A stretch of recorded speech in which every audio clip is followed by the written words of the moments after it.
let's get the music started.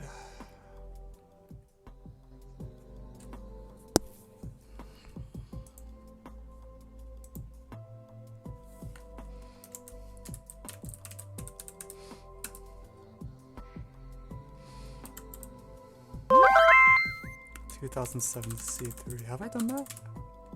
I've already done that one, sorry.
Hint on 1995 G3.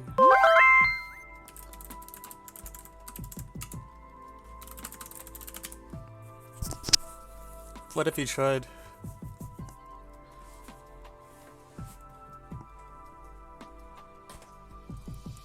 Why did you stop putting the problem statements? It took forever. Looks like projections. That sounds good. Yeah, run with it. Harmonic stuff will work nicely, I think.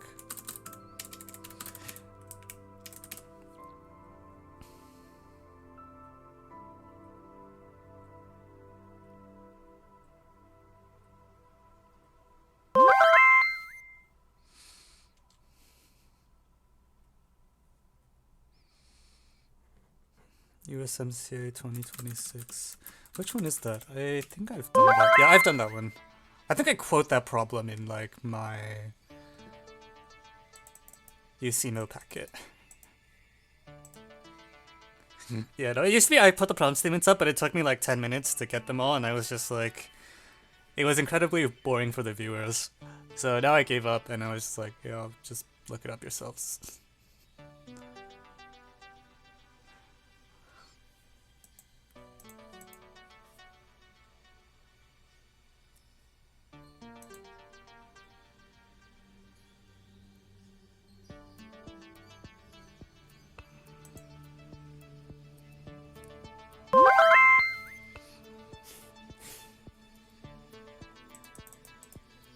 What the heck? Oh, it's regular.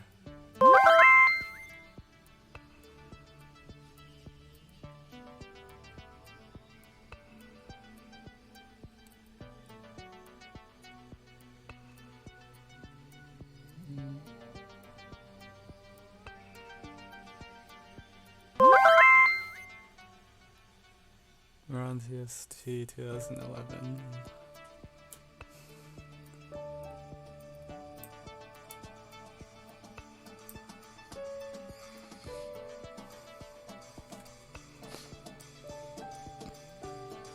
Any moppers in this chat? I am.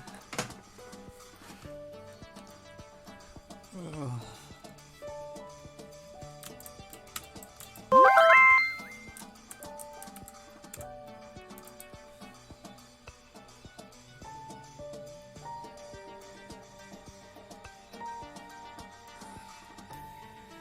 I made mop.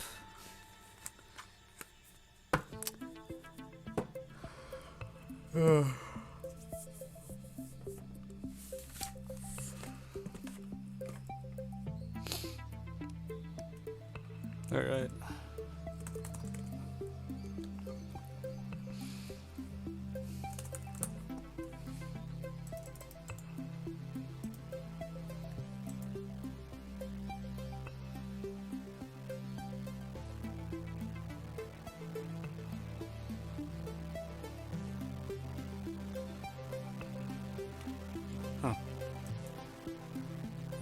comes from.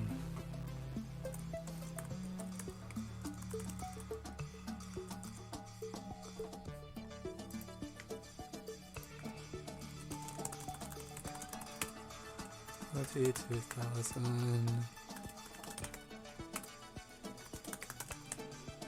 We're done 2002 A6. I don't even know what that is. Okay, whatever.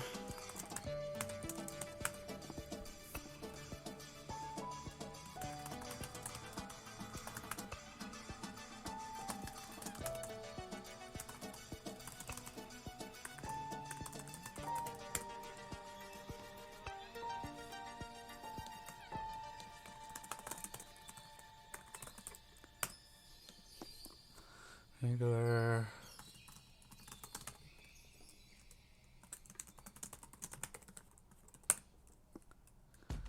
Okay.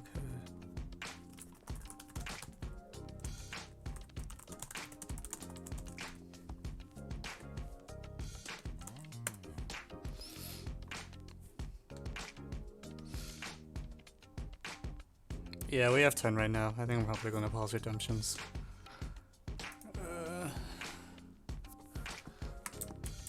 Alright. Oh, jeez. Every time. The inequality looks like it should be easy. I don't know if I'm going to regret saying that. But it looks like I should just be able to run it over.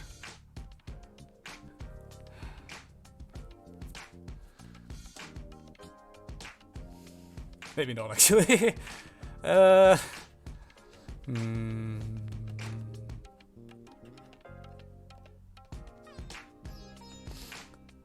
If I do 1/3, 1/3, 1/3.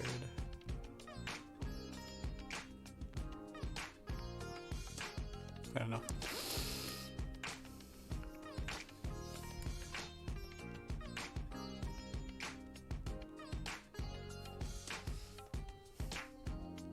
ISL has no popularity.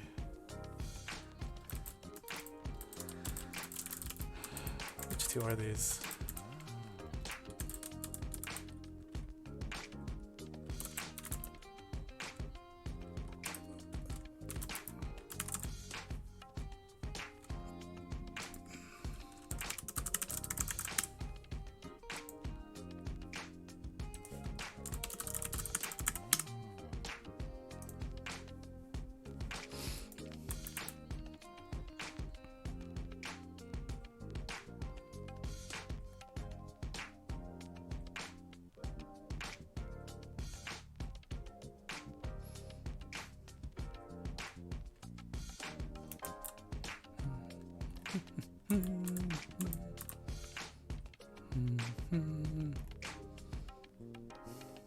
Oh god. That Shortlist phone looks awful. Oh no, it's that problem.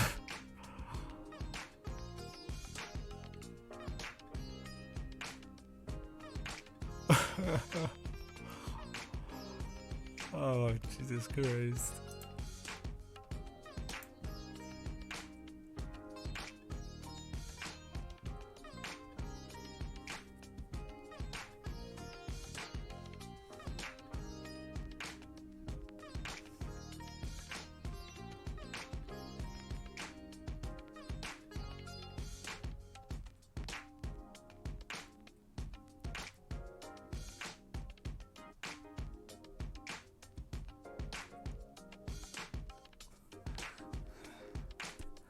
The G7 just looks like pain.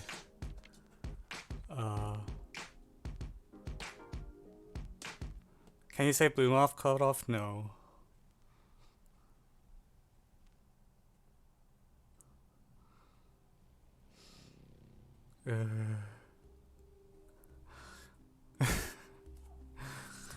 Oh jeez, that looks way worse than the ace.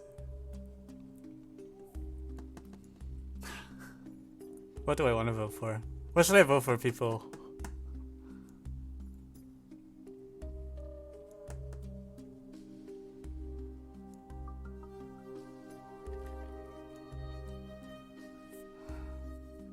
Two is already winning anyways.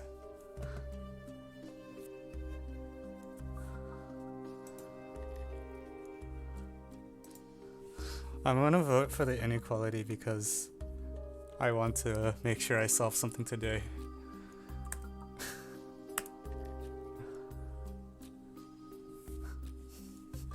I think the problem, as I'm looking at it now, I feel like I might not solve anything.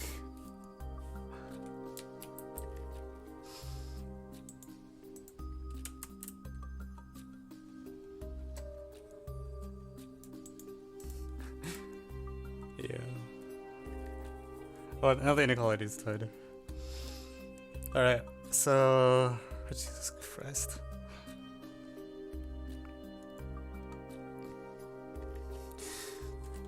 Because I am now confident in my ability to solve any of the other two problems that were popular. Well, not only that, I also don't want to work on them, honestly. But I'd rather die on NT. Actually, honestly, just if I had a problem to work on between combo NT or ALG, I'd probably take the NT every time.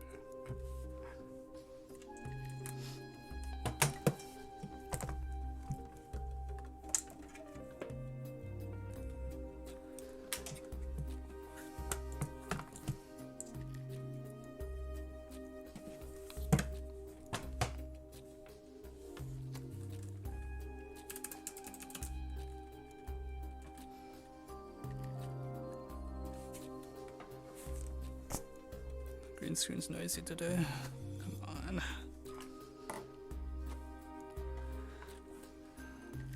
Yeah, C7's the one that I haven't done and I also just don't want to do.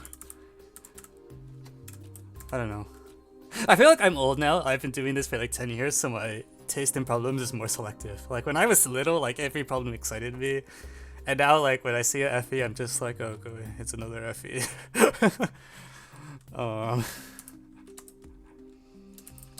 I'm not excited about the FEs.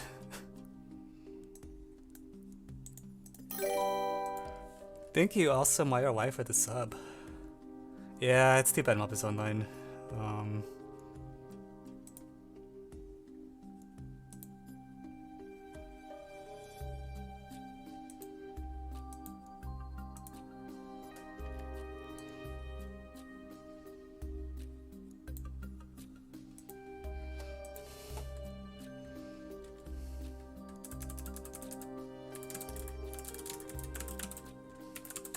Okay, this is German 2017 5, right? That's fine.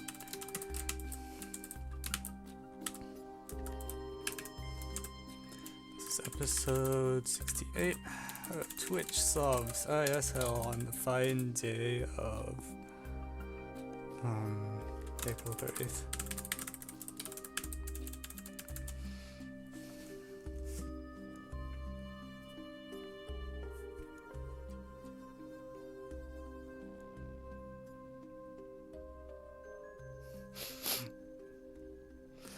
Yeah. Okay, let's start. Okay, welcome back everyone. So we have a problem from the German National Olympiad from 2017. You have real numbers XYZ with someone non-negative and you want to show that it's between these two things. So first I want to figure out where those two numbers come from. Presumably they're sharp. And yeah, okay, if I plug in 1, 0, 0, gives exactly 1. I bet if it expands... I also agree that if you expand, it probably works. Also, I'm not going to expand because that's terrible. If I do 1 there, 1 there, that gives the 9/8, right? Yeah, it gives 9/8. Okay, so that's where it is. 1/2, 1/2, 0 gives... Does that give anything? 1/2... Oh! Okay. 1/2, 1/2, 0 gives exactly 1. Oh, actually, just... Any variable equal to... Any variable equals 0 gives 1. Okay, so I'm a little more scared now. It's not that dope. Okay, that's fine. Any variable 0 gives 1? Crap. Thank you, left as an exercise for the follow.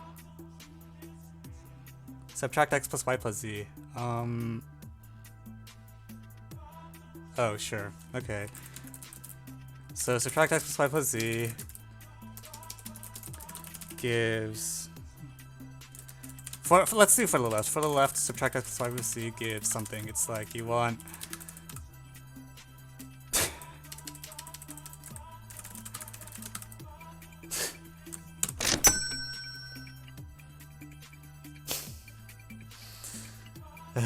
Okay, fine.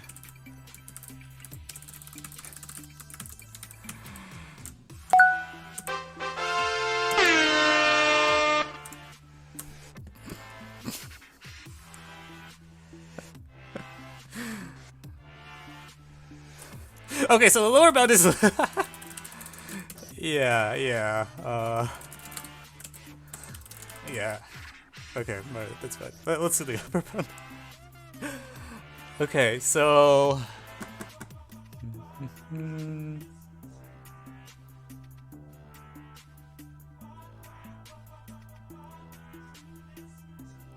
I wonder if this inequality is weak enough that, like... Yeah, so this is like less than 9/8. Well, actually this is less than x plus y plus 0, right? Or something like that. So I wonder if, like... So xy plus yz plus zx will be at most a third. And if I, like, throw, like...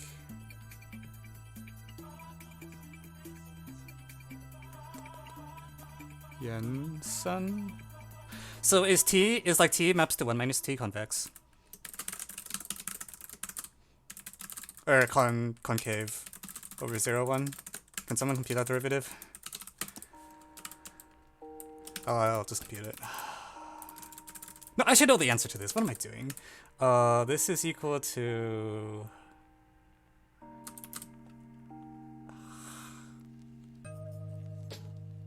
XYZ. Wait, what? Oh shit! No! No! Okay, well that's also... Oh, that's actually better for me than I think. Maybe not. This is how you know I'm getting old. XYZ. Okay. This is still fine, because this is non-negative. This is strictly positive. So we want this.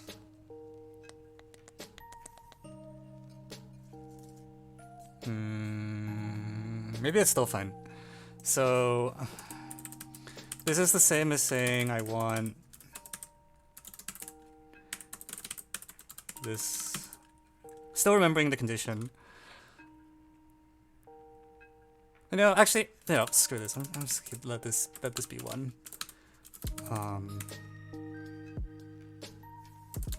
Okay, so I am. No, we're not going to homogenize. I think. Let me make sure this is going the right way. On the one hand, this thing is less than or equal to, by Jensen, it's less than or equal to 3 over 1 minus xy plus yz plus zx over 3.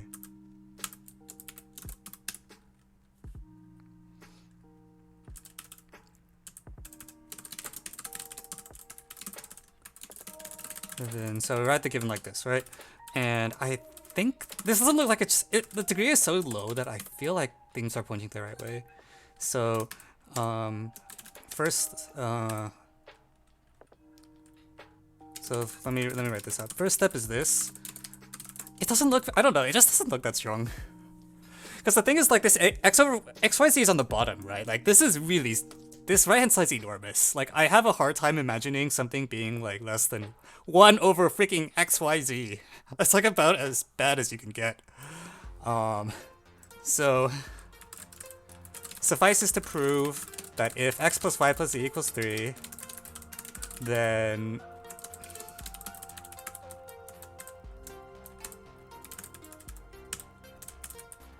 I didn't flip the Jensen, right? Because 1 over t is convex, so 1 over 1 minus t should be concave, I think.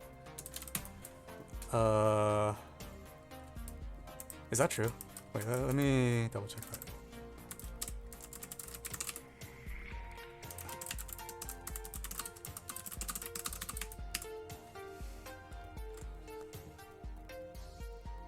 No, I'm stupid. This is the wrong way. Oh no. That's sad. Okay.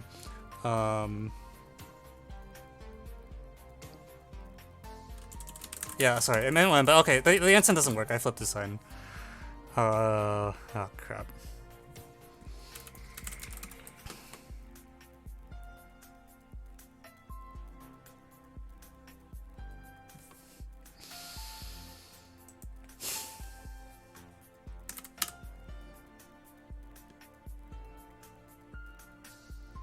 What if I do XYZ over X?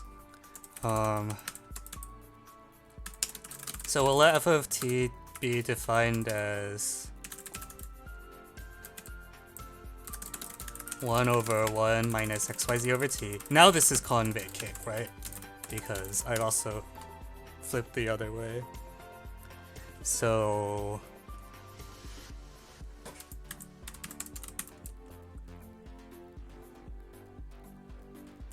it's concave. So by Jensen on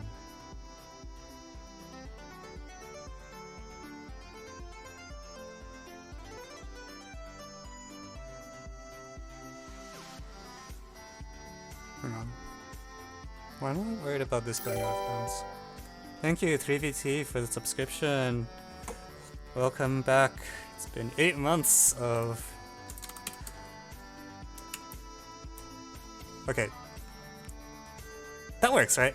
If I use Jensen now, I can bound it from above. Because I just like don't want to deal with the fractions. And I also just don't... I strongly suspect the inequality is like pretty weak.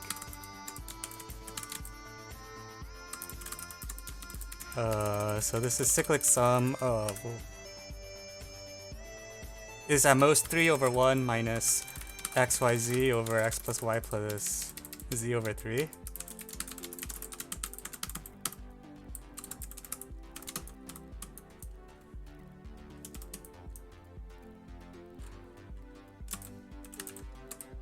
Which, okay, like x plus y plus z is 1, so we should just say this is at most 3 over 1 minus 3xyz.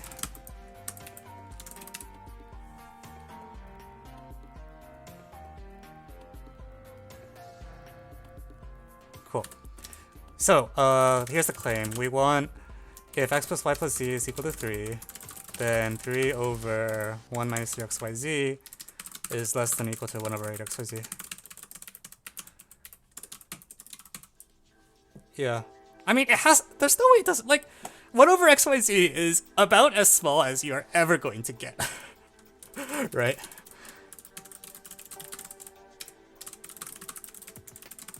Here.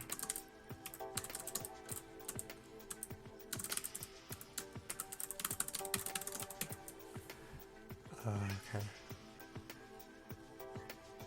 I can't see the keyboard. Oh, did the keyboard camera freeze? The heck? Why did it freeze? Wow. What a shame. Did that happen recently? I thought it was working up till a moment ago. I've been typing without touching the keyboard. Yeah. Alright, we did it. Cool, I staked my claim. I don't know. Low degree... Like, the lower degree of inequality is, the more likely it is to be pretty weak. Just as a rule of thumb. So I was just like, oh, this looks like a low degree inequality. It just shouldn't be that bad. The min bound is pretty funny. I'll give... this is pretty... It's hilarious. Okay.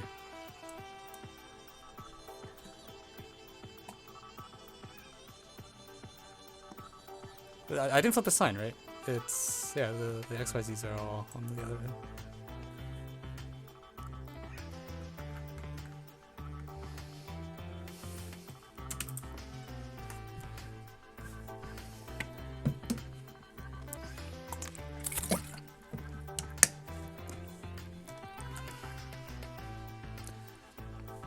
Is it write-up time? Oh yeah, good point. I should write this up.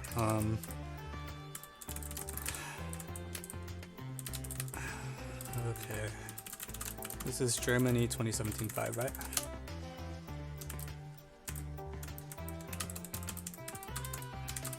I feel like it's been a really long time since the last stream. I'm not sure why. I don't know. It's probably because USAMO grading made me insane. But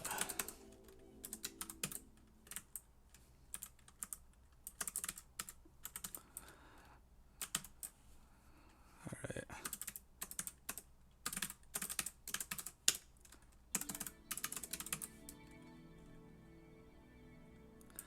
Okay, so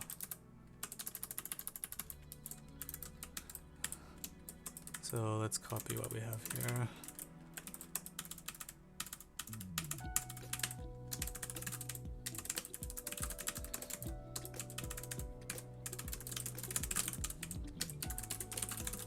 Then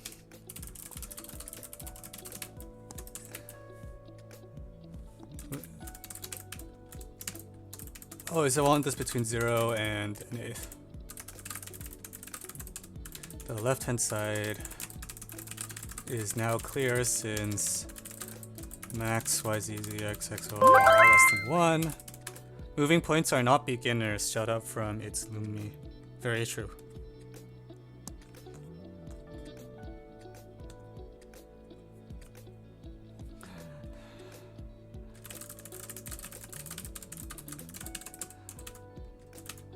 For the right-hand side,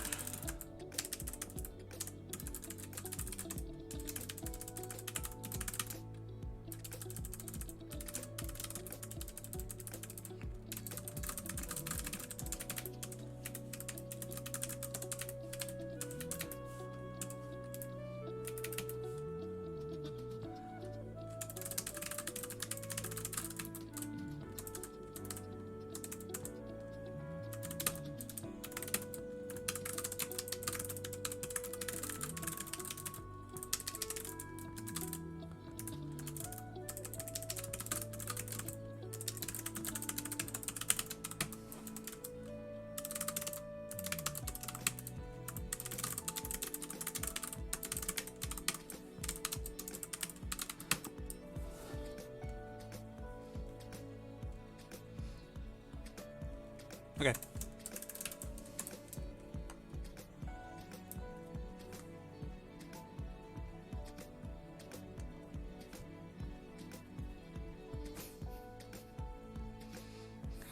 Oh my god, moving points.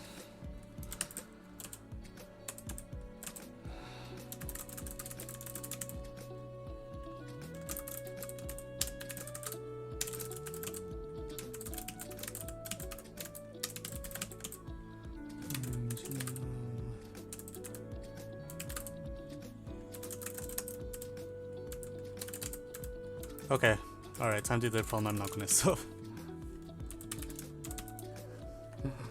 What's the next one? The Tournament of Towns problem, right? Do I want to do Tournament of Towns first, or the Autumn thing with the... Do I want to do the Killer combo or the Killer Geo? I guess that's the actual question.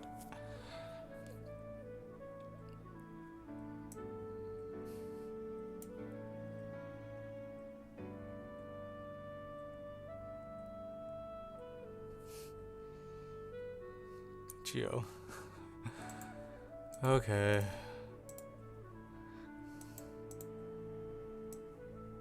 I don't even know how to draw this picture in GeoGebra. That's the problem.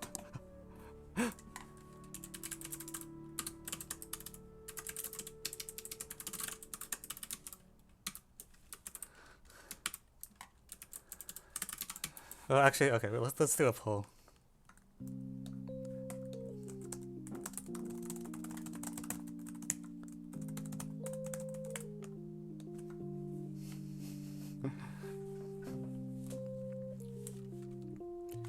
What's FFT? Fast Fourier transform.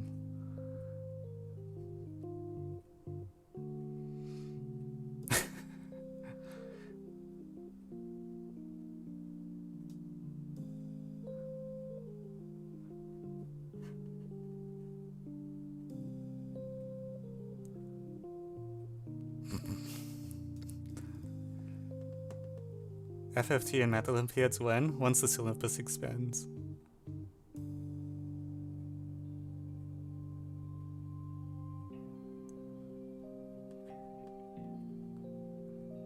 What is 50? Oh, jeez.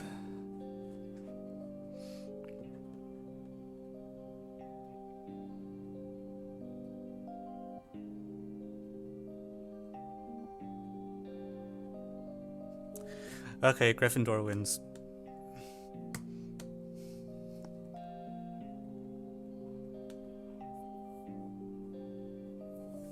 Oh yeah. Moving points is the opposite. It prevents people from writing problems. It's weird. Like in every subject that isn't geometry, if a new technique becomes standard, it increases the set of problems you can write. But for geo, it's actually the opposite. Because moving points sucks. Alright, I think I'm... Alright, let's give it a shot.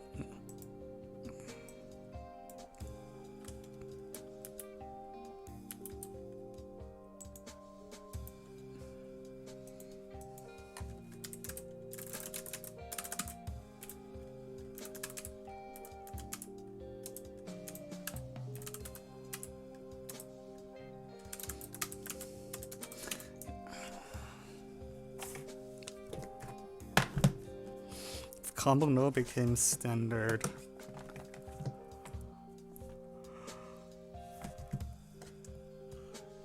Oh. Oh yeah, speaking of which, I gave a talk to a bunch of high schools about how to show the Gaussian primes that are 1 mod 4 split and 3 mod 4 ramify. And I advertised my Twitch stream at the start of the talk, and then a bunch of the kids subscribed because it caused the pop-up notifications. So I'm curious whether any of those high schoolers are going to come to the stream.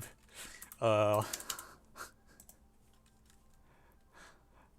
guess is no, because I think the talk didn't make sense to most people. But if you're here, say hi.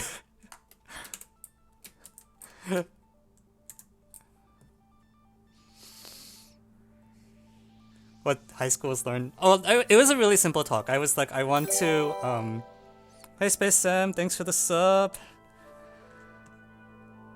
5 months.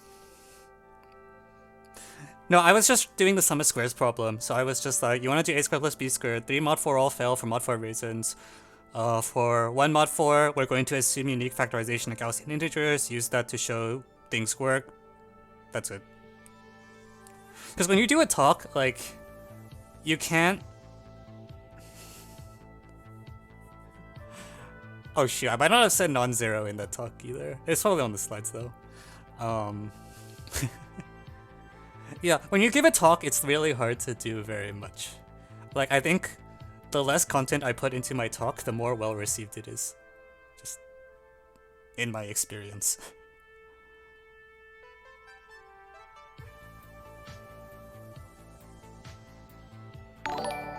Thank you, RaisinBrand91 for the follow.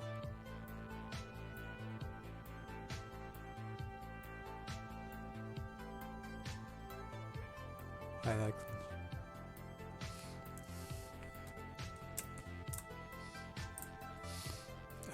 no, we're doing... No, this view.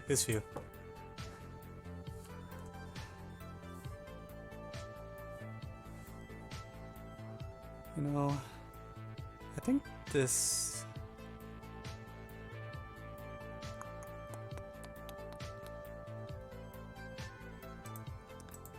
I can move this a bit because you don't need the panel on the right to be visible.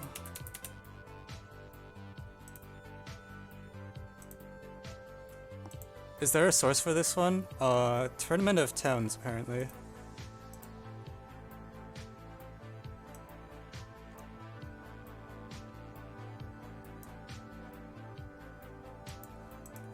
Yeah, Tournament of Towns 2000.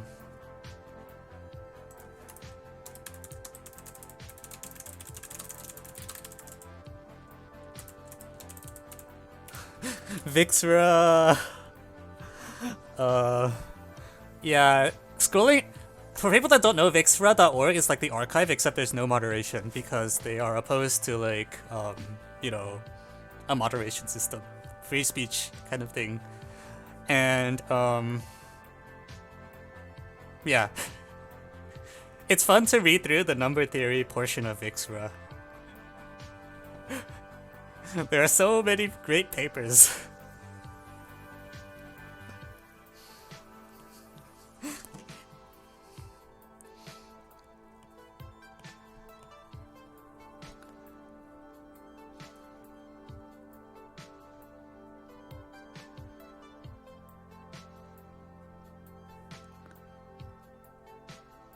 Yeah. Vixra.org. Yeah, actually, I'll show people for the people who haven't been there before. This is a lesson in Dunning-Kruger effect. Go back and what?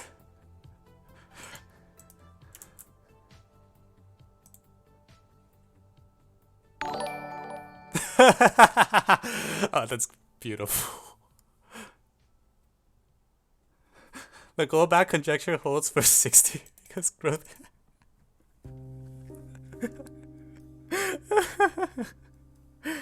Oh my gosh, alright. This guy probably actually knows what he's talking about. Alright, someone proved the prime number theorem.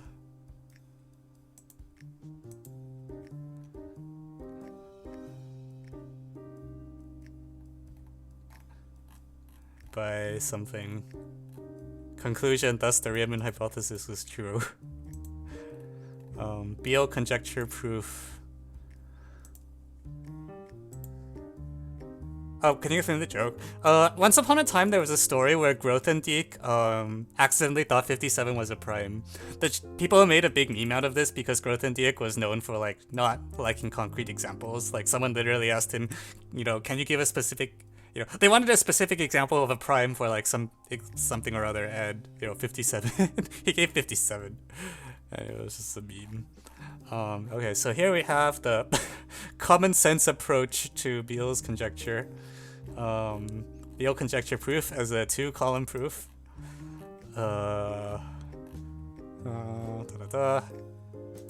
The author has surely proved the original Beal conjecture and not the equivalent conjecture, and Fermat's theorem can be proved by modifying the above proof.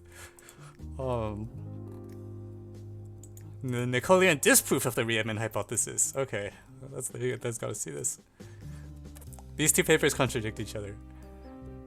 I lacked in that. Absconded me the truth. Worked very hard to solve problems such as RH, partially to guesswork and strategic luck with a small scent of luck from an innovative approach to something. Yeah, I'm just making fun of the 2-column proof. I've been writing a proof. Background, innovation, and wisdom. With all three, you can do pretty much anything or any problem as long as it's in your capable knowledge and interest. Proving that real z being equal to more than 1 is the conversion, Okay, so here is the Riemann zeta function, the zeros of it. Is not equal to 1/2, it's called This is the half plane with real s greater than 1. I guess they plug something into Mathematica? Or is this 1 from alpha? Does not limit to 0. As you... Conclusion... Yeah. Decipher RSA. Someone proves Gilbert. Actually, this might be a legitimate paper. Let me see. If it's written in LaTeX, the person usually knows what they're talking about. Oh. Yeah, this is an example of an actual paper. Why am I browsing Vixra? I don't know. It just was brought up and I wanted to, oh wow. Pythagorean proof of Fermat's last theorem.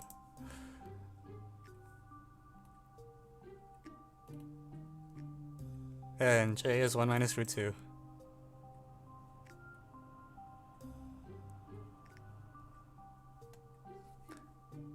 Ta-da.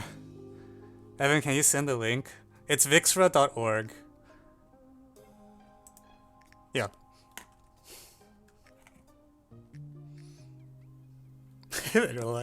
Yeah, so like, the point of Vixra is to be like censorship free, because if you read their mission statement,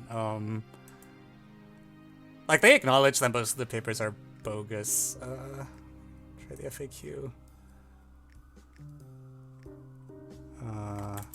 Quality.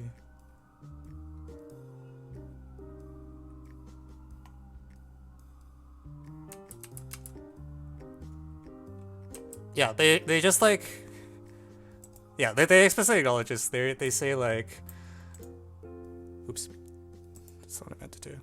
No, they don't. They're just, we will let anyone submit a paper.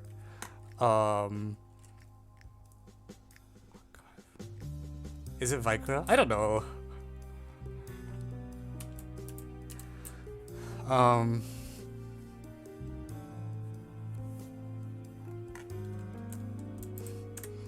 But yeah, I think most of the papers that are not in LaTeX are submitted unironically. Like it's really surprising. Thank you, Brand8, for the follow. Yeah, so some of them are joking, but some of them I'm pretty sure are serious. Like, it's surprising how many people just think they can prove Fermat's last theorem. Like, I've had to referee papers where, like, you know, someone submits a paper to a journal and the title of the paper is called, like, the Truly Marvelous Proofs or whatever. And then I am nice, so I, like, actually take the time to, like, point out the error. I think most referees would probably just like say this author is crazy and reject the paper without further comment. But I actually point out the error, and I'm like, why am I doing this?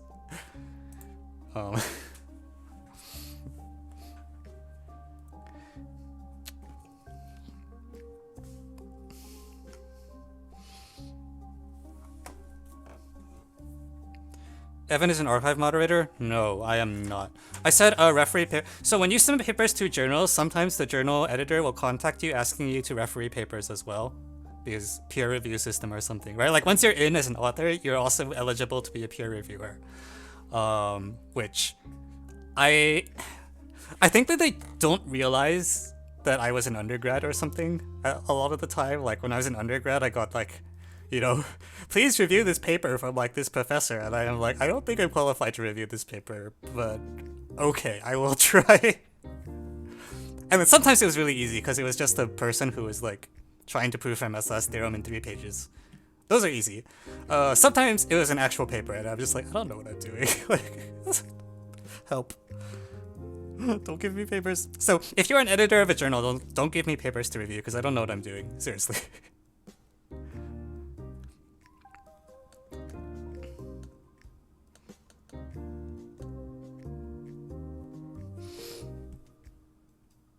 Proofs. Someone should make a book on proofs with a margin and put Vix for papers in. I feel like Vixra is funny, like the first like 3 or 4 papers you read, and then after that it's just like not funny anymore.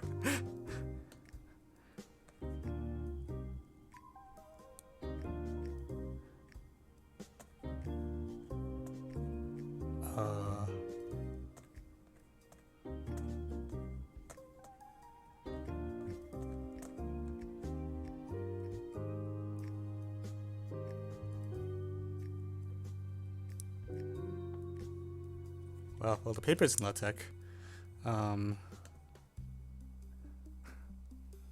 Yeah, I would be surprised if that was correct though, given that if someone actually proves there's infinitely many Sophie Germain primes, I expect to hear about it. That's like newsworthy.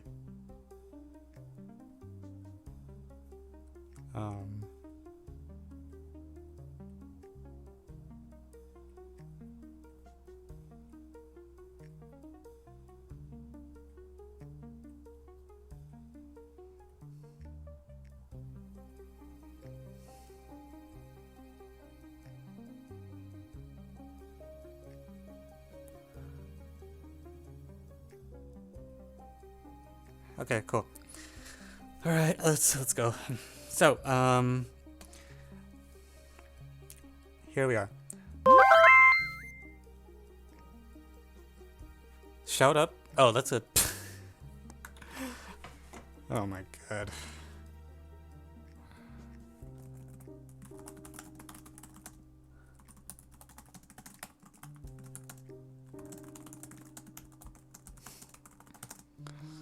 People have too many channel points.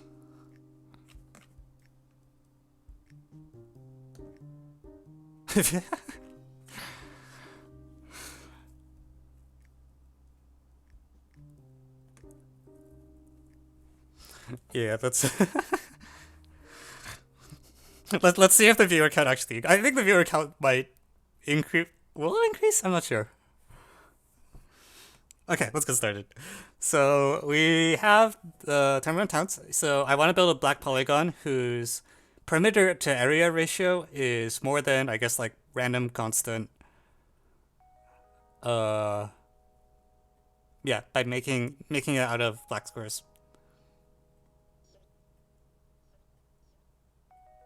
Oh, Jesus Christ.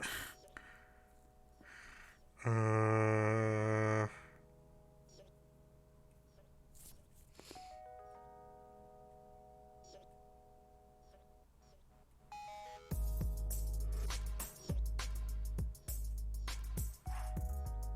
Possibly having more than one piece.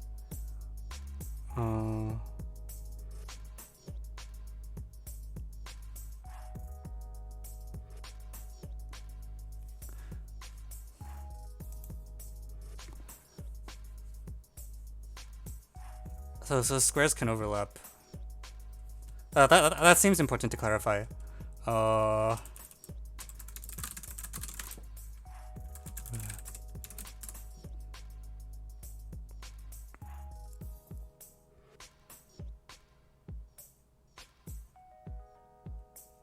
Wouldn't it be wild if you can achieve like 1,000 but not 100,000?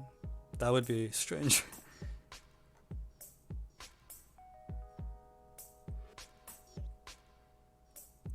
Right, so I feel like I don't know why there's even squares, right? Like,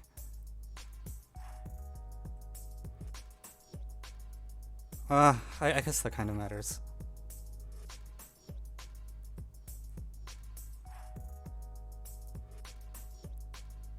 Yeah, no, that doesn't matter. You can't just scale up. Am I wearing a wood shirt? I guess so. No, it's like I can't just homotopy factor, right? Like if I double everything, the area increases by factor of 4, but the perimeter increases by factor of 2. So, I don't know. Even if you can approximate anything with squares, the scale factor will not work out. So... yeah, but I do agree that, like... oh, this sucks. So I have to overlap the squares somehow. Because if I don't overlap the squares, you can get at most a factor of 4. Oh yeah, it can also be rotated.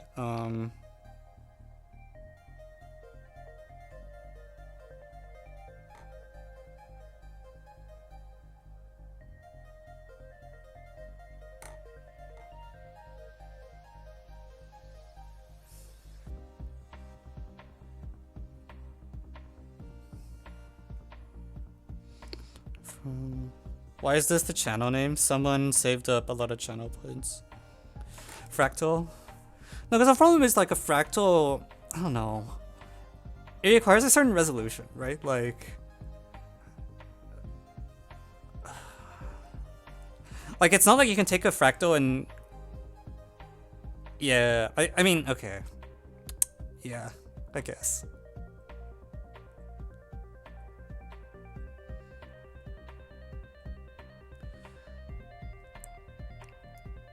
For each edge of this polygon, construct a 45, 45, 90. Oh wait, I'm bad. Okay. Oh, Jesus.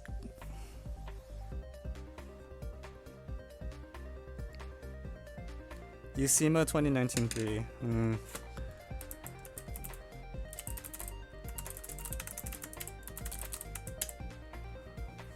How does that problem go? What happens in it? It's like, no, I don't really remember.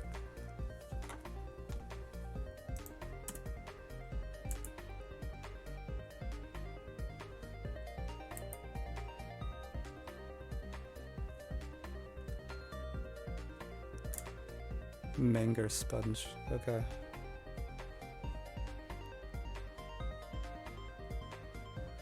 Yeah, but the problem is that if it's like tileable with...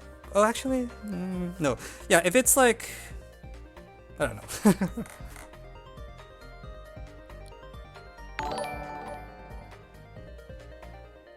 Thank you, Gumpy2, for the follow.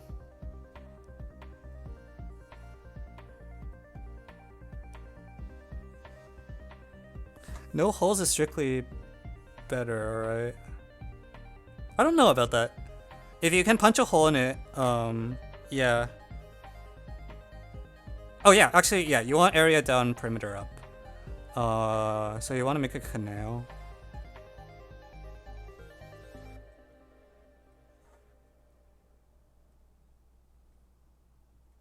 Yeah, holes are free perimeter. Yeah, so like, okay, let's suppose like, hang on, if I just do... No.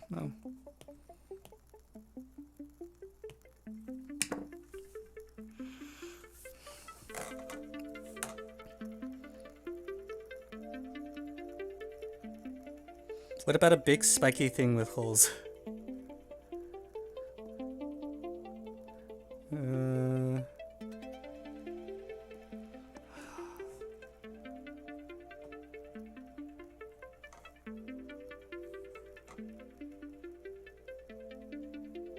Why did we just miss fractal? The point is that because the polygon has to be the union of like side 1 length squares, like length 1 side unit squares, it limits the amount how resolution, like limits the resolution. No, you can't zoom in. That's the thing about this problem, because if you zoom in by a factor of 2, then the area increases by a factor of 4, but the perimeter only increases by a factor of 2.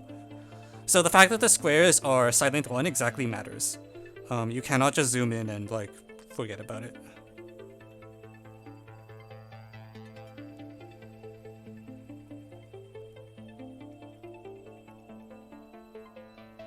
Yeah.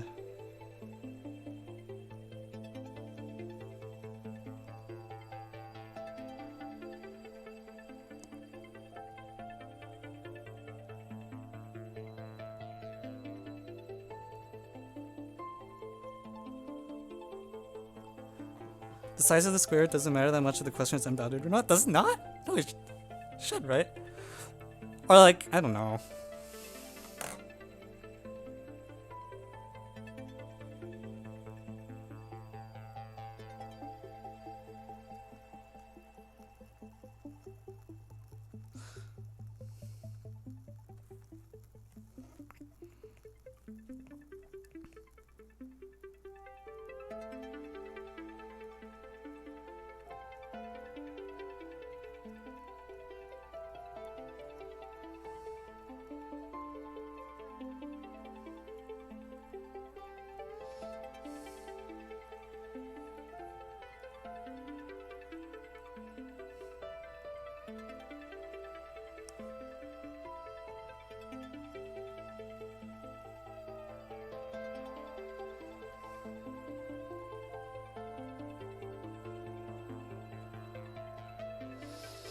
So I'm wondering, like, if you add a square, in order for this to possibly work, like, at a certain point when I add a square, the area perimeter ratio has to be like really high. I'm trying to think if that's like reasonable.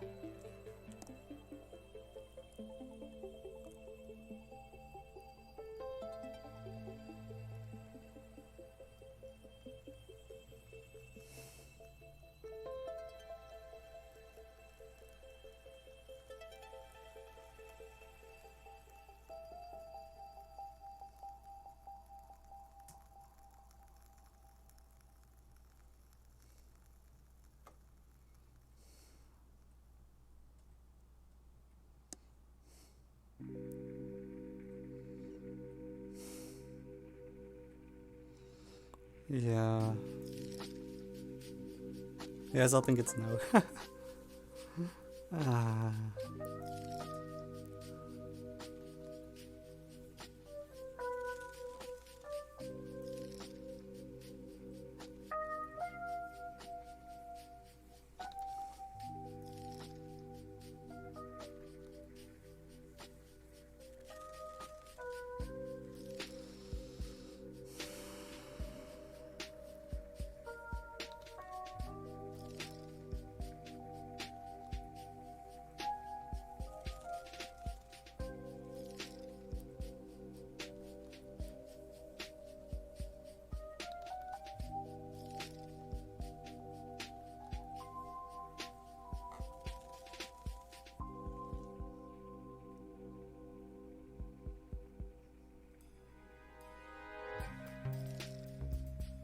So what is it asking? I'm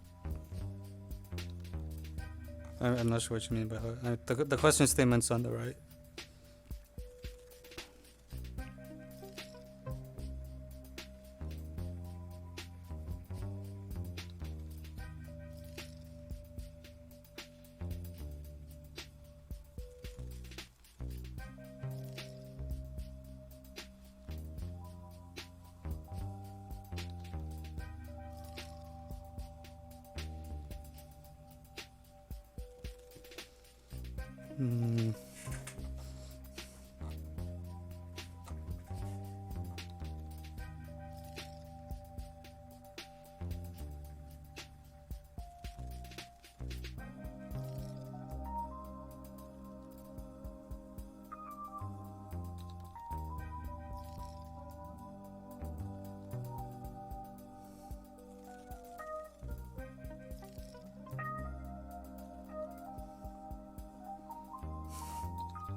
I think you should draw something.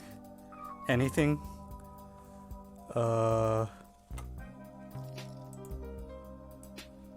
Okay, here, have a square. Aren't all sides of the polygon lower bounded by 1? I don't think so. Like, if I do something like this garbage, then I get this, like, spiky...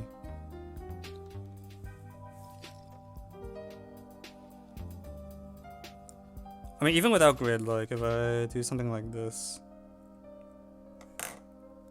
Also, the,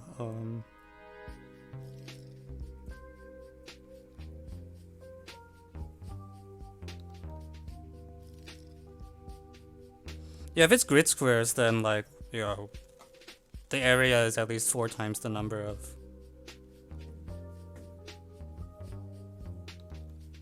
really sort of big ratio. I'm trying! I don't know how to do it. Because the problem is, like, the Menger sponge from, like, the USAMO problem or whatever isn't that good either. Like, it's just because you have these squares, the resolution can't get fine enough.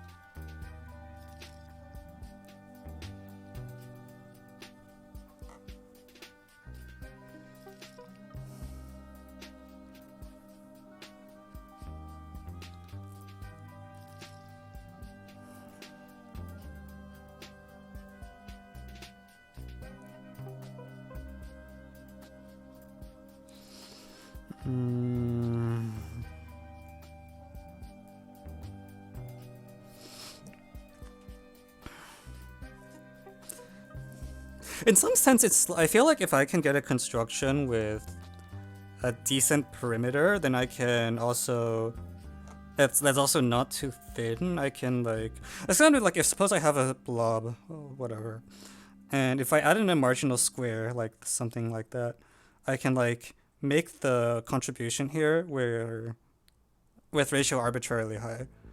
But the obstacle, I think, is that you know, the area is so small it also, like, doesn't change very much. So because the area of the polygon is lower bounded by 1, things just kind of look bad. How can you do it only 2 squares? My guess would be that, like, this shape is best possible. I think. I'm not sure, actually.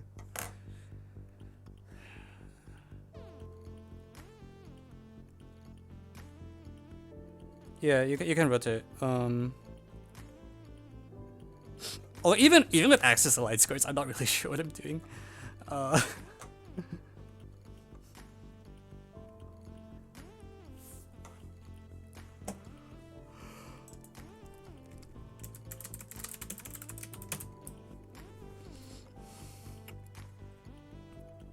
Yeah, sort of with 2 squares, it's like I want to stick on another square. Like, naively, if I'm trying to just... You might be like, I want the marginal area... marginal perimeter divided by marginal area to be small, but that's not really what you want. It's like you want the final aggregate to be small, because, you know.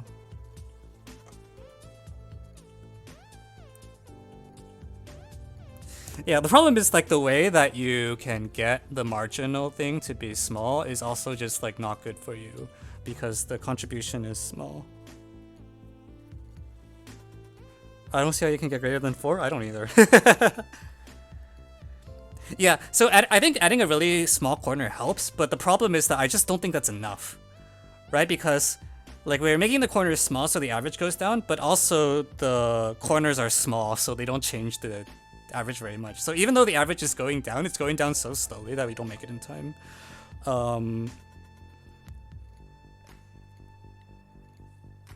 Yeah, yeah, that's basically the issue. Yeah, the corners are small so they help, but they're small so they don't help very much. That's the problem. You can always make your construction a little bit better, but even if you iterate this process infinitely, I don't think you'll get anywhere close to like even like 5. Let alone like arbitrarily large.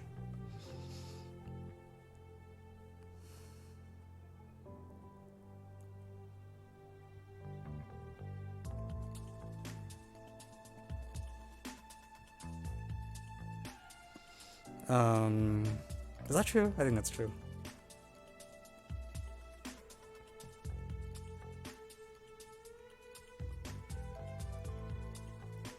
Is that true? Hang on, actually. Like suppose I'm like, okay, here, I'm gonna draw another picture.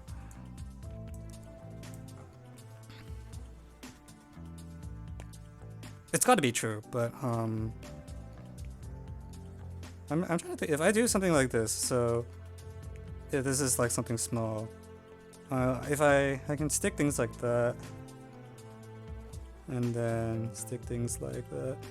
So I can add little corners that will all keep decreasing the average. If I keep doing this, like assuming this blue blob is like fixed enough, there's enough space that whatever.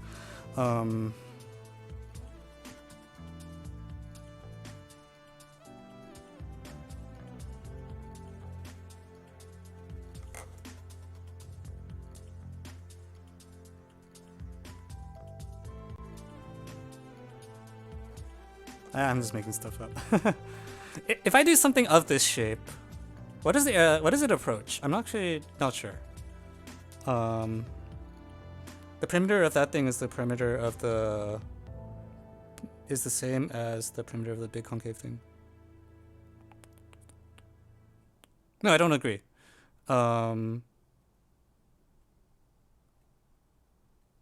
Wait.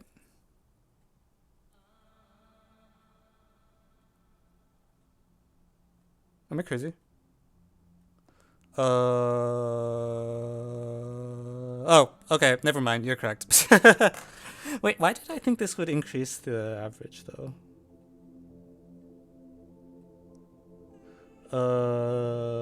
Oh, sorry, yeah, I'm being stupid. You don't want a corner. You want something. Crap. Yeah, you want like, what do you want?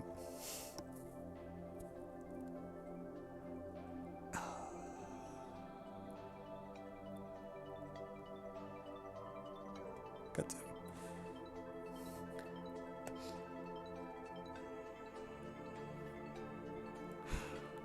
Let's see, if I angle it, then that's not what I want. Yeah. Yeah, so this doesn't help because the ratio here is the same. If I do like, you want something like this where like this is like an epsilon and then this is like, and then once you have that, maybe you can add like, I don't know.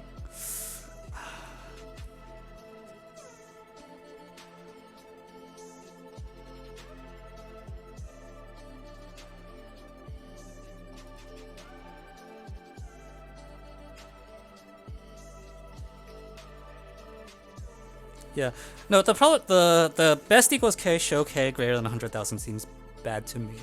Or I don't know. You need a supremum argument because you can always improve your ratio. Like if you just have like a square or just any blob actually, you can always improve your ratio unless your shape is like really strange by like doing something like this, right? You add in like 1-ish perimeter for almost no increase in area. And if you do this, the ratio will improve. But unless you can like, I don't know, do some crappy soup argument or something, you're not adding 1 perimeter.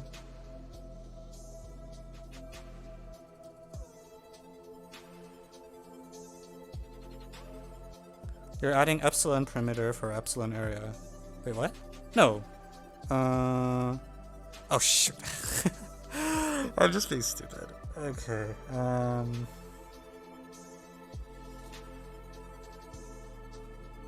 Okay, now I think the answer is no. Do you have an email? Wait, what? Is that, wait, are you asking me if I have an email? No, not you. Okay, I don't know who that's directed to. Okay, so the answer's gotta be no then, right? If I can't even do this stupid local increase. How do I prove that? Alright, I thought for a while the answer would be yes, but if this doesn't actually increase. So this doesn't even help. So it's gotta be no then, right? Oh, sorry, I didn't read the line above folklore. Yeah, there's no way. No way. Okay, so how do we prove that though? Oh my god.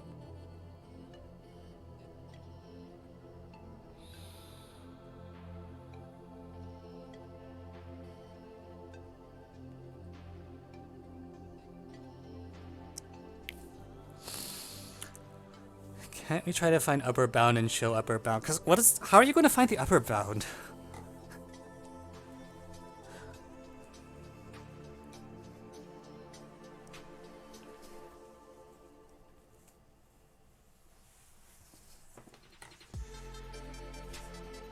How else would you show no? Just like get the bound. There's like, I don't know, like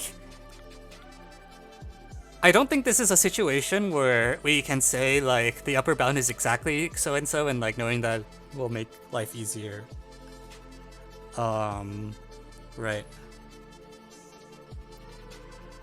Yeah, there are situations in which like proving something stronger is helpful because it like narrows down what you're supposed to do. But I don't think this is going to be a problem of that shape. Like, at all.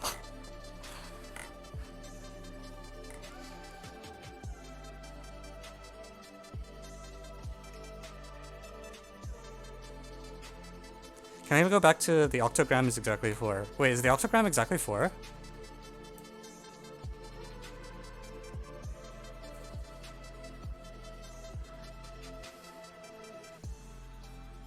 It is exactly 4. No, that's interesting.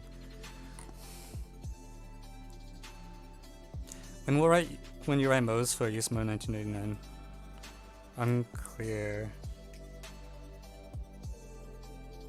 Hey, I will say, like, you know, I would actually totally believe a bound of 4, where you say something like every time I add a thing, the marginal perimeter over the marginal area is like.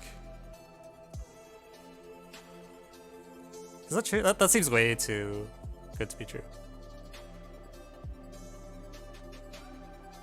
I don't believe a bound of 4 either, but we haven't beat it yet. But either, I guess, like,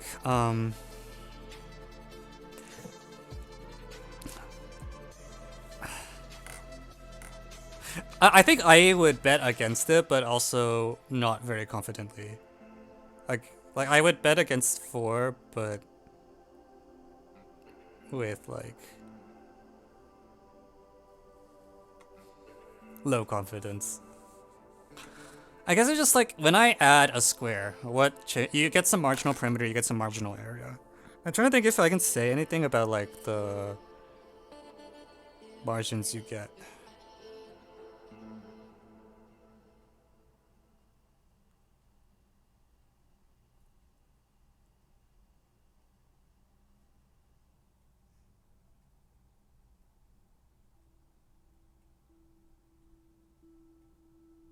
I think it's just bad, right? Like,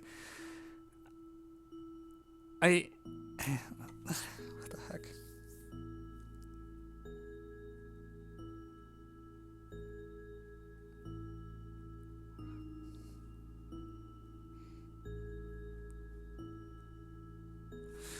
Okay, here, this is what we're gonna do.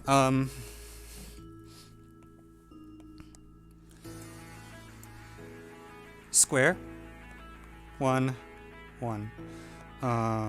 And there's the polygon is something, alright? Ah, jeez, how do you draw this? This is kinda sad, man. Whatever.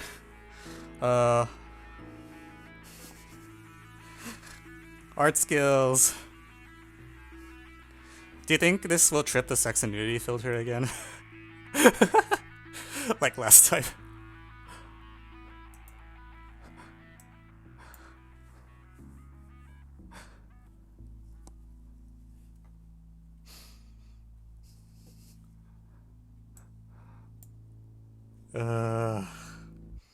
Okay, the point is like, oh crap. Right, the marginal area, the marginal perimeter all comes from the square. Like the perimeter will decrease by something, but your marginal area is always like a bounded. This is marginal perimeter, and then there's some marginal area that this marks out, which I don't know what it. Can I say anything about that? Maybe not.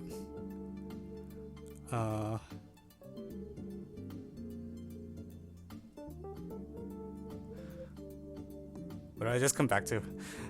But basically, like, I had a few episodes ago there I was like drawing some blobs that looked, you know, they're just random blobs, and then like Google's amazing AI tagged it as like inappropriate content, and then I filed an appeal that was like, excuse me, question mark, and then the appeal got overturned.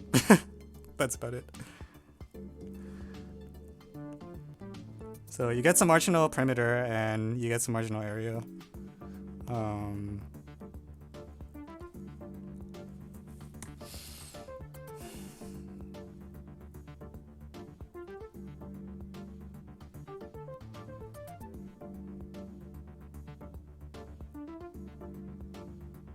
Yeah, they accepted my appeal, and the thing was overturned.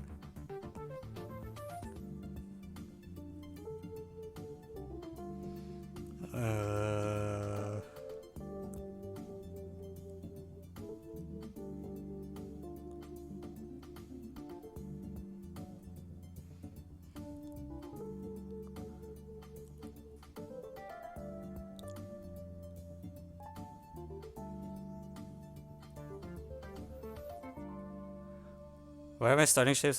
This is not as complex as it could be, trust me.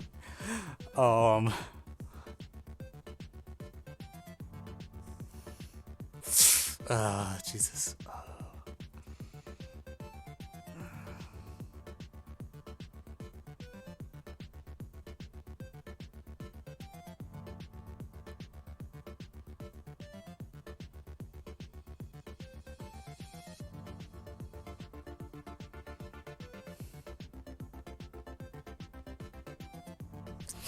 Yeah, I guess it's something like,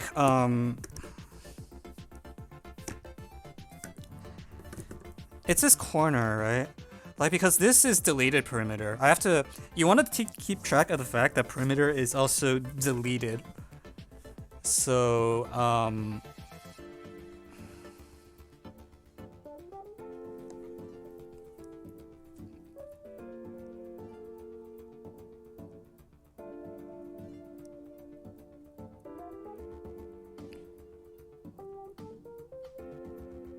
maybe replace square with convex shape with area 1 and perimeter 4. No, I feel like the square. I don't feel like I don't want to do that yet. I'm trying to think about something of the form like let's take a thing, okay? So we have some marginal. There's a bunch of regions. The marginal thing. So this green perimeter is added. This red squiggle is deleted. And also some area is added. So we're looking at like x, y. So like x plus y is minus L, we'll call this L or whatever, divided by like the area.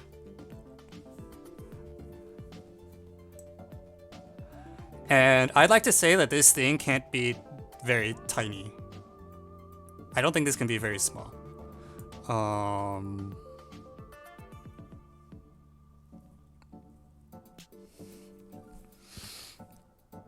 Is that true? Am I crazy?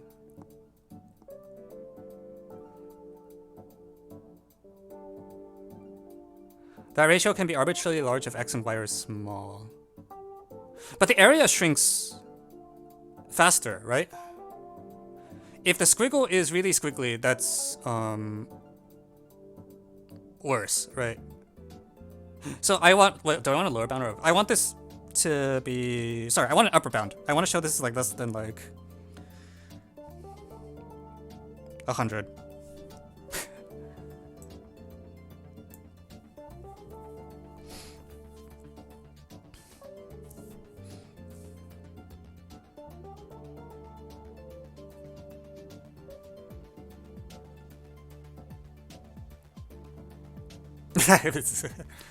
Where yeah, max xy. God, stop suing things, jeez.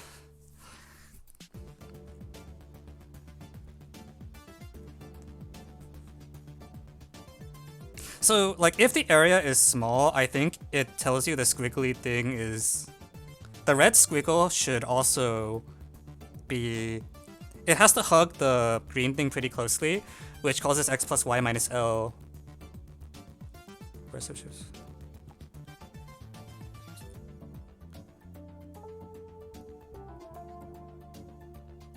The rest of shape is bad. Wait, am I crazy?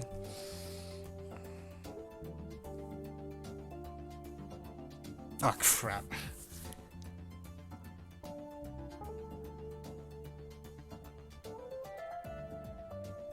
Shit. Sorry, you're right. You're actually correct.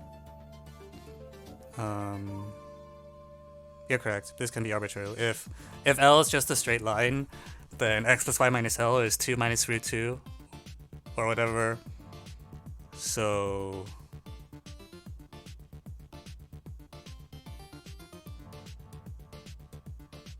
crap. So, wait, so doesn't that mean that if I have a blob, if I have a blob of like something or other, and I like poke out a little tiny triangle like that, wait, now I'm confused. Didn't I just conclude this doesn't work? If I poke out a tiny triangle, does it help? Because the area increases by only epsilon squared, whereas the perimeter increases by epsilon.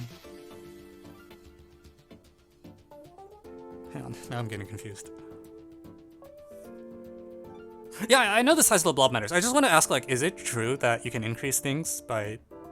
Because for some reason I thought that we concluded this didn't work. And now I'm trying to figure out why.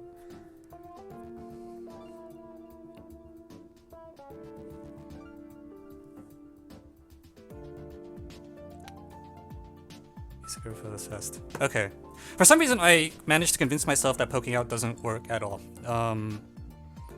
Okay, in that case, alright, let's go back to the octogram.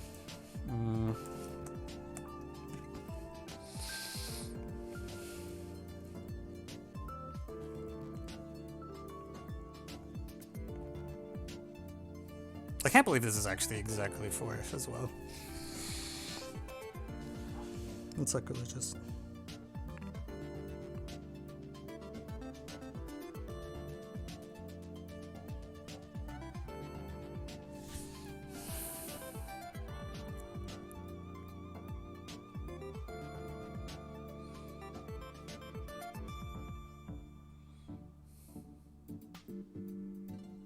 K-squares each rotated by... No, I don't think that's good enough. It might do better than 4, but it won't be way bigger than 4. Yeah.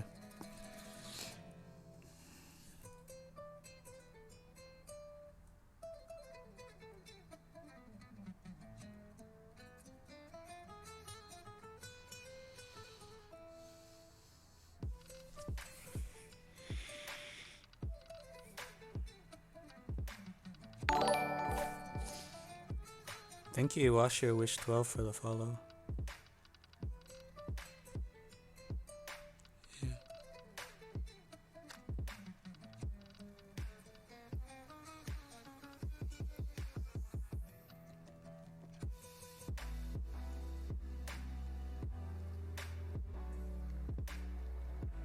No, I think it's not pi. I think it's 4.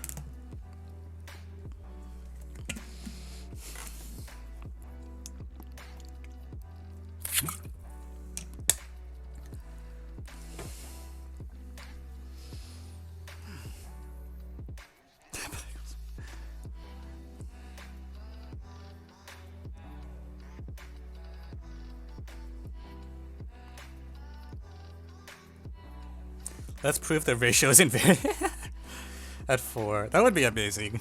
There's no way that's true, right?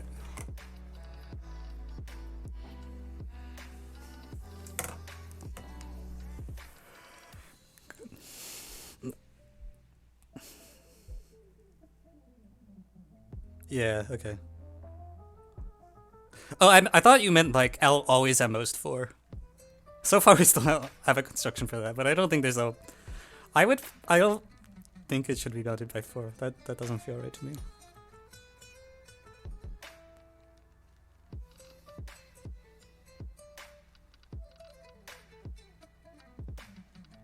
You still believe it?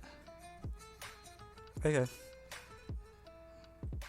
I think I'm like weakly against it, but I don't know what's going on.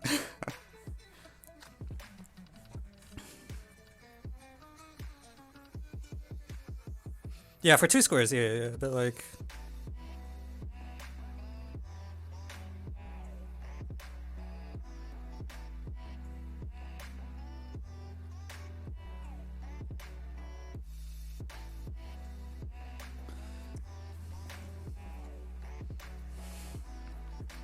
I feel like squareness might not matter that much.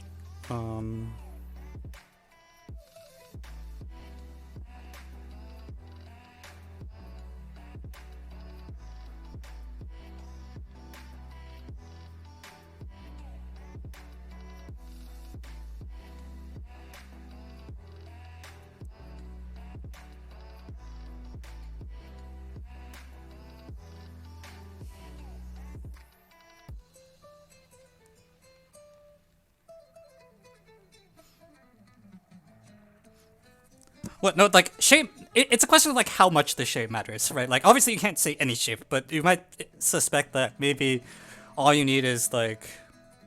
Yeah, for example, a circle probably should work as well. Anything that's, like, not too thin probably should also work.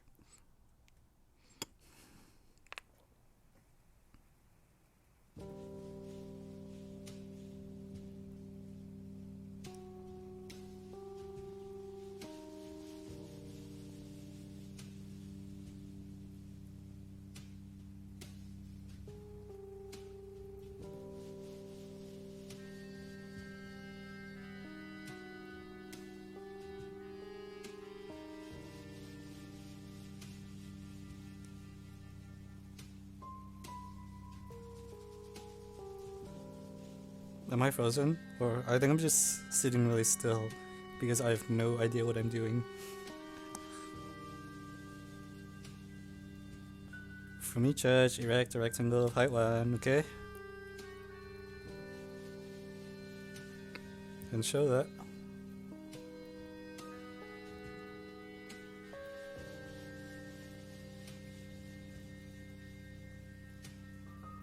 Really?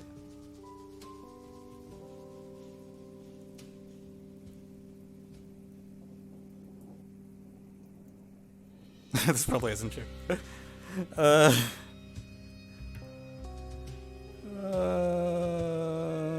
No, that's not true. All you have to do is like arrange your squares to make a octagonal hole, which should be possible, and the octagonal hole,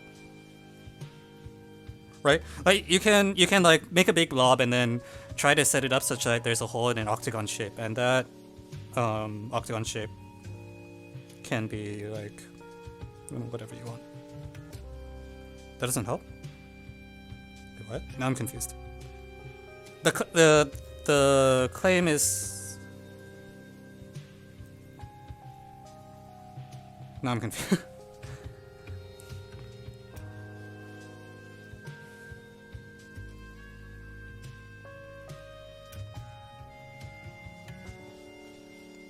Why is the octagonal hole not a count? Is it like every side of every square or something, or what? Or I don't know.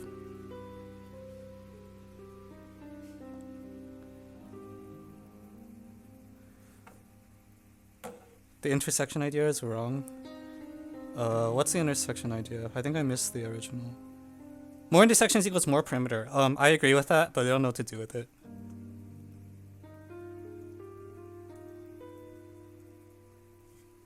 Wait, okay, I feel like I didn't understand what the claim with the rectangles was. I was just thinking if you have something like this, you know, you have a blob, right, and then let me not do that shading like that.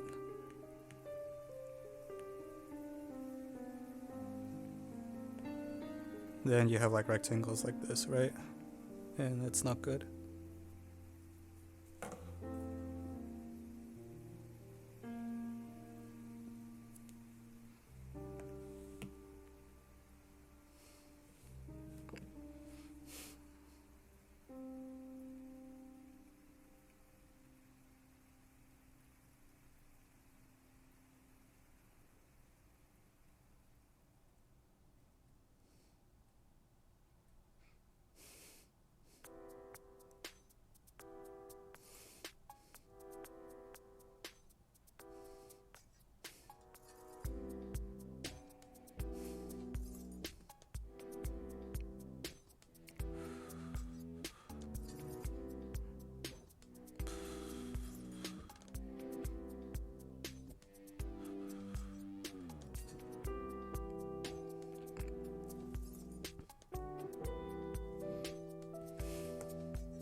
Okay.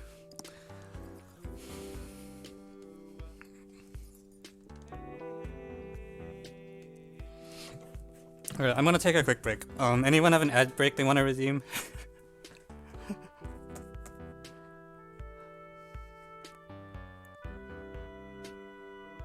I would totally believe 4 plus epsilon. 1, 2.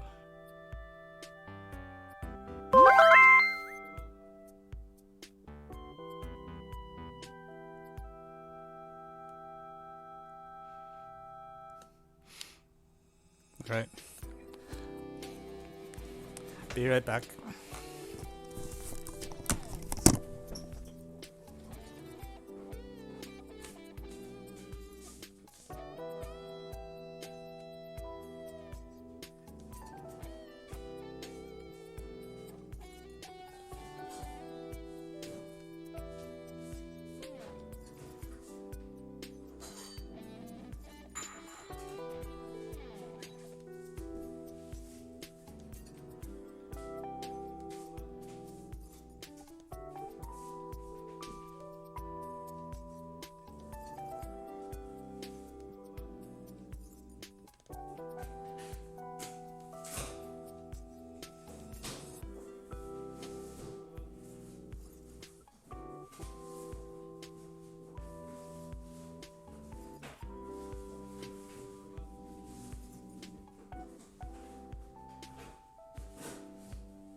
brain is like 2 and 4.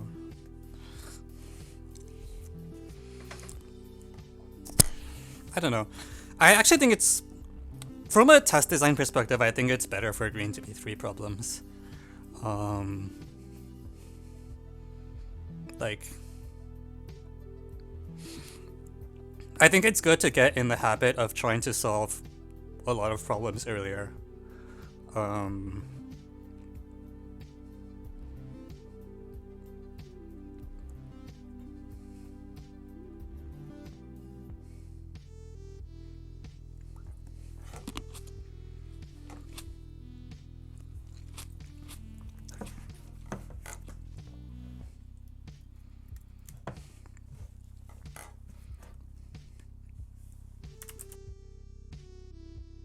Are you supposed to get partial besides trying to solve problems?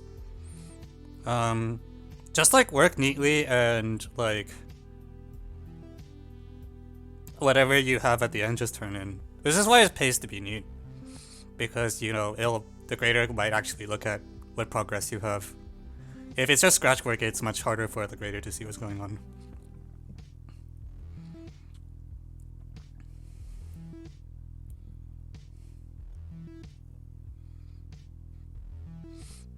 Anyone know how much spending goes into MAA? Beats me. I will say they are pretty broke, as far as I can tell. They told us, I remember them telling us a few years ago that, like, we were not going to go to RMM or APMO because it was too expensive. And I had to explain to them that APMO costs like $100 for the registration fee, and that's it. It does not involve actually traveling to Asia. And then we argued for a while to go to RMM. Eventually, the students had to pay for their own plane tickets to RMM.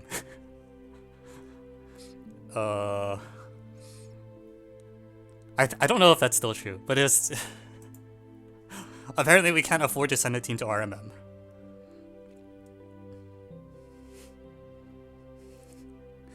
Is that true? It's a lot of billions? I don't know what that means. Well, okay.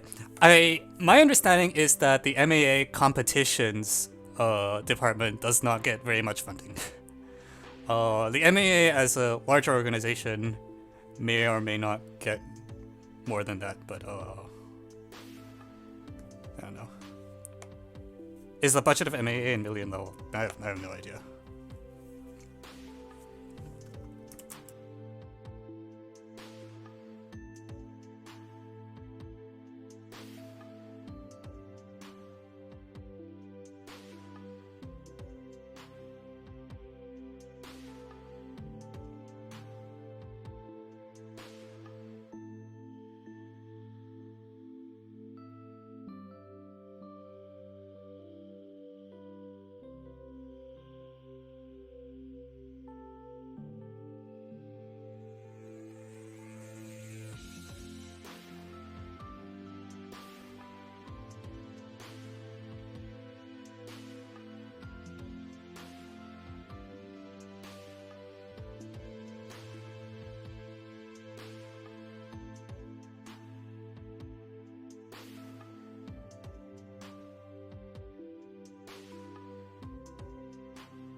I don't think I win Type Racer.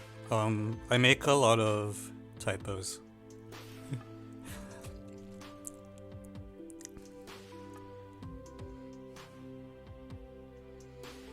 People think like I type really fast. But I think it's more that my keystrokes do more not that I actually input a lot of keystrokes. Is everything just getting 4? Oh, Jesus Christ. Okay, but how are you gonna show that? Because, like, the problem is, like, if you have a blob, you can do the pokey thing. Like, the little guy poking out. And what do I need to...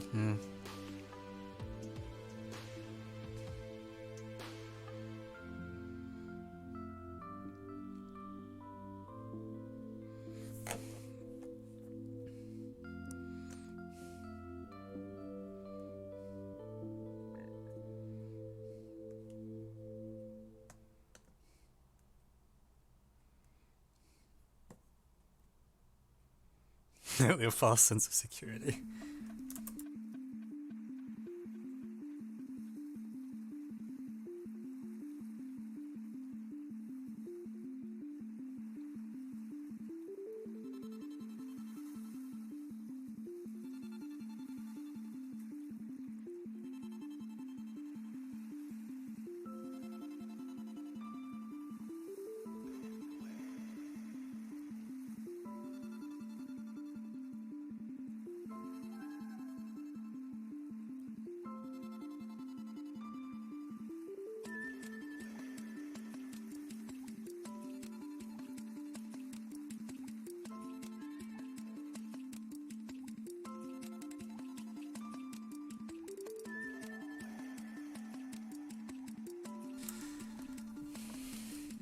Yeah, I don't really have any ideas. I don't know, yeah. I feel like I'm missing something.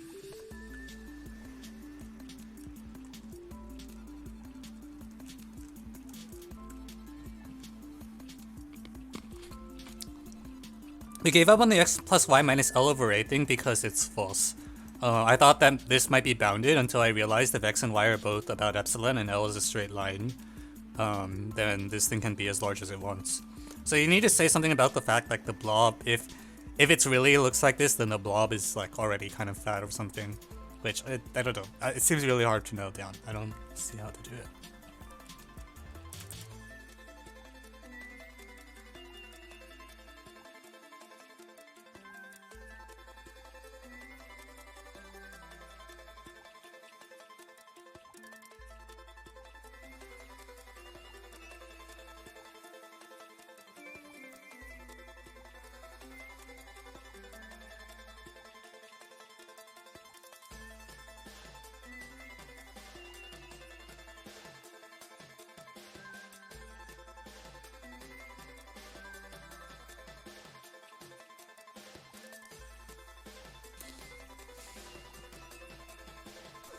Classify points by distance from an edge and integrate up to area that way.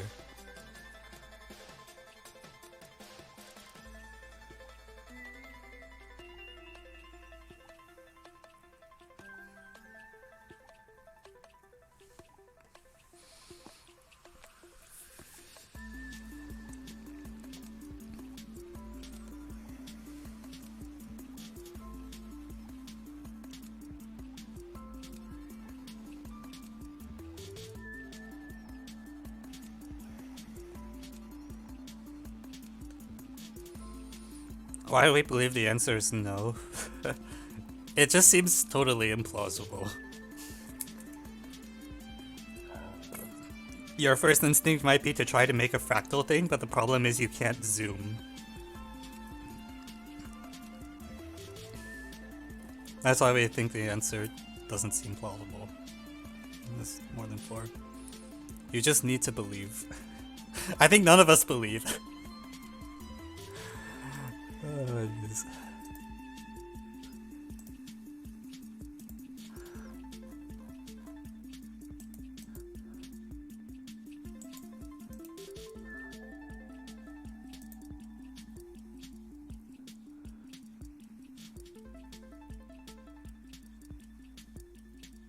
Is 4 easy for no rotating? No, this is not grinding. There's no casework yet. This is just C8 summit or whatever. Proof for chessboard polygons.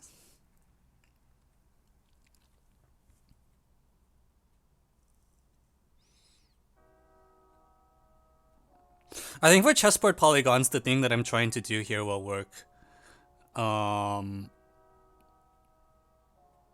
Like this x plus y minus l thing. Now, because it's not a diagonal line anymore, it has to be like a taxi cab line-ish thingy. So yeah, like x plus y minus l is usually 0, basically. So it's just no way. Yeah, yeah. Without rotation, the perimeter is essentially constant. I think that's the right way to think about it.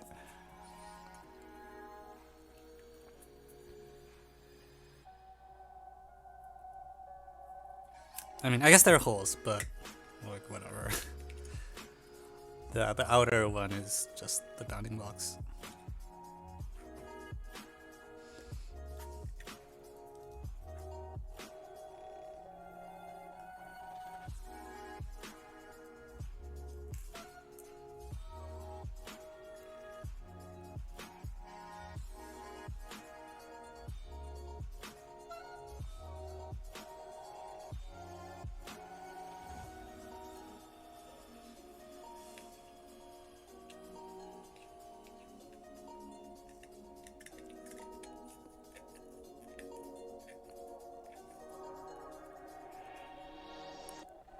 Methods from the flooding. Yeah, the flood problem was TST 2020 problem 3. This corresponds to some point. I don't remember how that goes. I haven't thought about that problem in a while.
Can we abandon this one? Do people want to work on it? I don't have ideas. Hey Q Ranger. Welcome.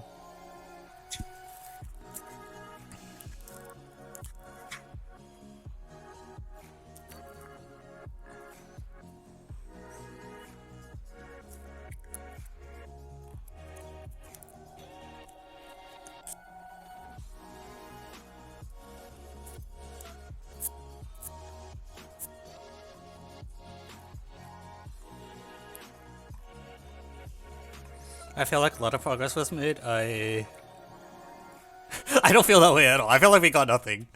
I feel like I rolled out like poking things out constructions and have a sense of why the answer should be no, and I don't have anything beyond that. Yeah, I feel like we haven't done anything. We've ruled out a few things, and we're pretty sure like there's no way in hell the answer is yes. That's about it. This is senior A. Yeah.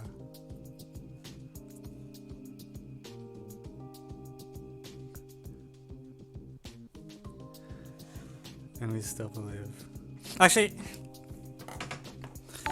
yeah, I'm fine to like drop the problem because I don't think we're getting anywhere. Thank you for the follow, Kiranger. But before we do, anyone want to vote on 4 plus epsilon or not? Anyone want to bet channel points on what the answer is for? Well, it's not a prediction either way. Start prediction.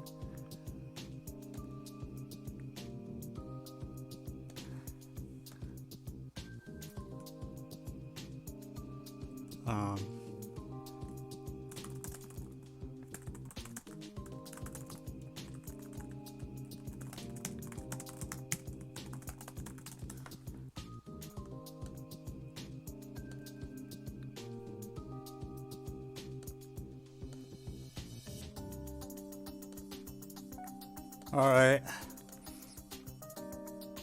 Okay.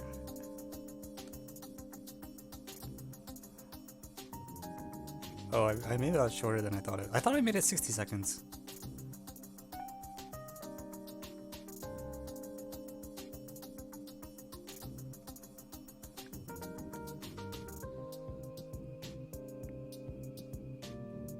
Hang on.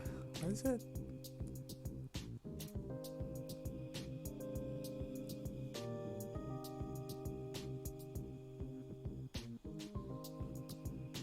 Can I keep the submissions open?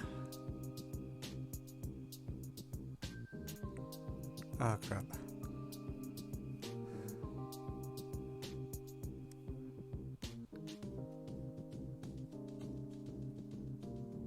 Wow, that's a lot of points, but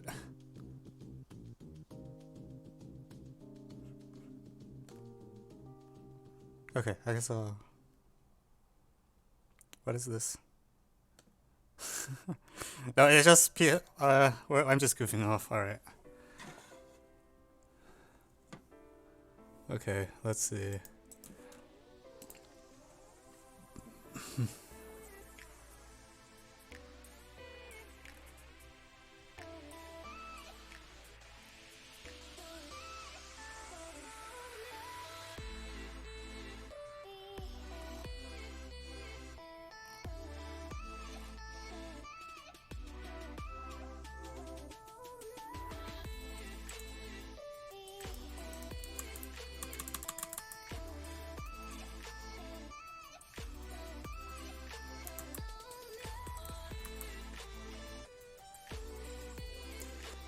Is it 4 or not? We will never know.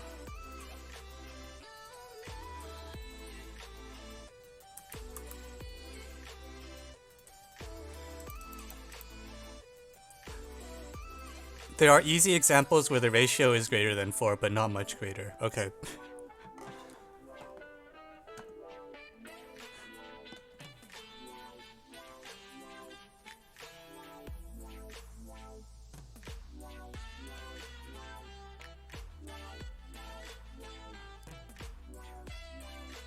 And get to bed in time. Should I send link to solution? Yeah, I'm looking at it. No, I think I might look at this later. It's not along the lines of what we're doing. Also, the solution is short as heck, which is like obscene.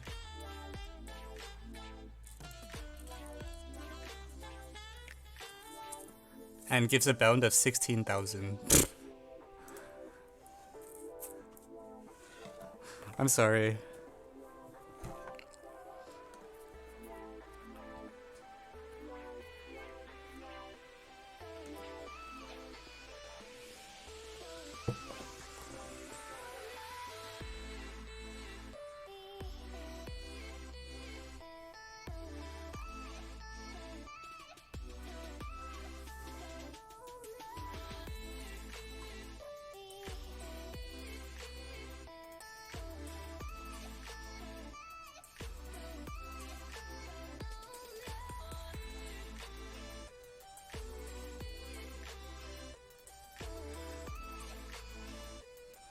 Right. How much do you make from Twitch? Like nothing. I've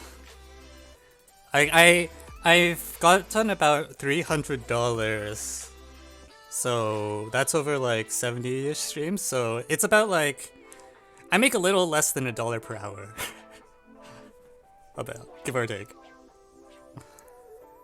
What about YouTube? I don't get paid for YouTube.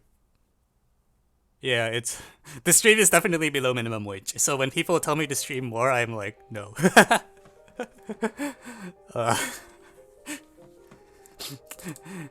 Get me 10,000 subscribers and I'll stream more, alright?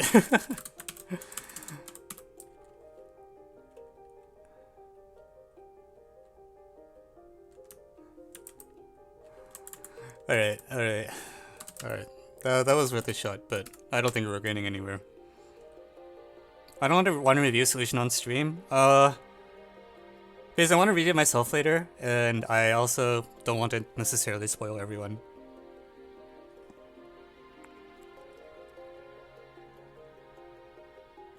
Yeah, Ekner Wallace streams. You should follow him. He does competitive coding. What's a construction? It doesn't say on the thread. It just says they exist.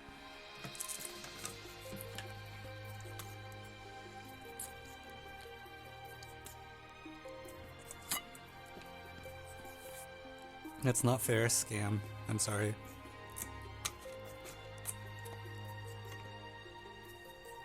Can't even get 4. Yeah. Yeah, they say simple construction, but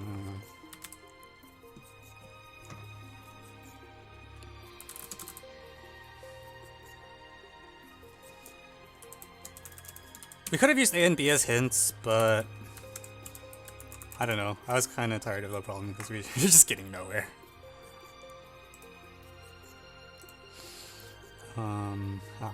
So I think the next one I'm supposed to do is G7, but I don't know if I really want to do a G7 right after that. Because I can't draw that G7 in GeoGebra. Alright, let's try G7. But I'm gonna play. Undecided. It depends on whether I can get the G7 or not. And I'm betting on no. So you guys have to help me out, okay? Because I can't actually get this one myself, I think. This one is so scary. Is the semicircle had it as a diameter, or is it just a generic semicircle? Oh, come on. MBT link 2010.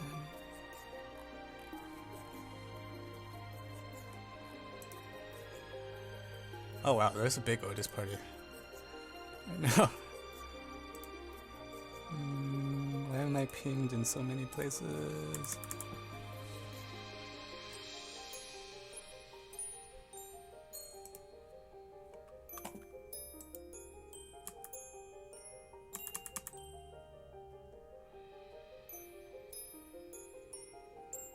Yeah.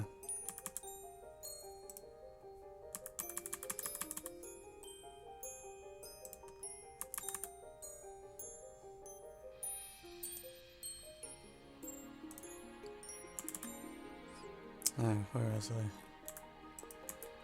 Okay. Yeah, the G...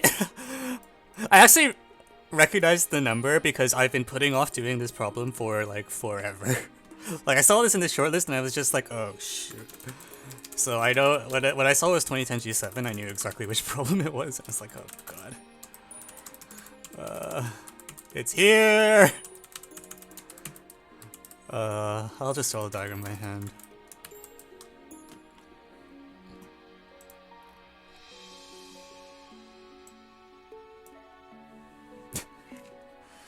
Yeah, this is a problem where, actually, honestly, I think I should just delete the problem statement and draw the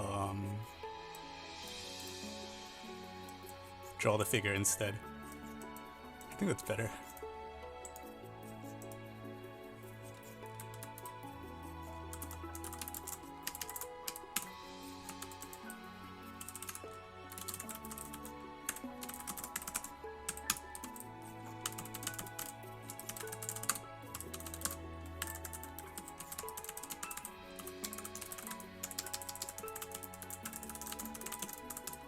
Yeah, yeah. It's happening! Help me out! You guys voted for this!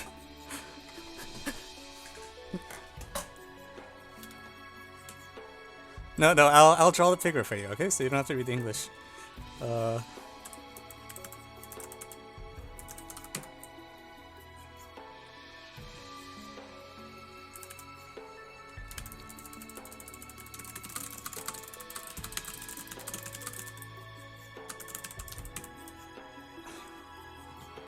I agree that it looks cool. It just looks so scary. Alright, let's get started. Welcome back, everyone. Today we have the iconic 2010 G7, whose statement is actually really convoluted, so I'll just draw the picture. It makes more sense that way. Basically, you want to show that if you can draw 3 of these circles, you can draw the 4th one as well. So if you can draw, let's say, this circle, and this circle, you can also draw this circle. That's a statement.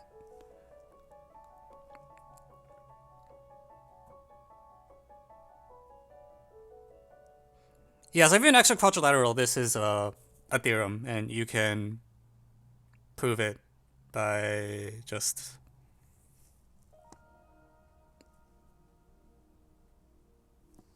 Did you just length chase for the quadrilateral version, actually? Hang on.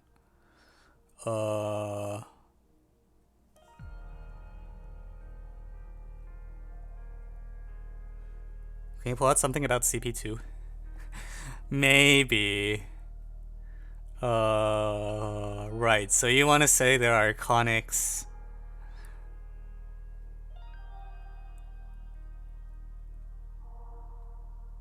Which are meeting at AC, infinity, infinity.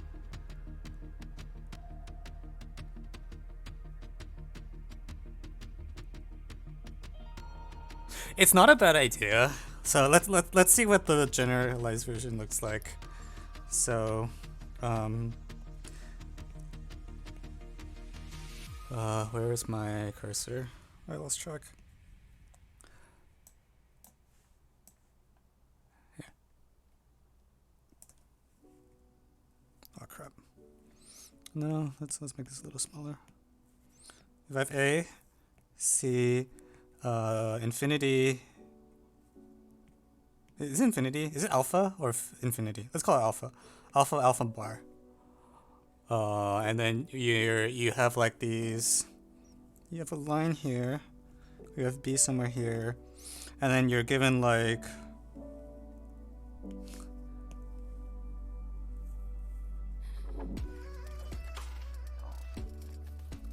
Some circumconics.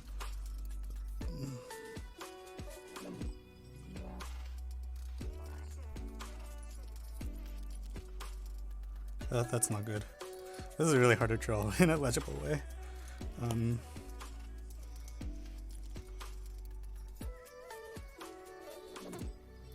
I hate this.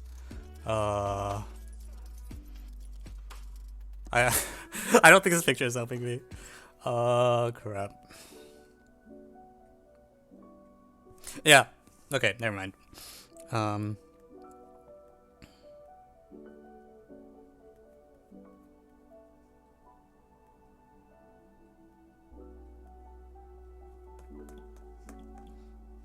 What if you inverted a B? Maybe.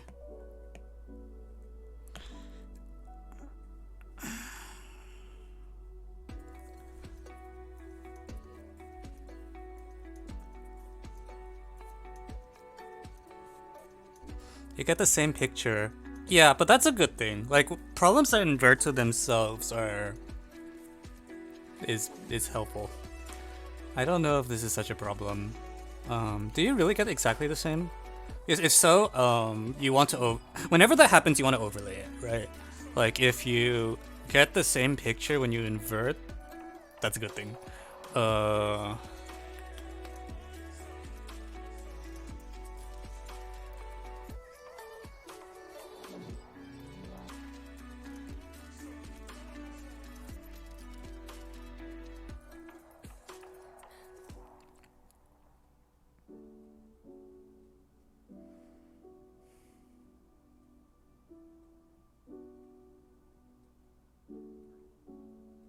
What if we just everyone wants to invert?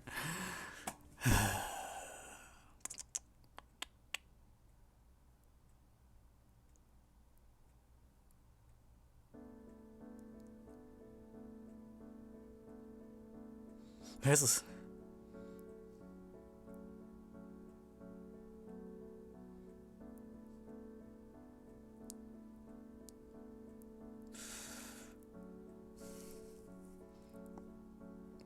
Just transform A and C to the circle points or something. Does it also stay the same under inversion at A?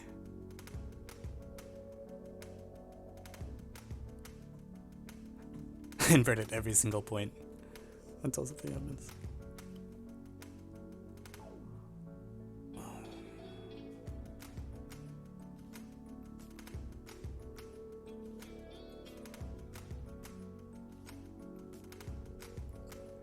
Yeah, so if you invert at A, you get the same picture. I think I agree. What if you compose inversion at A with inversion at C? Or something. Swap B and C. Hang on.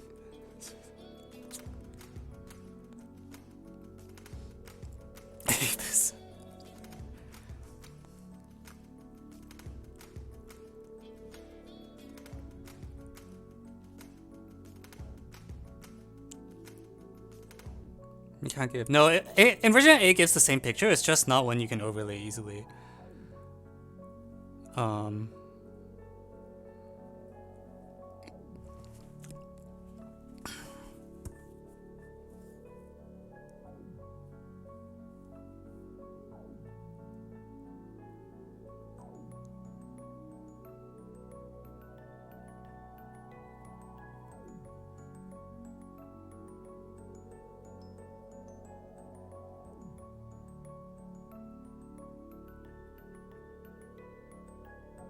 How do circles and conics work in CP2? A circle is a conic passing through two distinguished points. 1 plus minus I 0. Yeah, so like a conic is just the degree 2 curve. But a circle is a degree 2 curve that passes through 1 plus minus I 0. Those two distinguished points. That's a picture I was trying to draw earlier, except the picture ended up being horrible, so I erased it.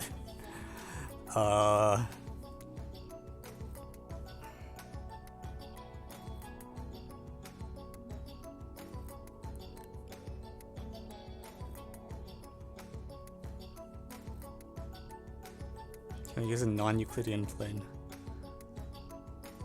Like a hyperbolic. This gets better and better.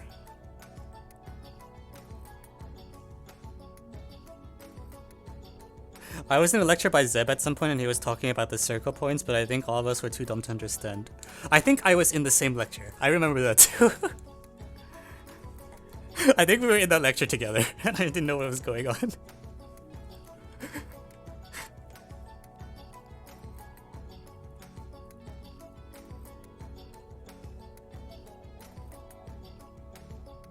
What's your opinion on using hyperbolic plane? What does it do?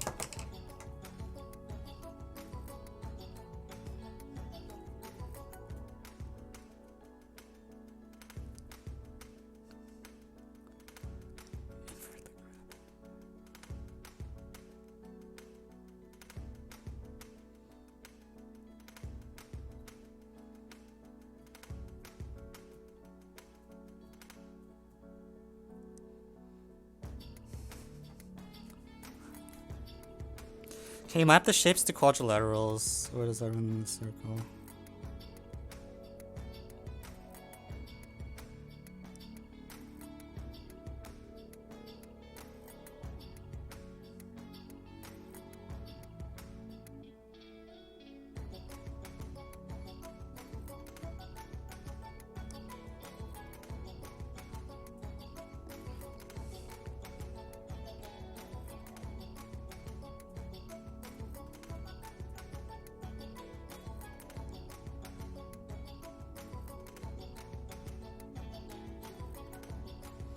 Evan, make a GeoGebra diagram. Are you serious?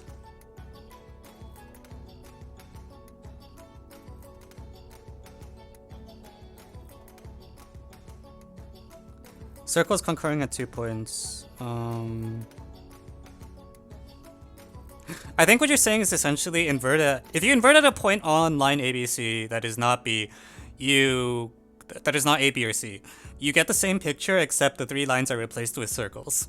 So the problem is probably true in that it's probably true if you make arcs for the instead of lines as well. I just don't want to do it because it seems terrible.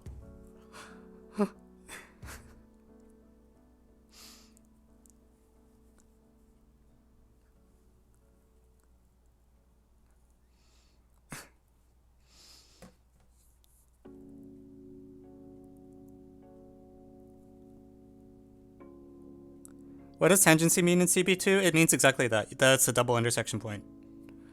So 2 conics in CP2 will meet at 4 points. And, you know, the double tangency is like 2 plus 2.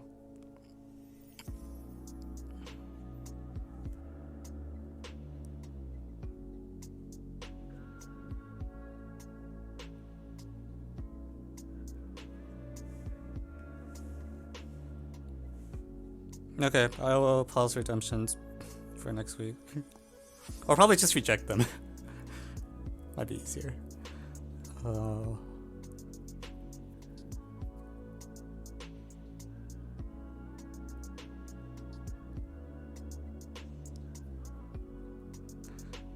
Guys, I have an idea. What if we just use homophily? Like normal people. Why is there an option to pay to get muted? I have no idea. People buy it sometimes.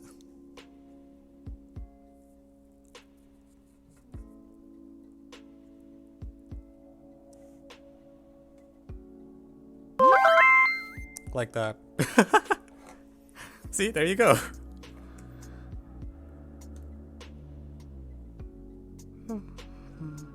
Alright, I need to make sure to press the mute and not ban button. I get them confused a lot. Thank you, Dotted Calculator, for 8 months.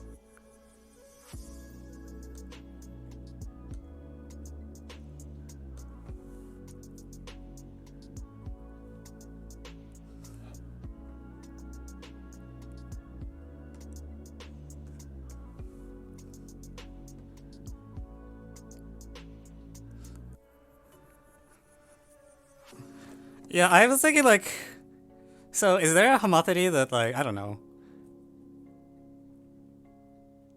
Shoemaker's knife actually requires the circles to be semicircles, right? Like it's not enough to just like, is that true? No, it doesn't.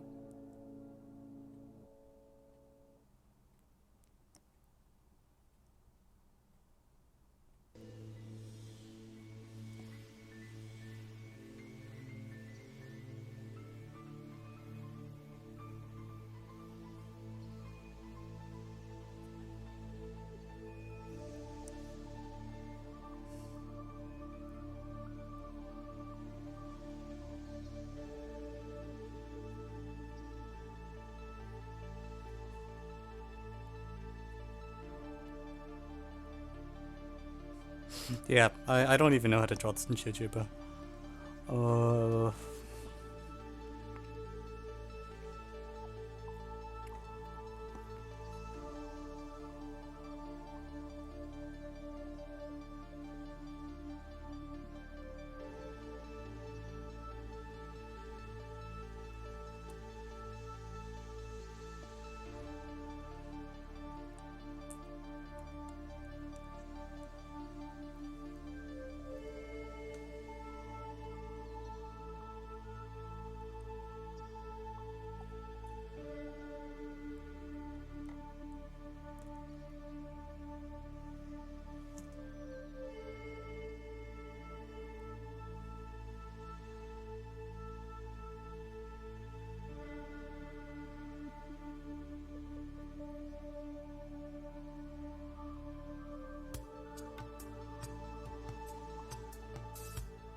I gotta do something.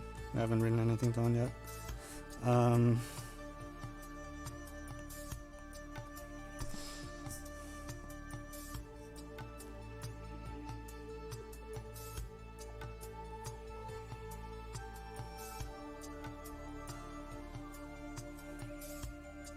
The techniques of modern algebraic.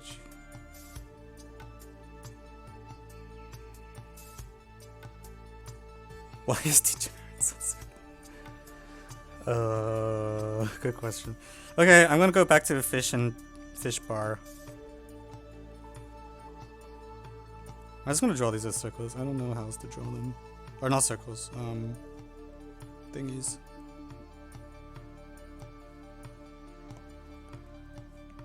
Oh crap, that's freaking circumconics. Never know how to draw them.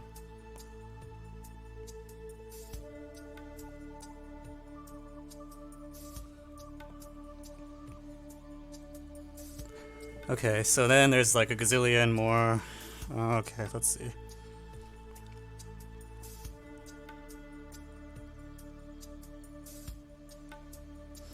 I barely know how to interpret the problems. Okay, so those, just imagine those three things are circles.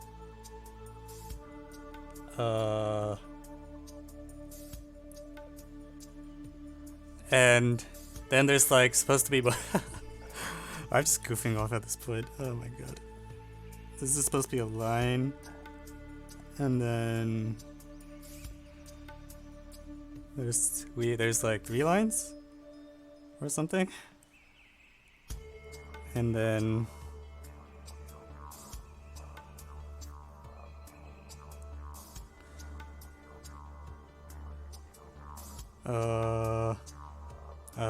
hang on, I probably don't want to do that. Ha! Ha! Okay. And then... That was so stupid. It's like tangent to 2 of them.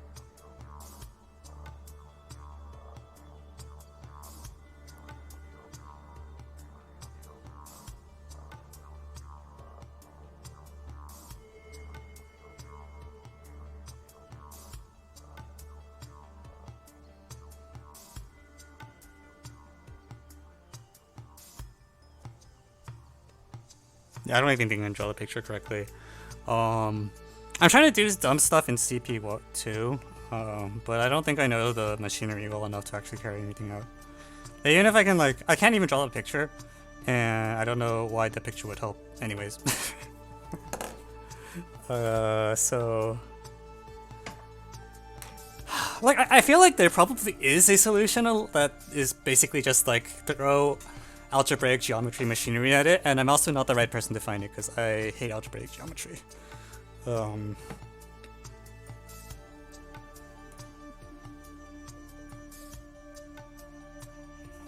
Yeah, this is why I did the inequality first, because I looked at the G7 and like the TOT problem, and I'm just like, oh my god.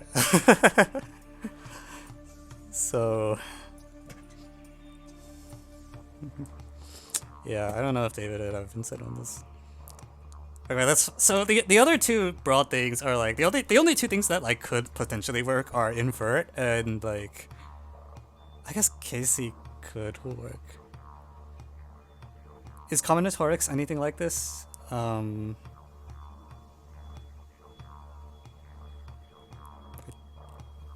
What does like this mean? I'm not sure I understand the question.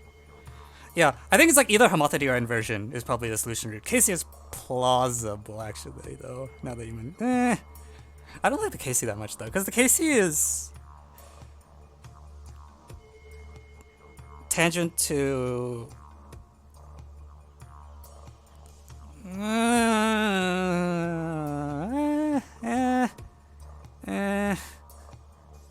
I don't like it.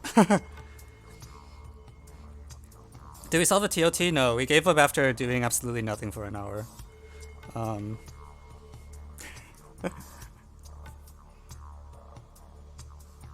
No, I don't think you should treat the lines as circles. Those feel different to me.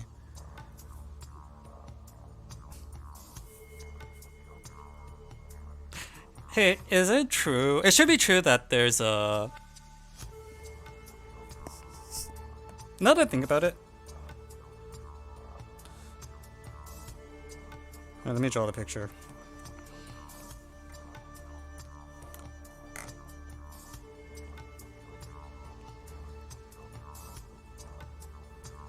Freaking.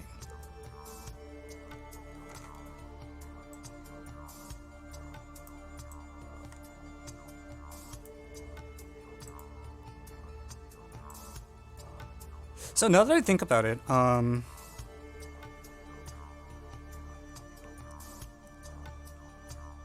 shoot. I can't even draw the picture. Jesus Christ. Once I draw this line, I should determine the others, right?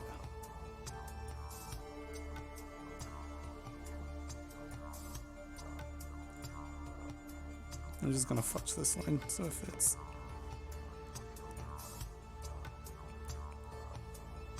So we also expect there to be a circle that looks like this, right?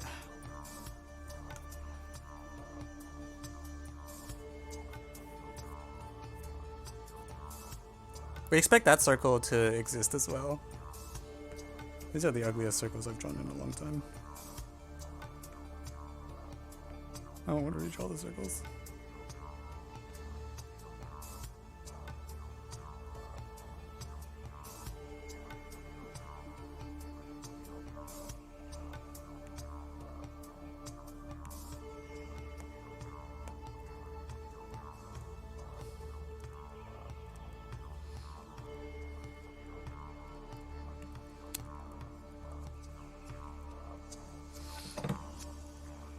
triple involution.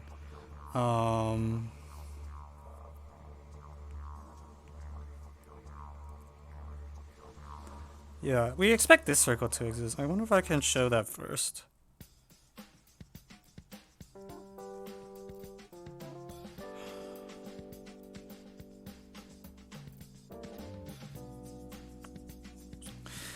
There's also people who are talking about inversion. So I'm hearing that if you ABC to ACB to CAB, how does that work? Can you extend the diagram infinitely? I guess I could.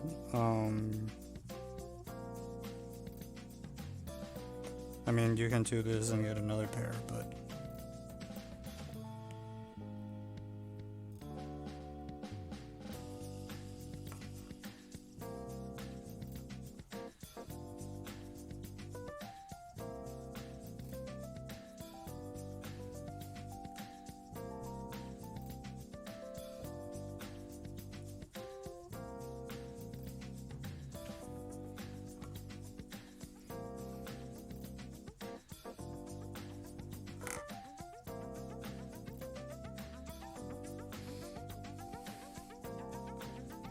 Okay, are we doing the okay. So you want to invert an A with radius. Okay, fine. We'll try it. So there's 3 maps in question, alright? There's we'll call them tau A, tau B, tau C. So inversion at A with radius this maps A, left, right, maps is left right arrow?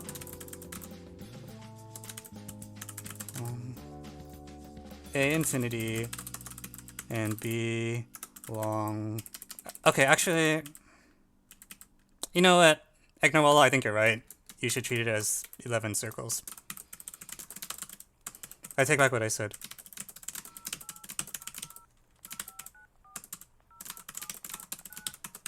Okay, so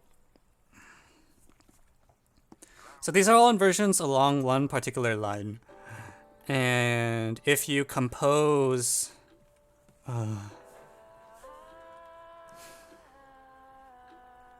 I want to pick the radius so that B and C swap, C and A swap, A and B swap. Man, what's the point of enabling no lyric mode if people start talking anyways?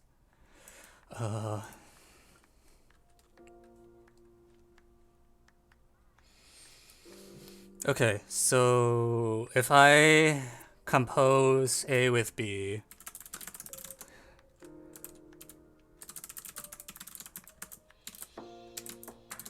where do things go? A goes to B, and C, so C should go to infinity. So inversion at A composed with inversion at B is exactly gives inversion by C. Beautiful.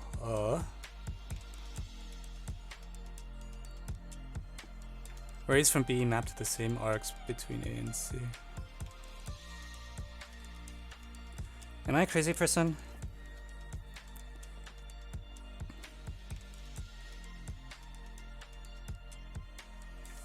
Group theory. Group theory on Euclidean geo, guys. Tau B inverse. Did I wait? What? No, the inversion is an involution, so tau B versus tau B inverse doesn't make a difference, right? Right? Tau B doesn't swap A and C.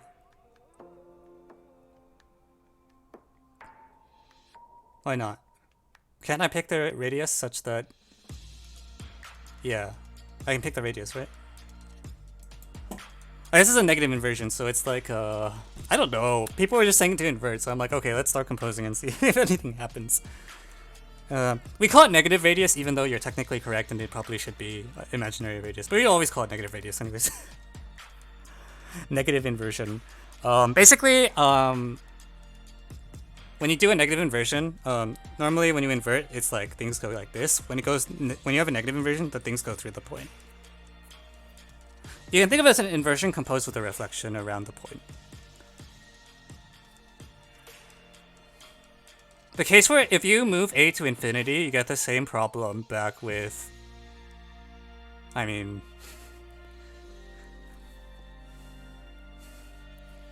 it really doesn't help you very much. I think.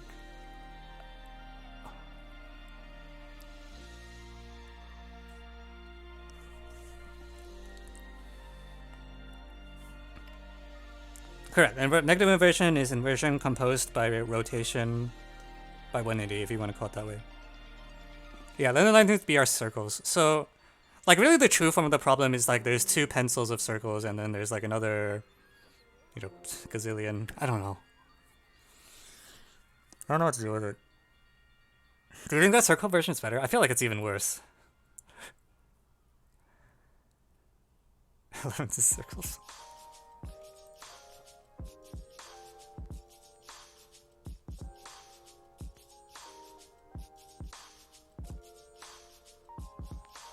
I don't know how CP1 is weird though, because it doesn't work well with algebraic geometry, because like lines are not really lines.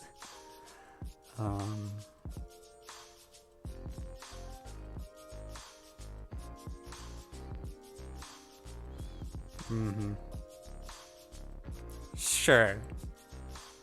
Oh, I guess what you're saying is okay. Maybe I see. So you want to do an inversion, so instead of 3 lines, you have 3 lines and 3 arcs. You get 6 arcs in 2 triplets. Then you move to CP2 after doing the inversion, at which point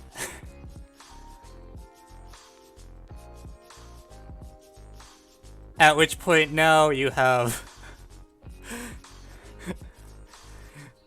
you have 10 freaking conics passing through alpha and alpha 4.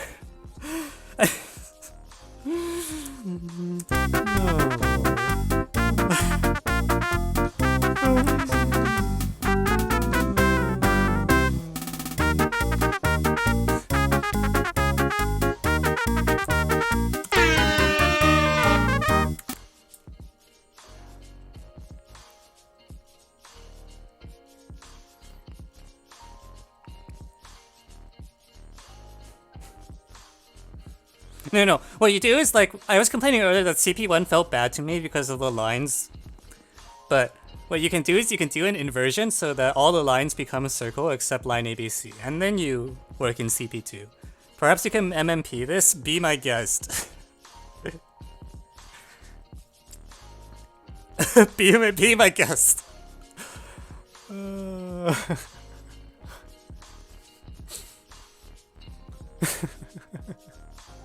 What's going on? We're kind of just dying. Evan, write this up? That requires me to solve it first! Oh god, what the heck is this? Can we just like use some Altity or something?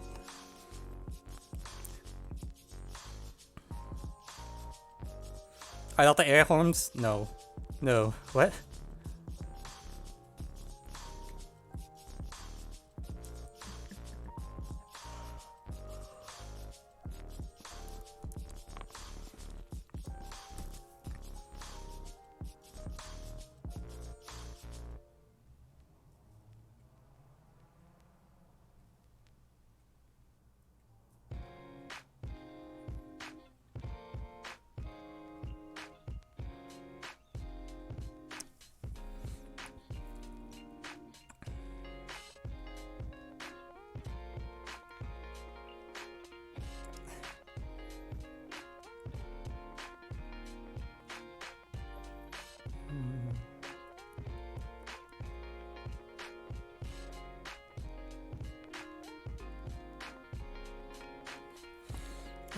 Jesus Christ.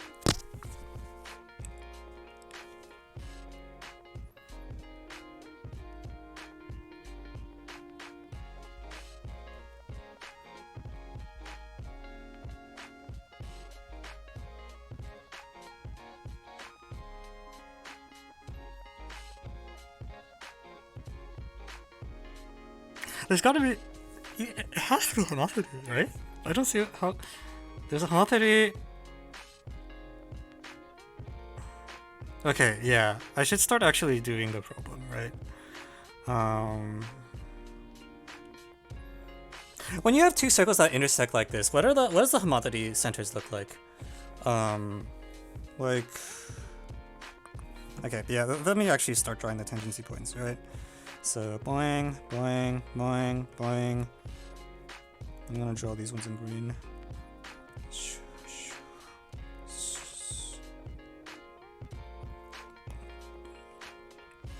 Okay, do.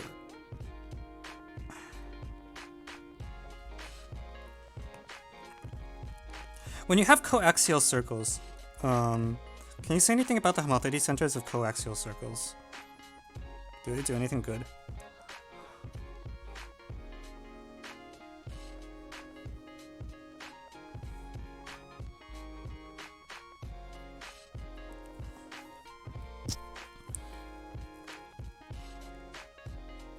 So point B is like the homotopy center from like, oh crap.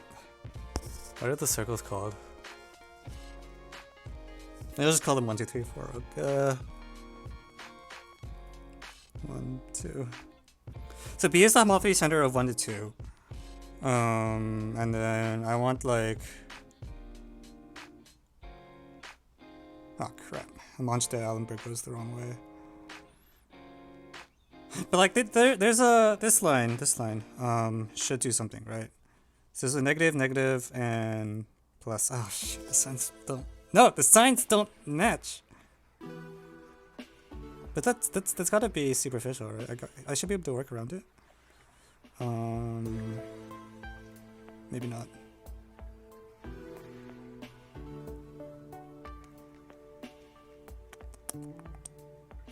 Oh crap! Why don't the signs match?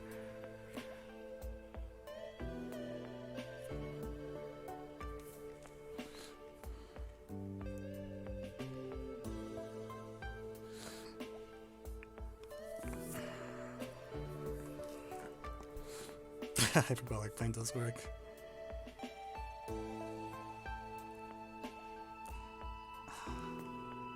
I really want to use positive centers, but I don't know if I can.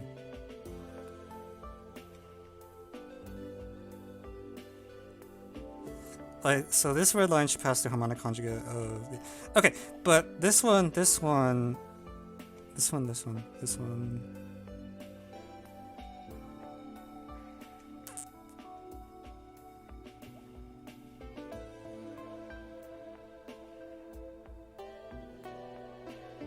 I don't know where.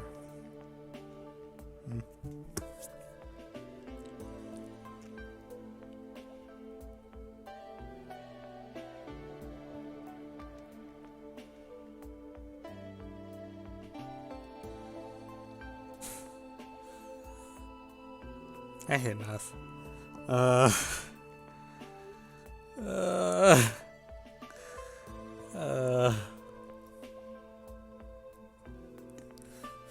Can I just like give up on math for like the rest of the year?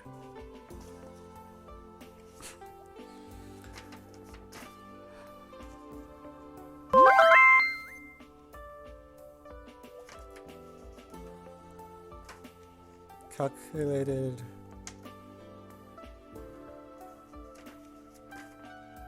I mean, I like the statement, to be honest. I just don't know what I'm doing. Jesus. You know, I actually haven't even started trying to shortlist problems yet. I'm so behind. Oh yeah, request time ended a while ago.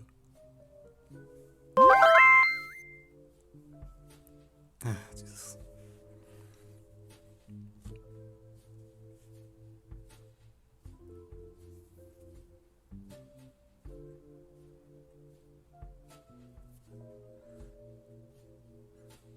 Yeah, no, like, I'm not taking new requests.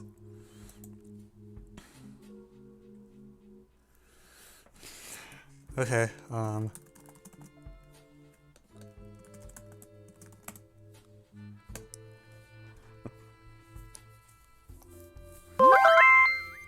today's just not the day. No, we're not taking new requests.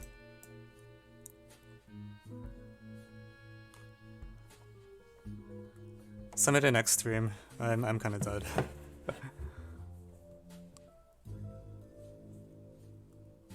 Is this the first stream where we only got one problem? Yeah, I'll look up both solutions. I think this one I want to know what I missed. The other one, I want to see a little. Here for the Riemann conjecture proof.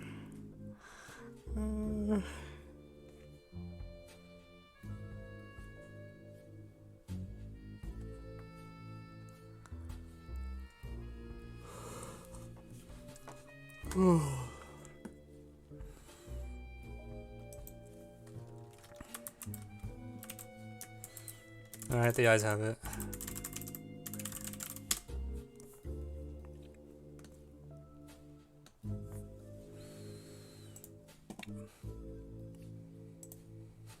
I feel like I'm setting a bad example by being so defeatist. Because, like, both the problems for today, I just kind of looked at it, I was just like, I'm pretty sure I'm not going to solve them. I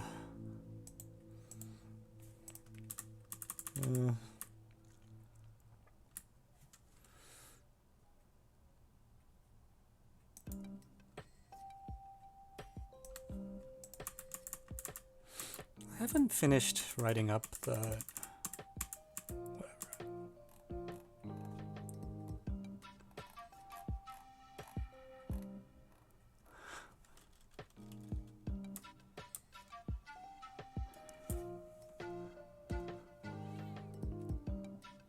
Do all emotes send? Yes, if you send an emote, it will show up behind my head for the mean value.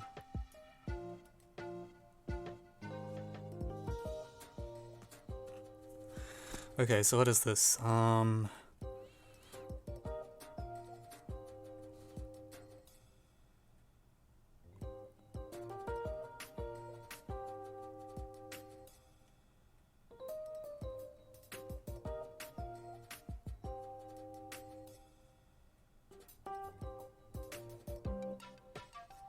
Consider those circles in the half plane.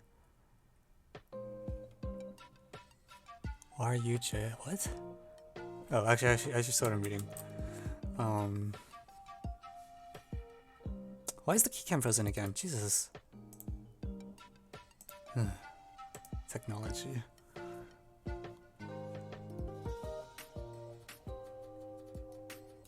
What is DP? The distance?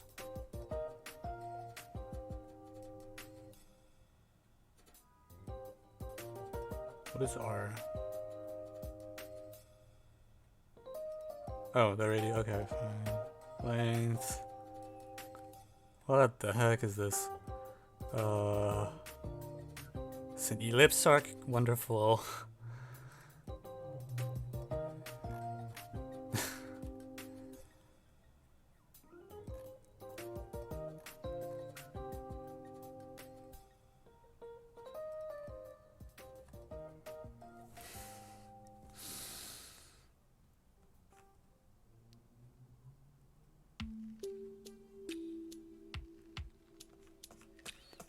Okay.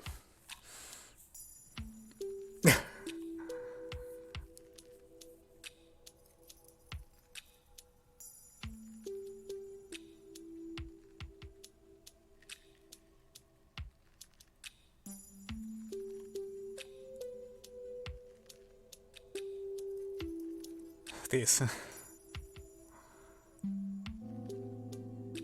Jesus Christ. So it's not homotopy, really?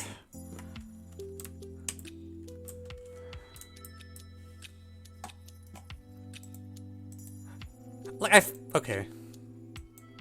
Fine. I guess.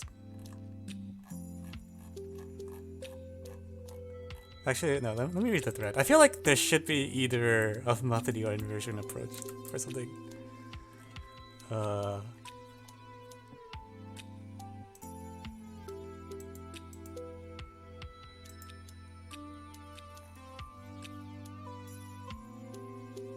Common, external. Oh crap, you did construct the X millicenters. Shit.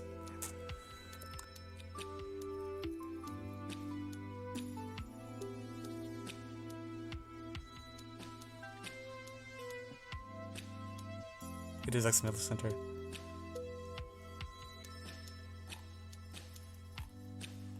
God. So the X millicenters actually lie on line ABC, is that correct? Oh no. Oh, how did I miss that? Okay, so I'm not crazy. Ah! No! It's the X millicenter. You don't want the other one. Oh, freaking.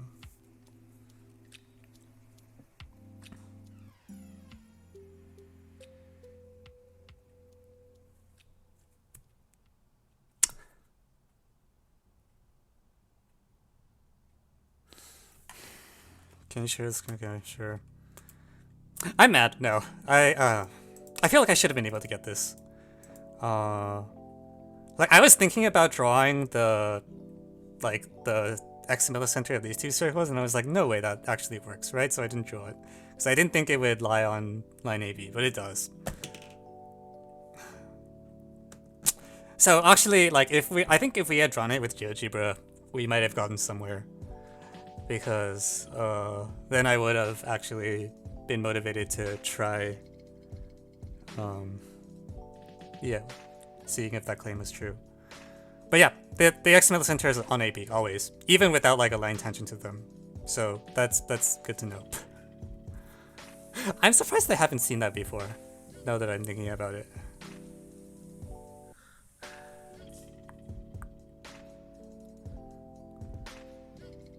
Like, I feel like if this is true, I should know that this is true. But apparently not.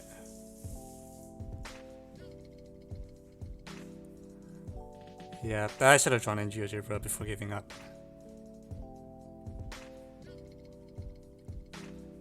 How does this proof go?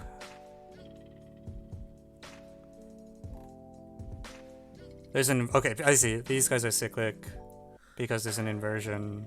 There's an inversion? Yeah. Okay. There's an inversion. So then radical center. Oh man, I could have gotten that. Because if you have this lemma, then you're in good shape. Because now you can start using Monge.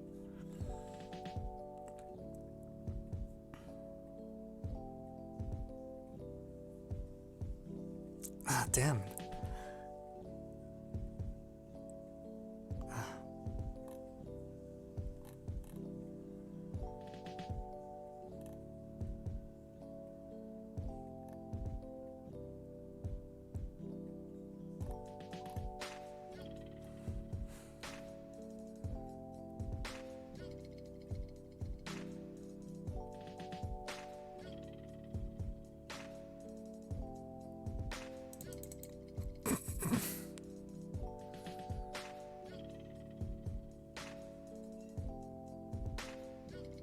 I have no idea what's happening here.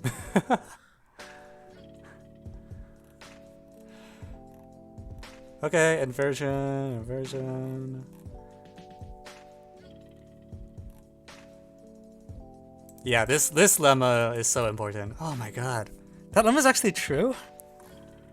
I thought there was no way that it would, oh, okay. Shame on me. Shame on me. I should draw that. What is the orange thing? What orange thing? Wait.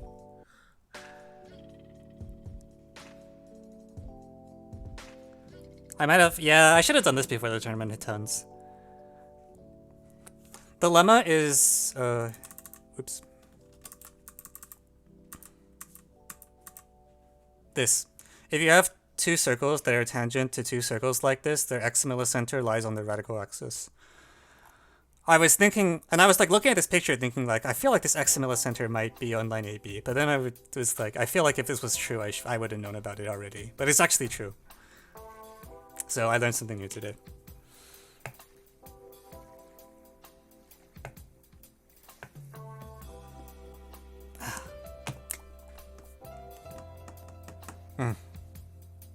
Oh man. So now I'm a little sad because I feel like I could have gone this if I had... I should have drawn in GeoGebra.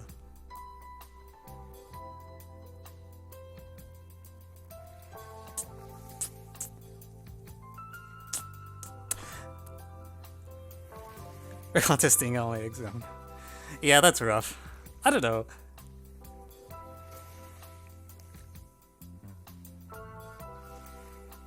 I don't feel like it's like this often. I think a lot of the time when I don't solve a problem and I look at the solution, I was like, oh, I see. I don't think I would have gotten that.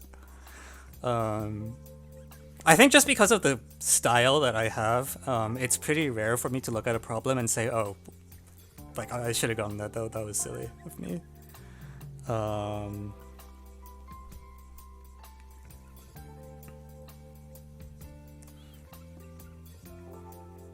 Yeah, there's some update.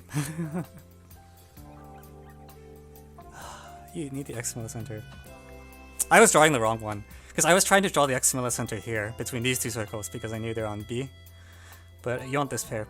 And if you have that pair, everything's fine.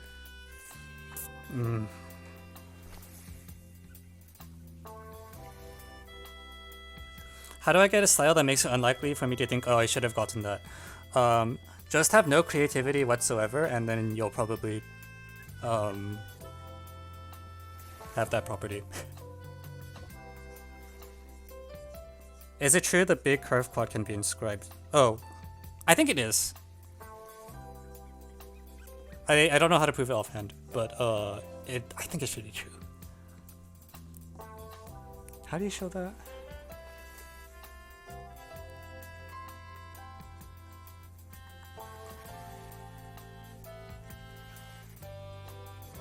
Hey, welcome back, Space Sam. We only solved one problem today, the inequality at the very beginning. Oh yeah, today was one of those days. Oh yeah, at the very beginning there was like an inequality. It looked like this. And you just kind of... This is the first thing we did. It took like 10 minutes. And then for the other, like, 2.5 hours of the stream, we kind of just did nothing. What are we doing now? Good question. What do you guys want to do now?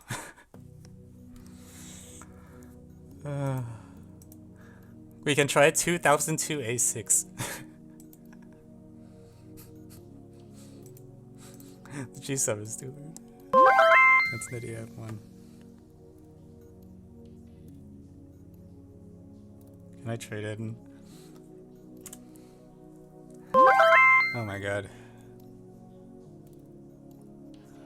Okay, alright, fine. You spent 4,000 channel points, so we will run the poll that asks, should we do USAMO?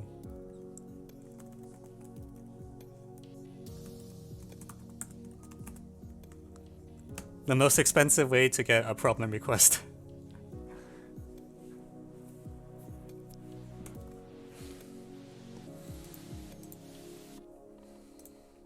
Y'all know this is gonna be a yes, right?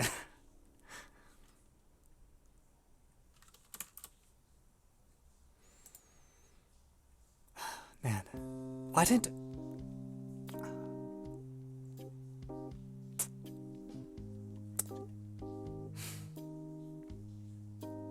Why didn't I use GeoGebra? We could have gotten that. That was actually gettable. I had the right claim, and I didn't pursue it because I was feeling annoyed. That's the worst way to miss a problem. Just be like, yeah, I don't think I'm going to solve the problem, so I'm not going to take my own ideas seriously. Don't do this, kids. Don't learn from my example.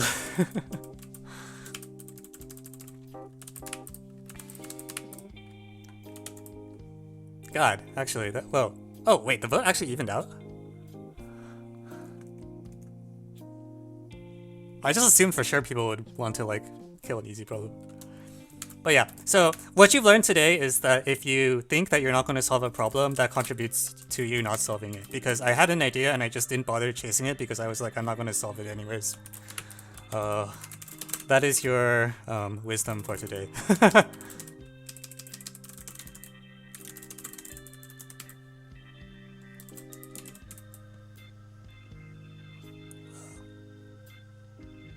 Bruh. Okay, I guess we're not doing 1996 one.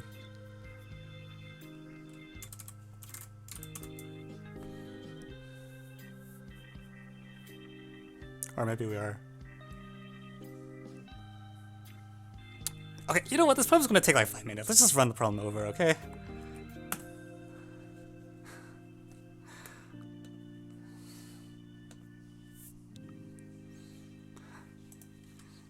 It'll be quick.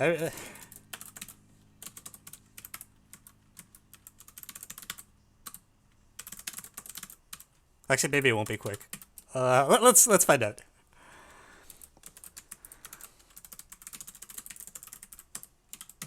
The USAMO one that took an hour. Which one? Which USAMO one took me an hour? Which one was that? Whatever. Let's get started. We can uphold the. Oh, but yeah, that one was genuinely hard. I actually remember that one. Yeah. I know which one you're talking about. Okay, welcome back. So, Trig, you want n sine n to average. So, the first thing we're going to do is pair up the ones that are the same.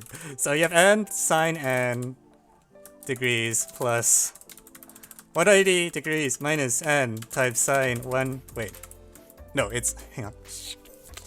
180 minus n times 180 minus n degrees minus n degrees? Jesus Christ. Okay, so this is equal to like something. What is it equal to? 180 sine n degrees, right? No, it's really USAMO. Okay, great. So, 90 times sine 90. Oh, maybe that's not great. Okay. Anyways, so enough to show that when I sum the sine of n degrees from n equals 0 to let's just say 178, I think. Well, we don't care about the endpoints actually. Let's just do to 180. This is supposed to be equal to cotangent of 1 degree over something. I don't know what the something is.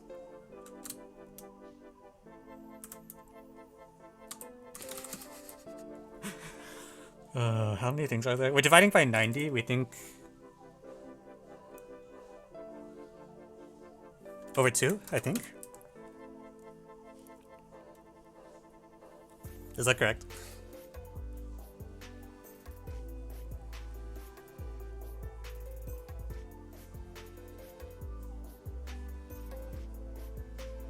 I blew all my money on the title.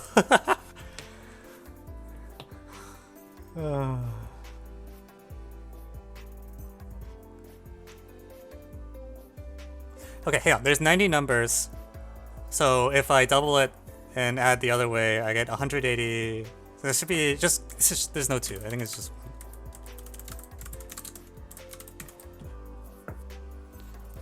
Okay, so that's what we want. I'm just gonna 180 is 178. That doesn't matter.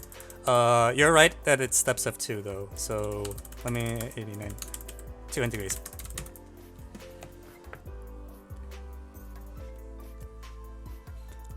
N degrees. Okay, so now we're going to do what we always do, which is like let zeta be a primitive. Let zeta equals cos 2 degrees plus sine I sine 2 degrees. And okay, this has to work, right? So n equals 0 to 89 of zeta to the k or to the n minus zeta to the minus n over 2i should be equal to is the thing we want. Alright, let's just compute it. This should be easy. Better music.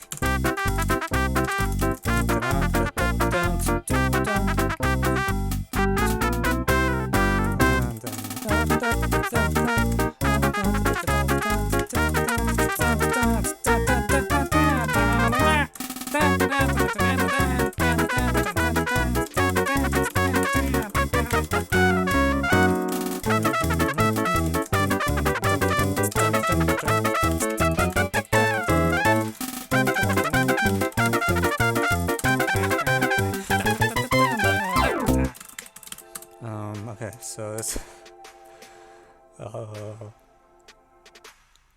What's the numerator?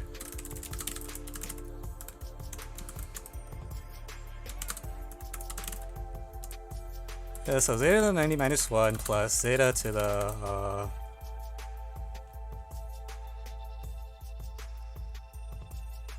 hang on, which way does it go? It's 1 minus zeta on the bottom. minus zeta to the 89 plus zeta.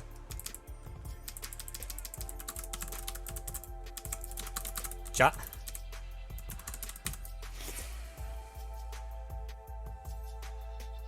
Okay, so this is equal to 1 over 2i times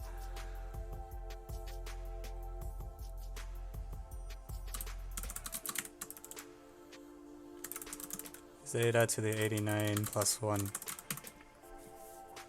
Okay, that's not good because that's not a real number, so I messed something up. Oh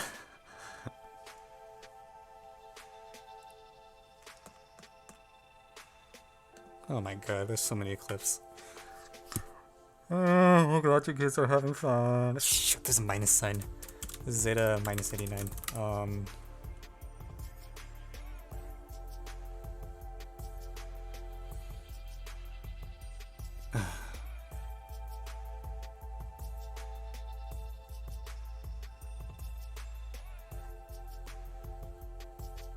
So there's a plus 1, and then there's like oh Jesus Christ, what's the other sum?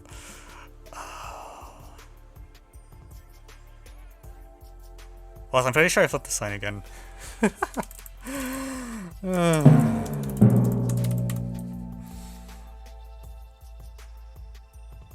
No. The sign is fine.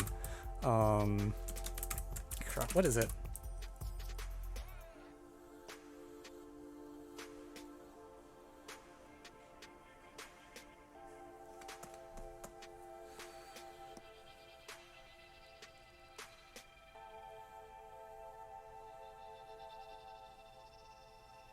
No, is it plus or minus? Wait, help. I didn't get the sign right. Okay. Times zeta, so it's 1 minus zeta plus. No, it's plus. I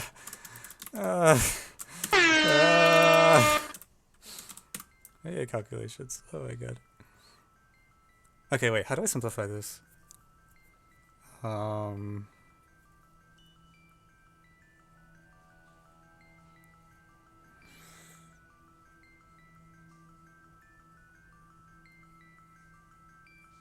Should I just factor the numerator first?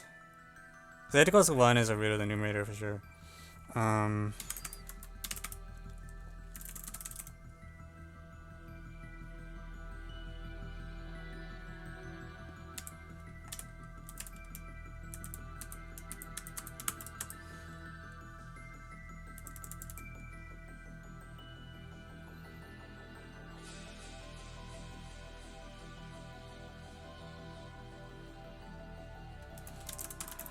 $90 minus 1.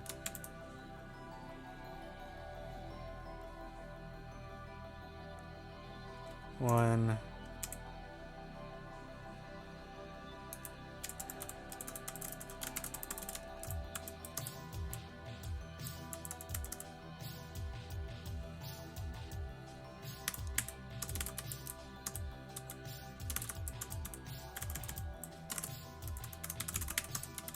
Okay.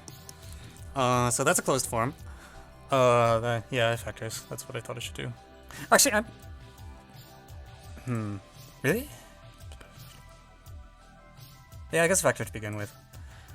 That's fine.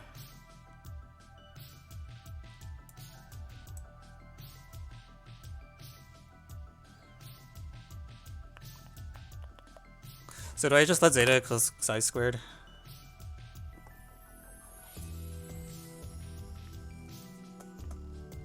I guess. I feel like, I don't know. I feel like as a matter of principle, I shouldn't have to do it or something, in the sense that, like, see, my philosophy is that all these trig problems are always complex numbers problems, and like this is supposed to just always work.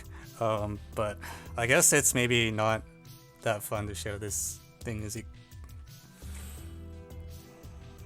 zeta is psi squared. But I guess maybe it's fine, and I can just.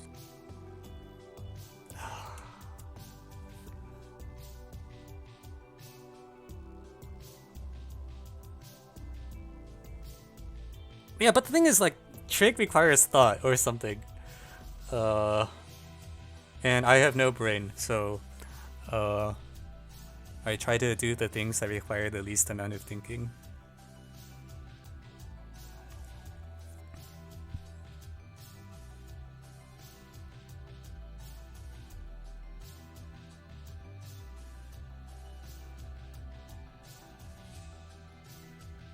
I feel like I don't like the position I ended up in though. Alright, well let's say zeta equals... What's zeta to the 90? Minus 1. Oh wait, yeah, zeta to the 90 is minus 1. What am I doing?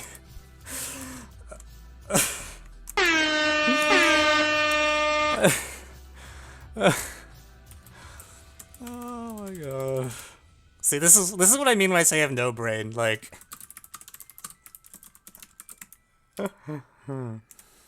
Jesus Christ. 1 over I. Wait, so I could have simplified this thing on the... Oh my god.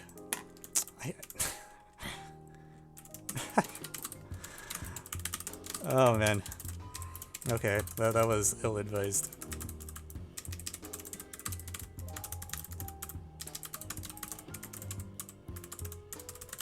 Oh crap. One moment, recompile, because I screwed up a sign again. So this is minus 2, this is also minus 2.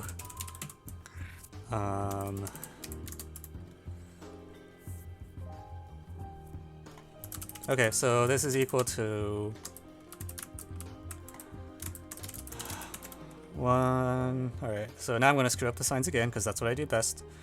But zeta, on the top, it's zeta minus, zeta inverse minus zeta.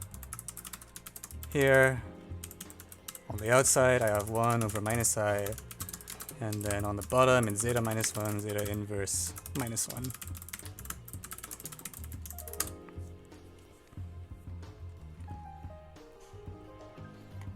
So now this is 1 over I times, on the top it's zeta squared minus 1. And on the bottom it's zeta minus 1 times zeta plus 1. No, it's just zeta minus 1 squared. Did I flip a sign? I flipped a sign again, didn't I?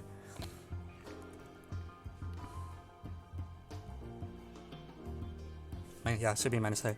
Okay, so we can divide out the common factor, so this is zeta plus 1 on zeta minus 1.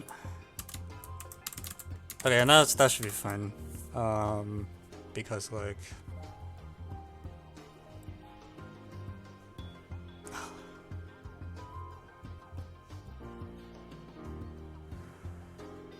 That's so annoying.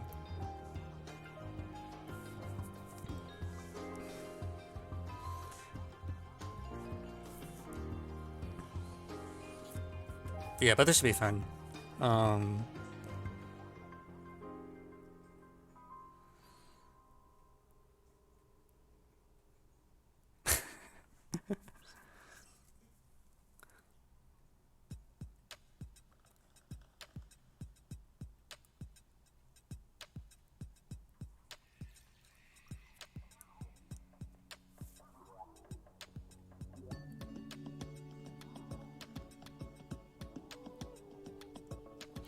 I feel like I should try to extract directly from here. Because this is actually... I feel like going here is a step backwards, actually. Because this thing is... This denominator is actual real number. It's the cosine of 2 degrees plus 1, whatever.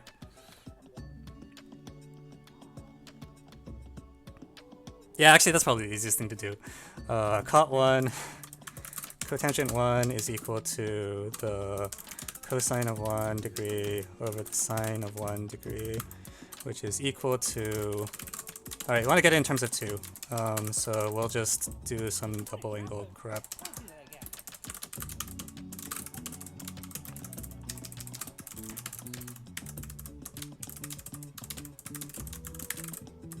So cosine 1 degree squared, cosine 1 degree, sine 1 degree.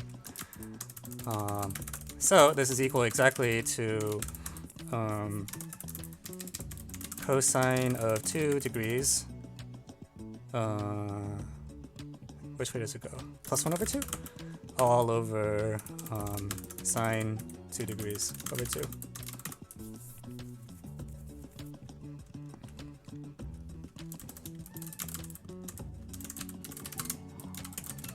Okay, and that's equal to some stuff.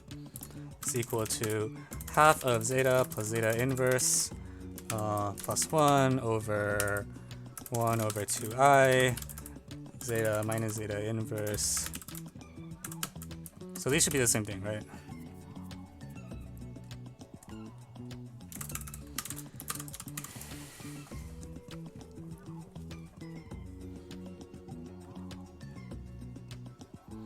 So this is equal to I times zeta plus 1 all squared over zeta squared minus 1.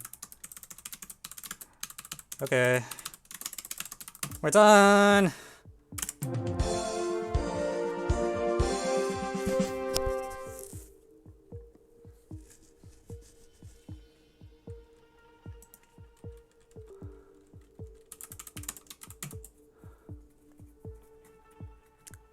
Okay, we got 2 problems this stream.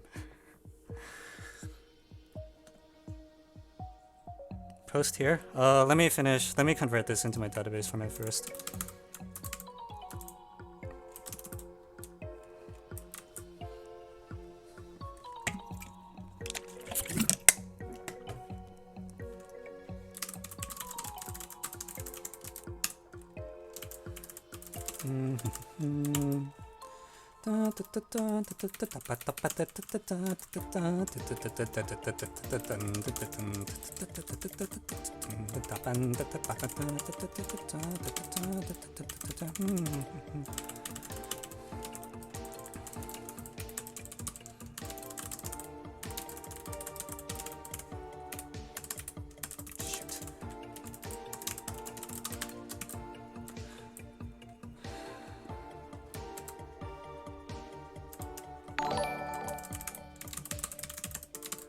Thank you, Galazar, for the follow.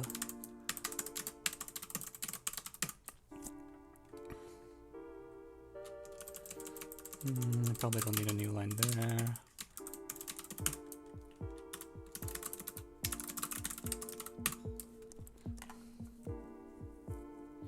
Pakabakan, yeah. Alright. And sine and degrees.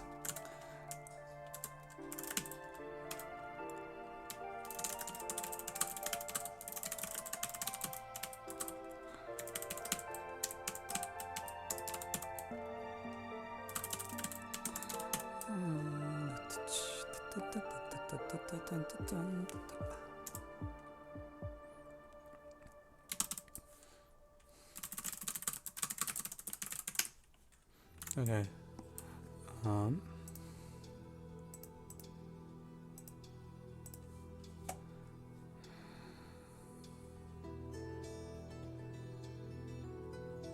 Post here.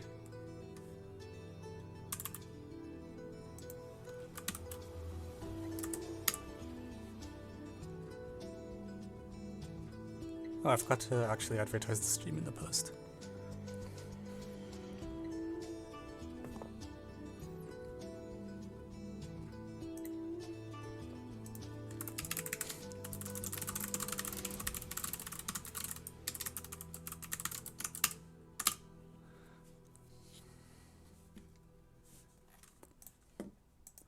We use Vincent Huang bashing. I don't know what that means.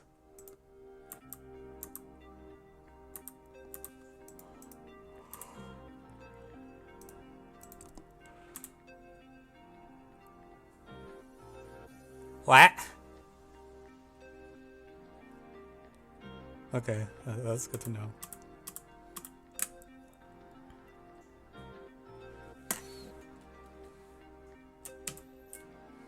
What you did, he has a handout.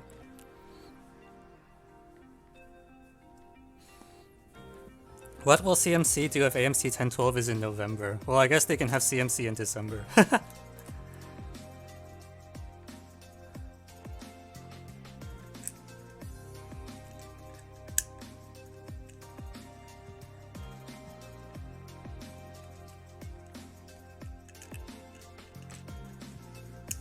That.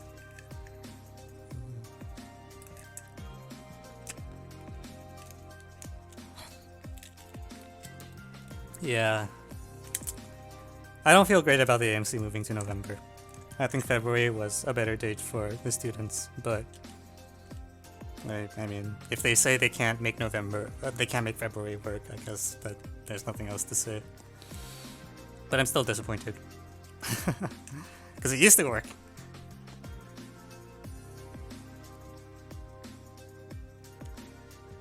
I don't know. I didn't know you were interested in music, Evan. I mean, I know some music like every other person.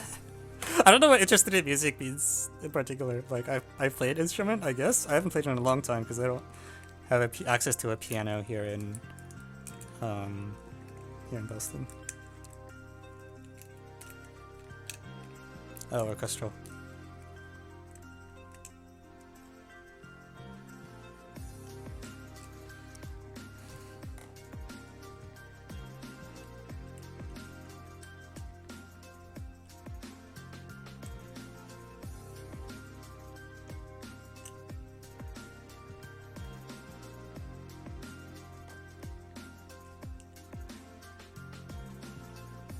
I don't know why people call it music if it has lyrics, because it also has a melody.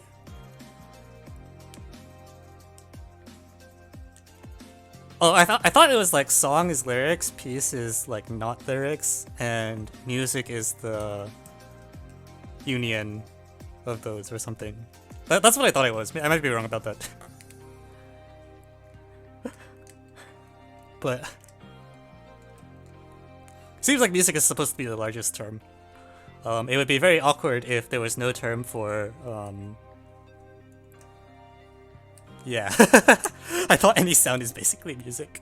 Like, 4 minutes and 33 seconds, you know?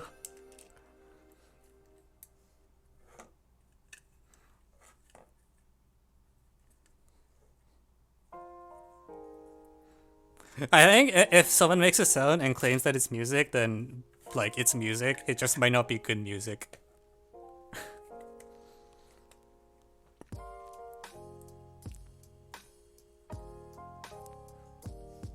For questionable definitions of good.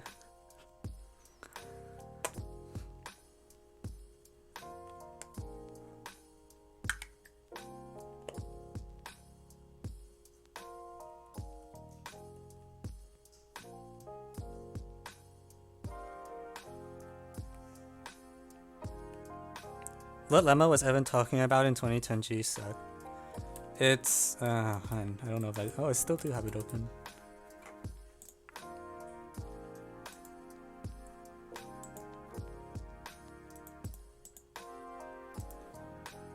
Here.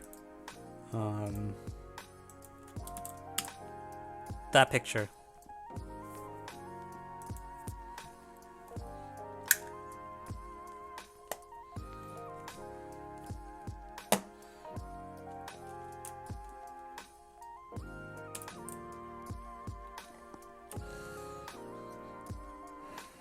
What is 1998 N1 and do I want to look at it?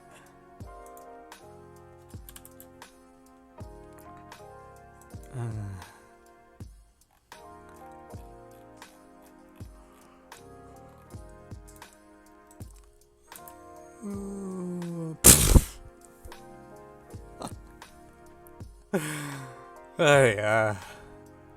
So is that a serious problem request or a joke problem request?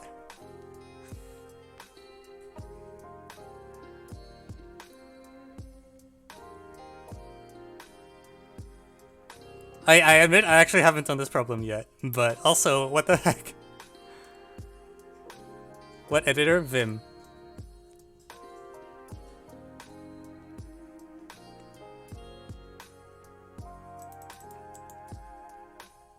Okay, I'll do this problem because it looks like a meme. Congratulations. Not money, he paid channel points. It's very different from money. I have done the lighthouse problem, sorry.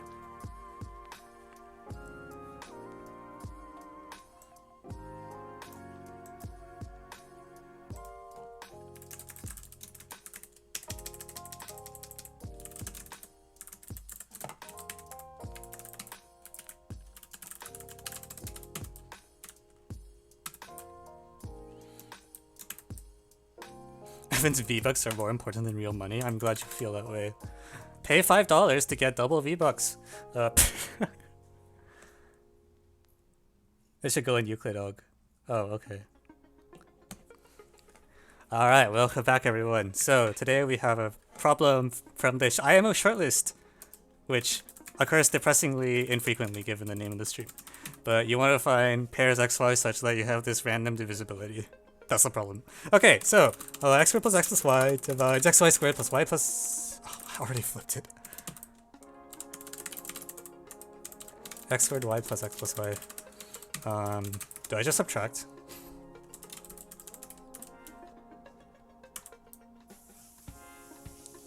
Do I just subtract? Is that it? And then it's like x squared. So the y goes away. Yeah, minus xy squared. Minus 7.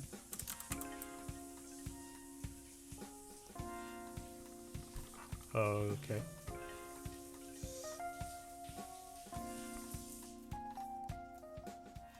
So I guess I like the bad case is if x is a lot larger than y, right? Like if x is a lot larger than y, then the divisibility looks plausible.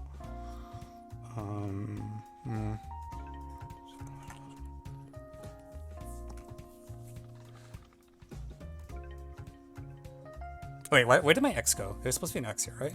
Plus x?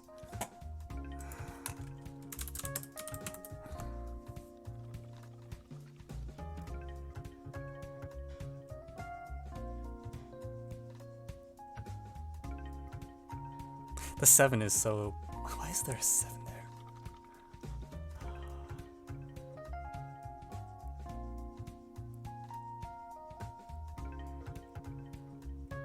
Wait, how do you do this problem? So if I fix the value of y, then I can do the problem, right? Because... So do I just do polynomial division in x?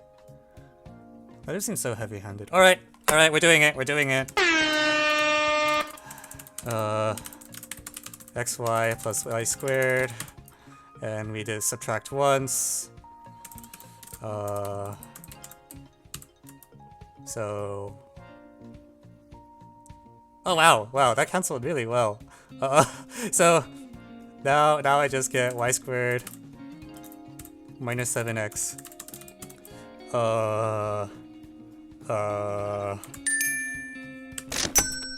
That's probably too small. I was just thinking, like, if I plug in a specific value of y, it's a polynomial in x, so I was like, okay, fine, I'll do it. And then I noticed that the term actually just cancels. Well, okay, that I guess that's the thing you can do. Alright, so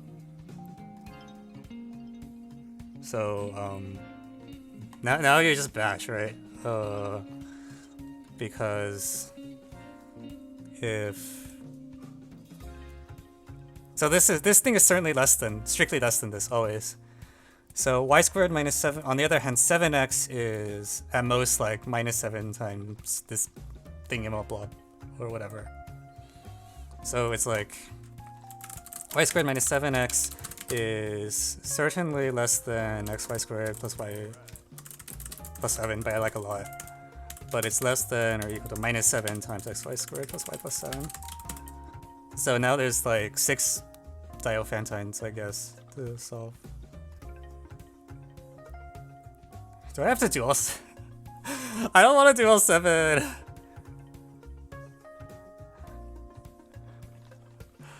Oh, okay, let's just do all 7 cases, whatever. It'll be quick. So y squared minus 7x equals 0 is a solution. So I guess that just always works. Y squared minus 7x plus xy squared plus y plus 7 is...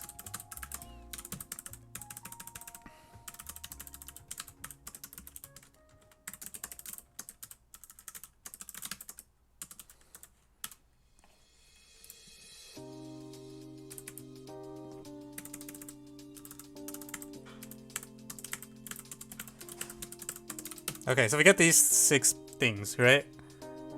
And are these all linear in x? They're linear in x. So I should just... You know, I should just let k be a letter.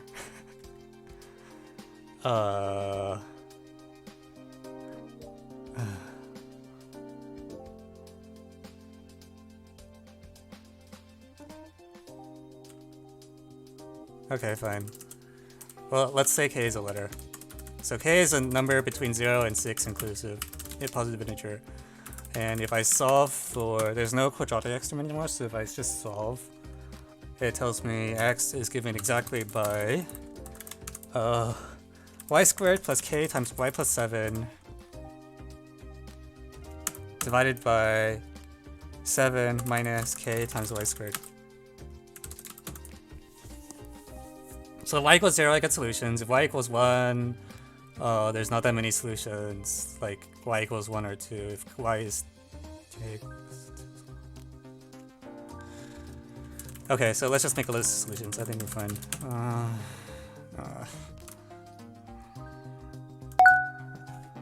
So xy equals, so k equals 0 has a bunch of solutions. So if y is divisible by 7, like 7n, then 7n squared is a solution. If for k equals 0, for k equals 1, there's only a few things I have to check, right? Y equals 1 and not even y equals 2. So y equals 1 and k equals 1, what do I get? 1 plus 7 divided by 7 minus, this is 3 halves, no good. And y equals 2, k equals 1, 2, 6.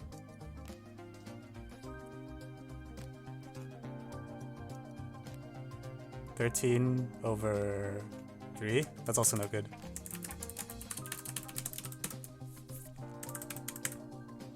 And for k equals 2, y equals 1 is the only one I need to check. Which gives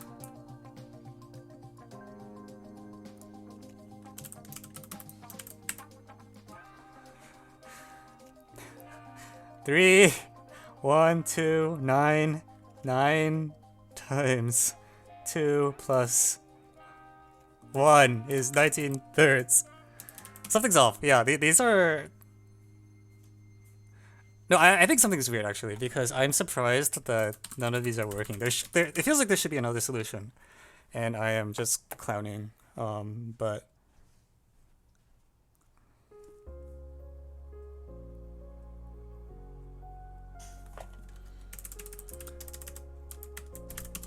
Okay, 3, 4, 5, 6. 6 will definitely leave a solution, right? Because the donor is actually... So for k equals 6, 1, 8, 6, 49, 1. Okay. For k equals 5, 2, 8 times 5.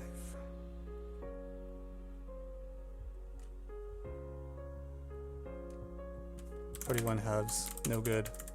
For k equals 4, 3 on the bottom, 4, 32 plus 3, 11, 1's okay. And for k equals 3, 4 on the bottom, 3, 24 plus 1, 25 quarters, no good. Okay, so is it just those guys?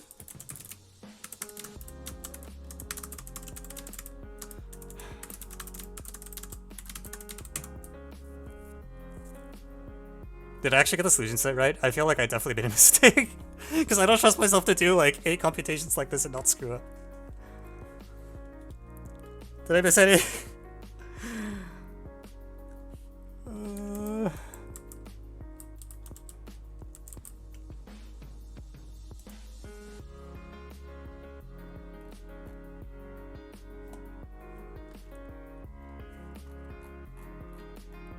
Well, I actually got it right. Alright.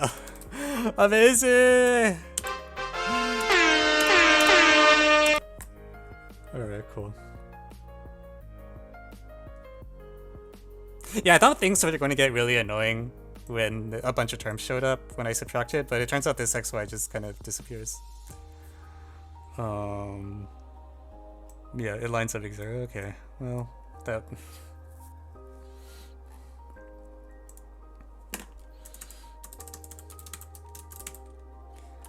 The clickbait title is working. Really? Is there anyone that's... Well, see, the thing is, like, for the people who know what that means, right? Like they first of all they'll know I'm trolling because no one live streams a proof of the Riemann hypothesis even if they're on crack, and also once they see that like I'm not working on anything that looks, I guess this is number theory, but like you know.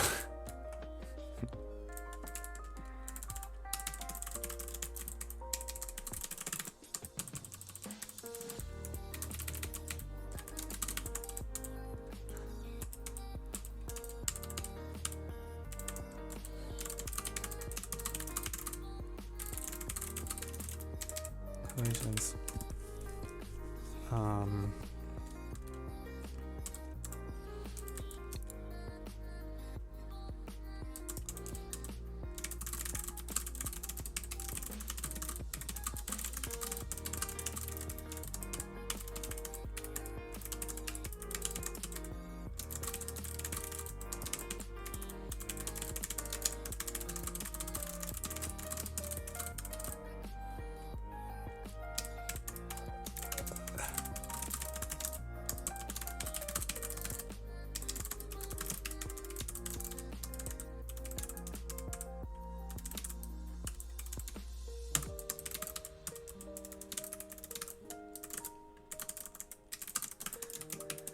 Okay, so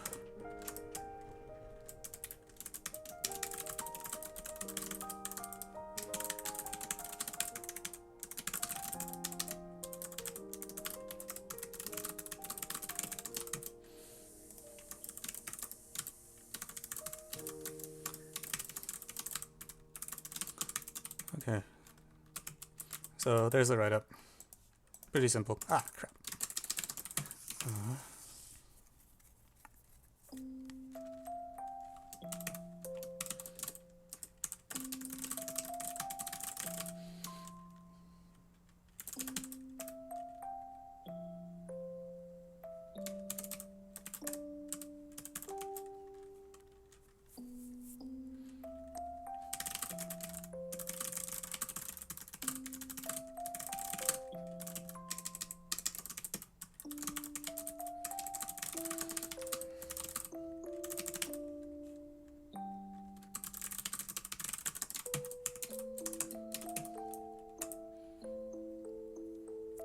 Oh, there are two if and only ifs. Good point.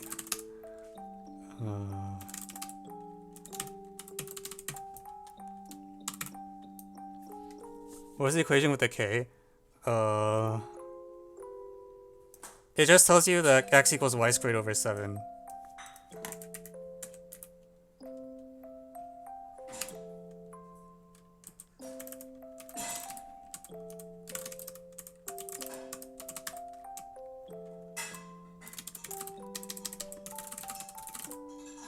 Oh, how do you get that? Well, I mean, it's this thing divides this thing, so all I'm doing is letting k be the negative quotient.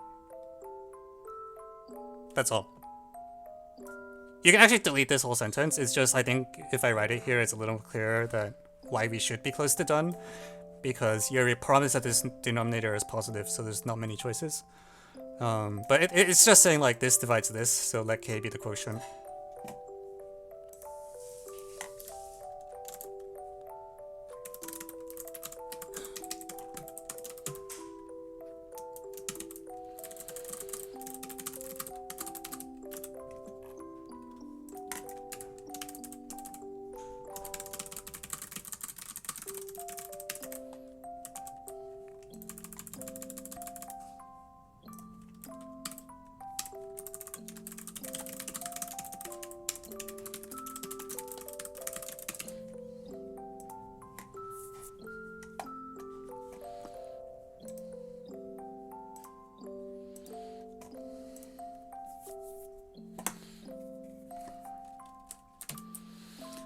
Okay.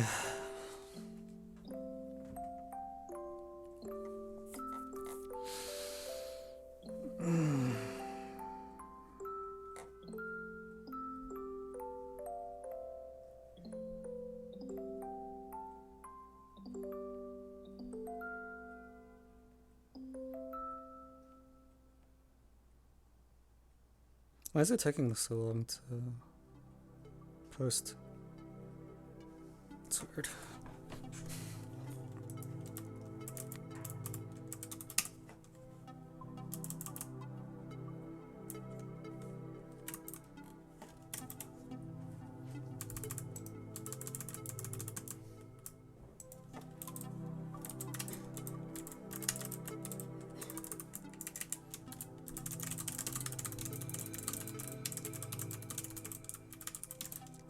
Evan, are you ever going to pursue research math, or did you decide to do teaching full time? I mean, I'm in a PhD program.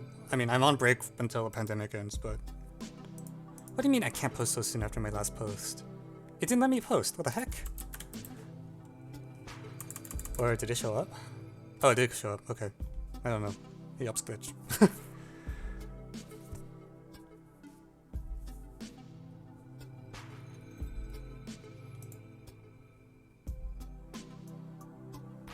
No, it didn't tell me the post. It just said like posting back soon, and then it lagged out.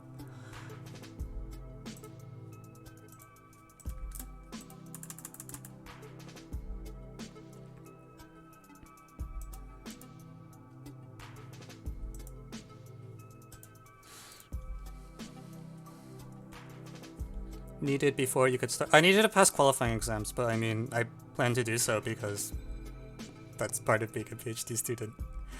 Is my PhD in combinatorics? No. I'm in number theory. Automorphic forms. Which, by the way, make no sense.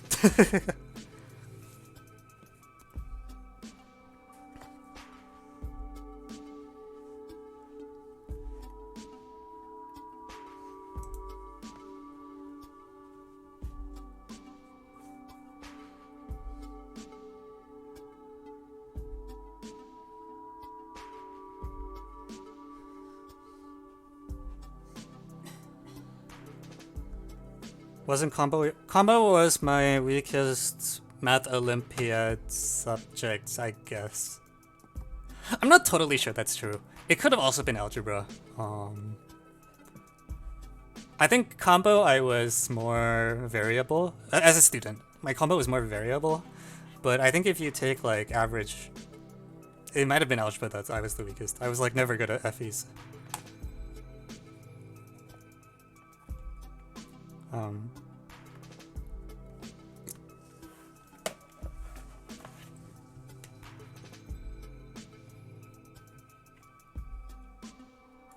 The circumcircle and X-circle tend to intersect.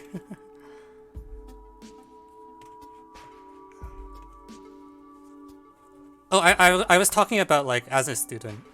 Oh, okay, on stream I think definitely, on average my algebra is at least my functional equations is definitely the weakest, I think. Because I just don't...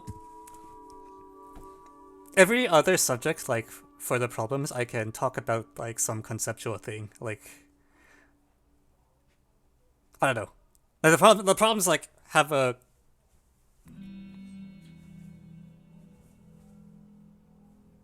interpretation or something. I don't know. Whereas FEs, I just kind of be like, all I see are equations, and they all look the same to me, and like, I don't feel anything when I see any of them.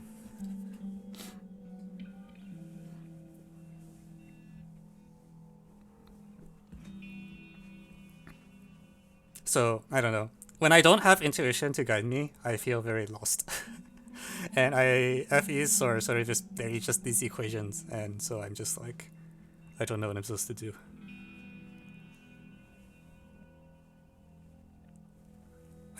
I just don't find algebraic expressions to be intuitive. Like, I've said this a lot of times, like, at least with Olympiad inequalities, like, you saw me earlier when I was saying, like, hey, we got 1 over xyz on the right-hand side, so we can probably do whatever we want now, because that's, like, the smallest thing possible. But for functional equations, I can't even say that. Like, all I see are just equations, and, like, okay, more equations.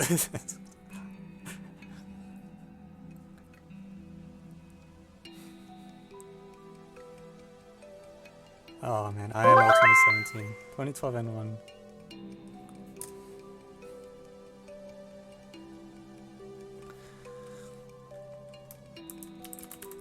Are we just shooting down easy functionals? No.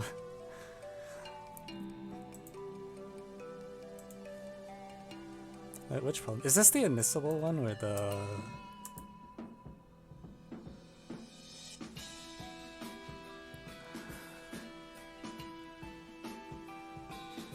GLF is the...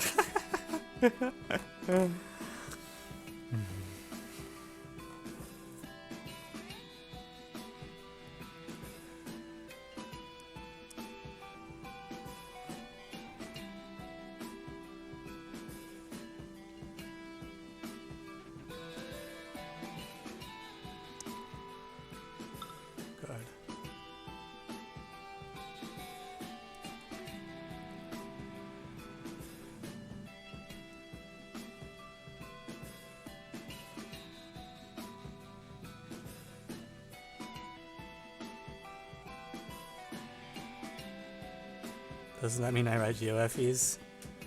I mean, P implies Q does not imply Q implies P, question mark?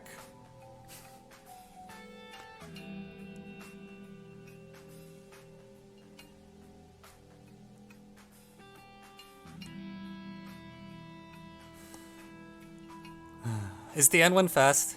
If it's quick, I'll try to do it. And then go to sleep. It's pretty quick? Okay, let's just run it over.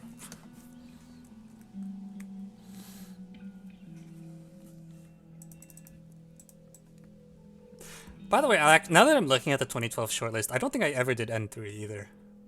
N3 looks pretty fun.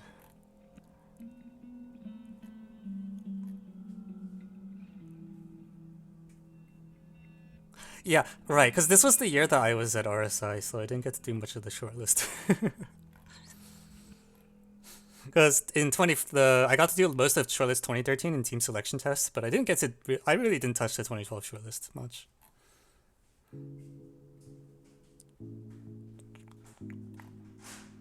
Well, I think by now I've done the. Actually, I haven't done the C7 either.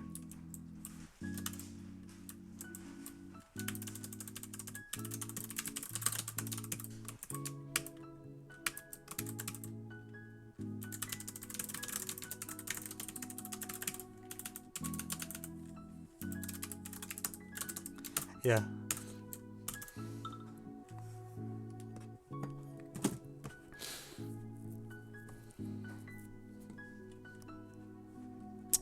And RSA. I had no idea what I was doing at RSA. It was like I didn't know what a tensor product was, or a category for that matter. But those words showed up in my paper. It's just a lot of me like using words incorrectly because I didn't know what I was doing.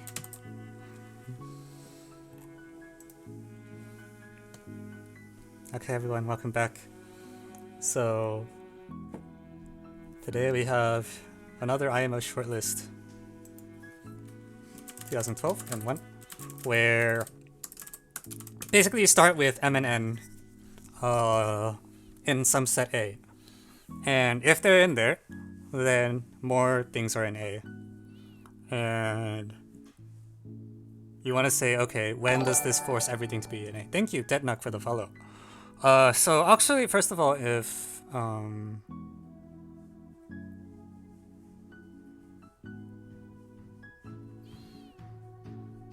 for every integer k, right? So not just for... Right, so things can be negative. Okay, fine.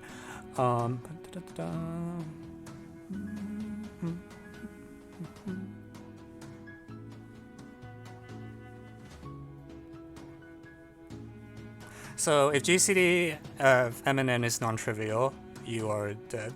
Okay, fine. If...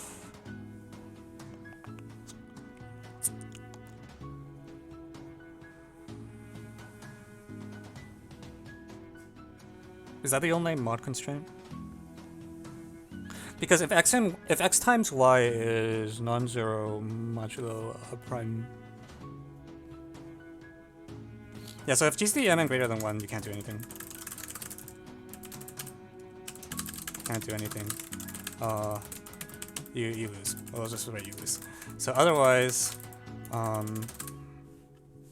well, k times mn plus m squared plus n squared in A for every k.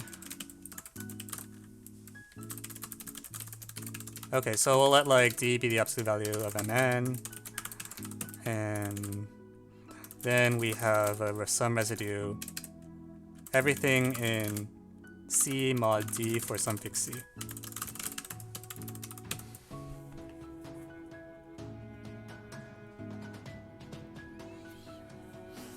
I'm trying to think like if I have like 2 and 5, does anything weird happen? Yeah, I should be able to get everything, right? Sorry, greater than 1, yes, greater than 1.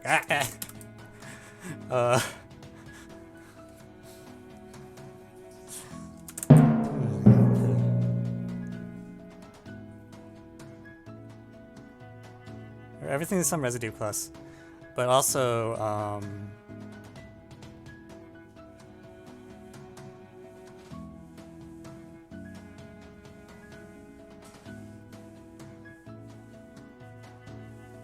wait, what? No, that's too stupid. Does that work? You're kidding, right?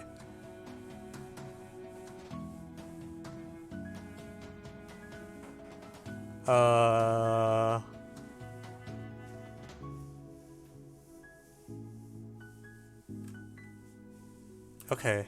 Otherwise, every multiple of m squared and n squared is in A.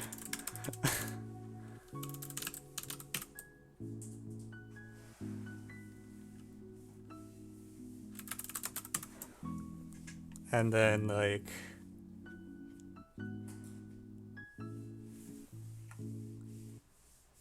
then what?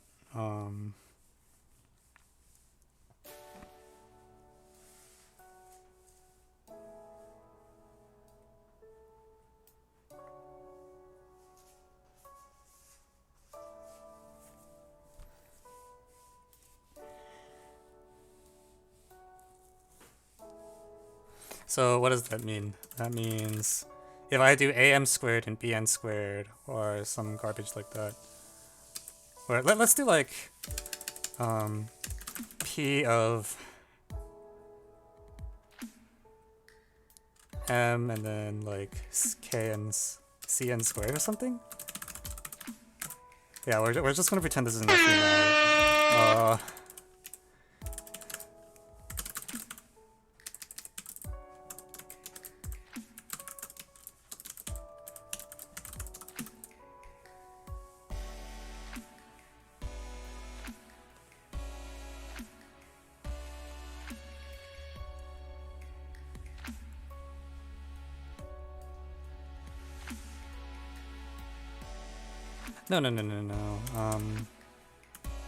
Let's just do a m squared and b m squared.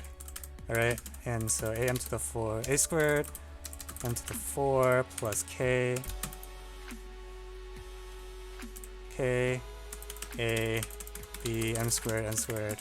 Okay, this does something. I don't know what the heck this does.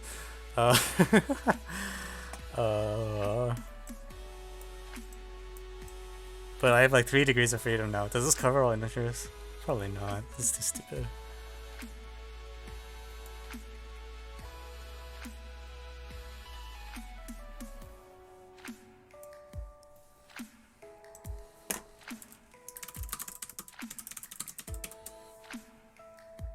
I want to do Bezier, but I keep running into like squares.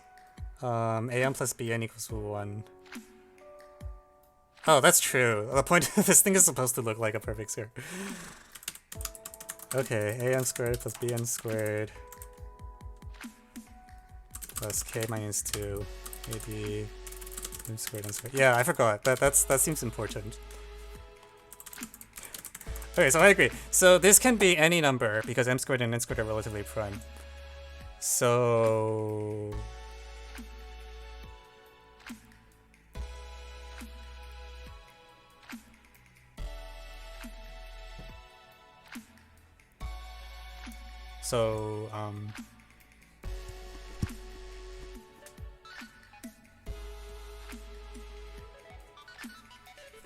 I hate this. Should I just like k equals 2? Every perfect square is in there.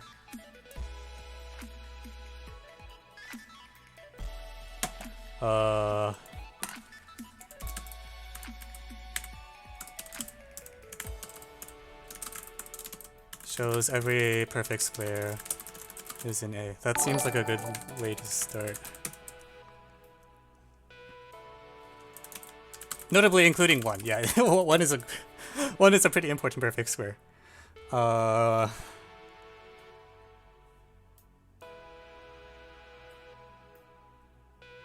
think 2019 was easier to get 4 problems if you ask me. I'm not sure. It's not that clear cut.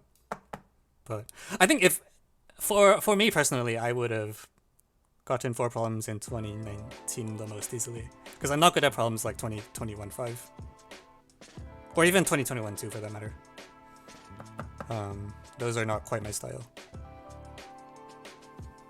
Okay, so yeah, 1 is in there. Is 1 important? Every square. Wait, why does 1 get you? Oh, you let x equals y equals 1. Yay.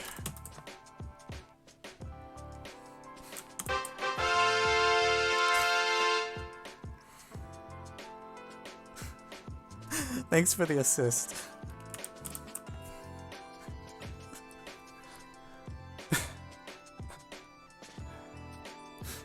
I was just like, oh, I have perfect squares. What do I do now? And like 1, just plug in 1.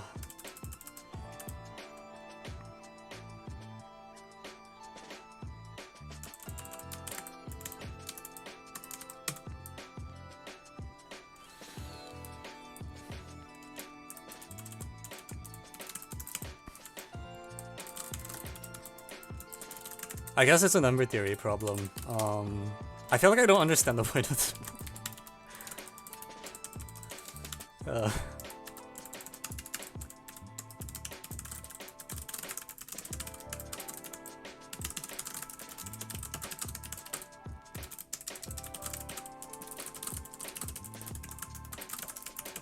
We solved so many problems today. Do you mean we solved 3 problems, which is the normal number, except those 3 problems took less time than... What is wrong with the keycam? Why does it keep doing that? Hang on. Is it when I change scenes or something? I have no idea. Okay, whatever.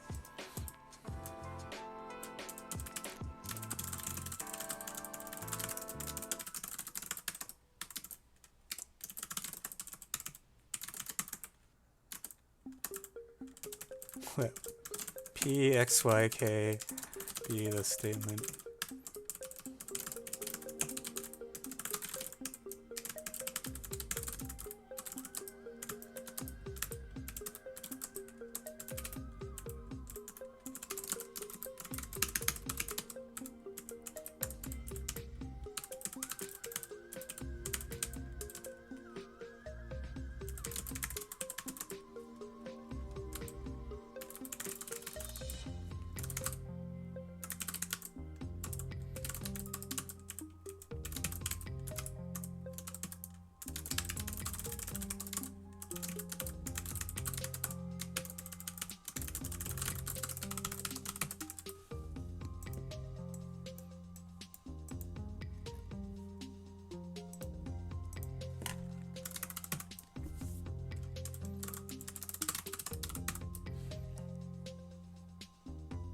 Oh, no, we did 4 problems. You're correct. I'm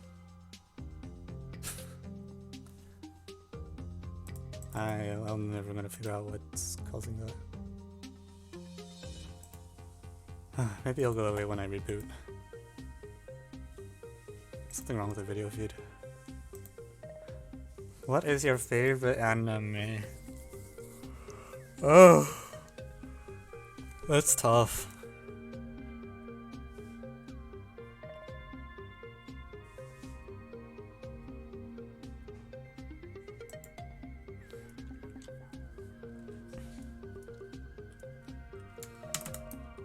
N1. What is that?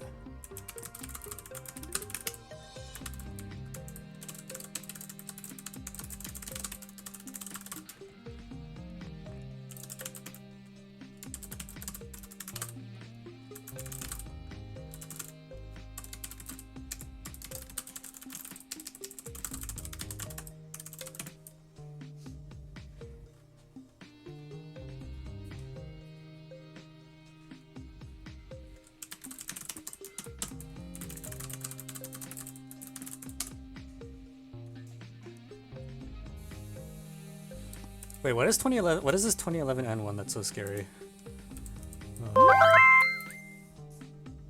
Shout out to Raisin Bran from Raisin Bran 31. I got confused for a moment because I was like, didn't I just read that out loud? Okay. Wait, what is 2011 N1 though? Why are people so scared of it? This palm's fine. I'm more scared of the N2, honestly. I remember not solving the N2.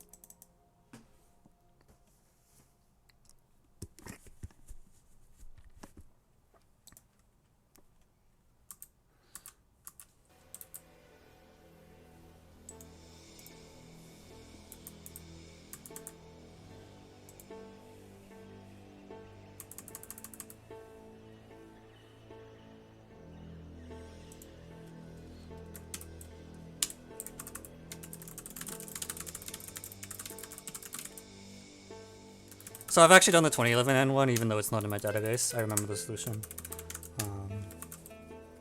It is kind of a weird problem. I remember when I first solved it, I was like, is this solution really correct? Because like this feels kind of strange to me. But I'm pretty sure I have it.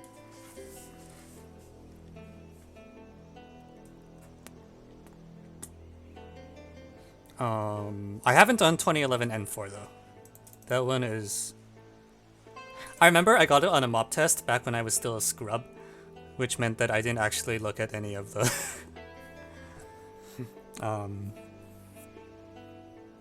yeah, it was like problem 4 on the mock test, so I just didn't look at it because I was a scrub. I should write it up. I did 2011 N2, but it was a long time ago. I don't know if I still remember the solution. Yeah. Yeah. Yeah, looking at 2011 N4, I feel like it should be something I'm able to do, but I just haven't... I just never tried it. I never got to it. And should have, because it was probably easier than whatever else was on that blue test.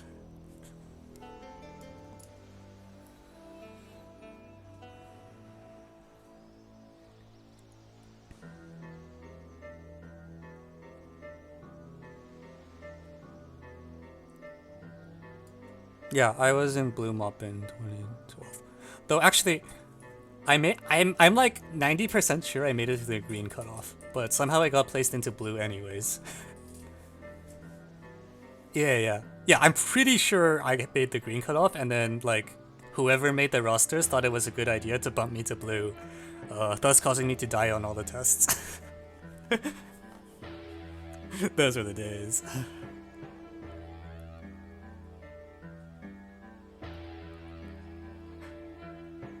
Yeah, I remember actually because I found out when I got to the camp and I was like, oh crap, I did the green mob homework, now I have to rush to do the blue mob homework. Because I thought I was in green and they put me in blue. I haven't done the homework yet. Because back then the homework was different for each color group.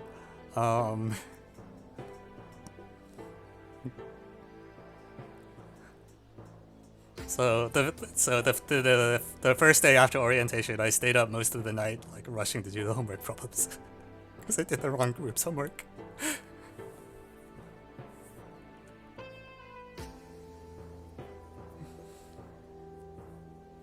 Who proposed USAMO 2013? I don't remember. Yep. Whatever it says on my website.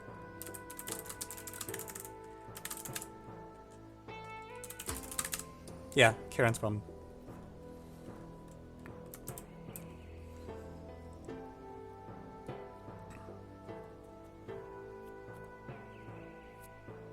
Bob implies no Otis have problems, right? Yeah.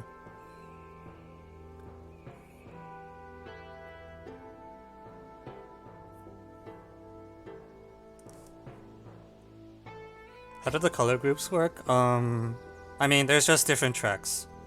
And that's all.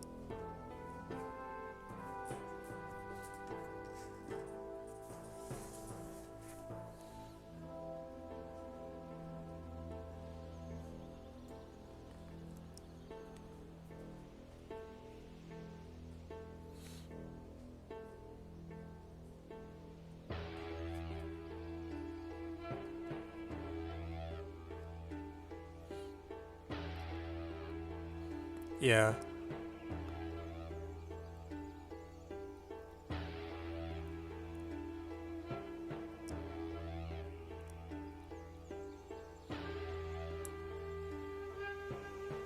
you want to try 2014 A3?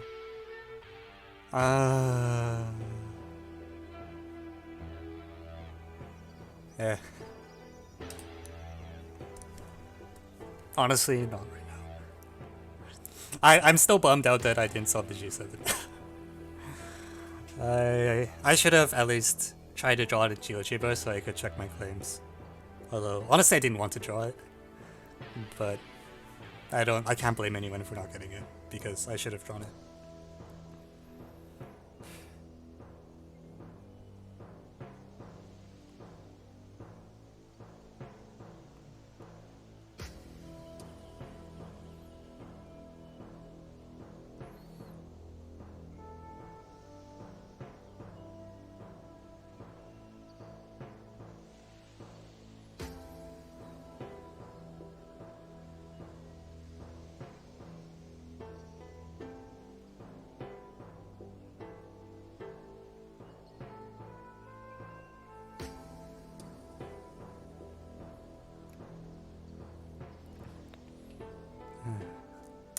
It's you just have to embrace the spirit of the Grapha, and then you see combinatorics everywhere.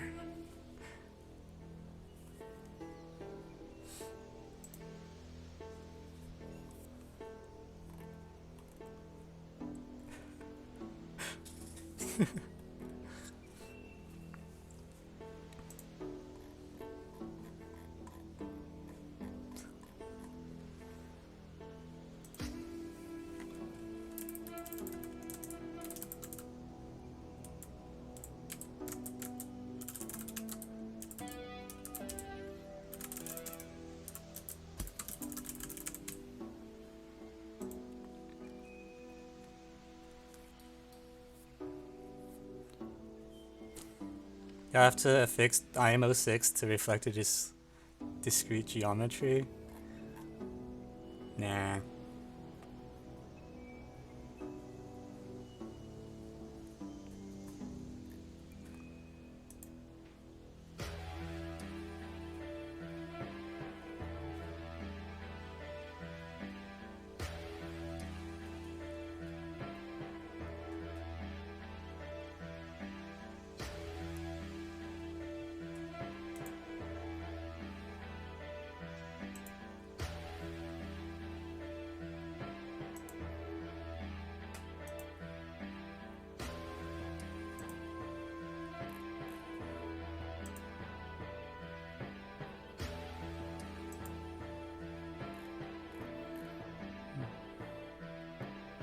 Maybe you should start streaming at 9 Pacific time.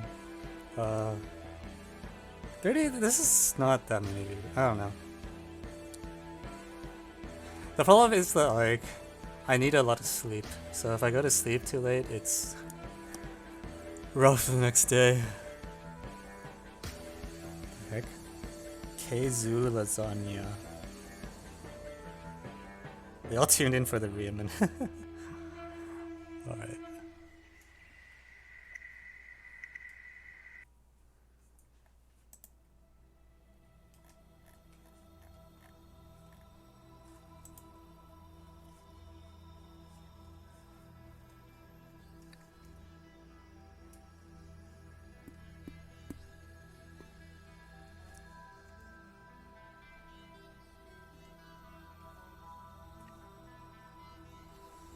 Okay, alright.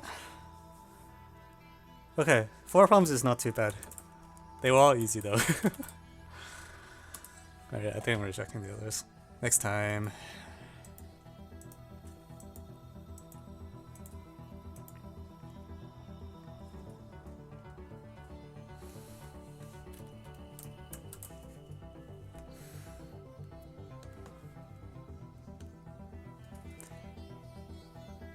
Well, speaking of which, I looked at Canada. I was looking at Canada Math Olympiad, and I realized I've seen problem 5 before because it was a US proposal for the IMO in some year. I was surprised that problem did get shortlisted, actually. I thought that problem was really good. Yeah, today, I think what happened was, like, you know, I kind of clowned on those 2 problems for a while, and then people took pity on me and gave me problems I could actually do.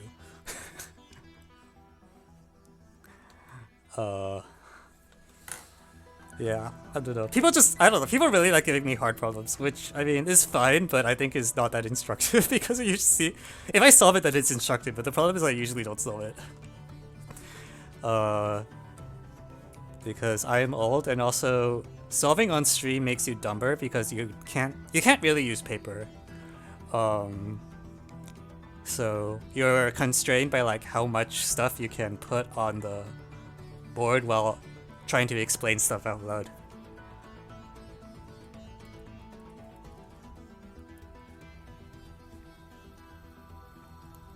So yeah, if you give me medium problems, it's more instructive, I think, because usually I can actually get those, and it's not just me knowing what to do the entire time.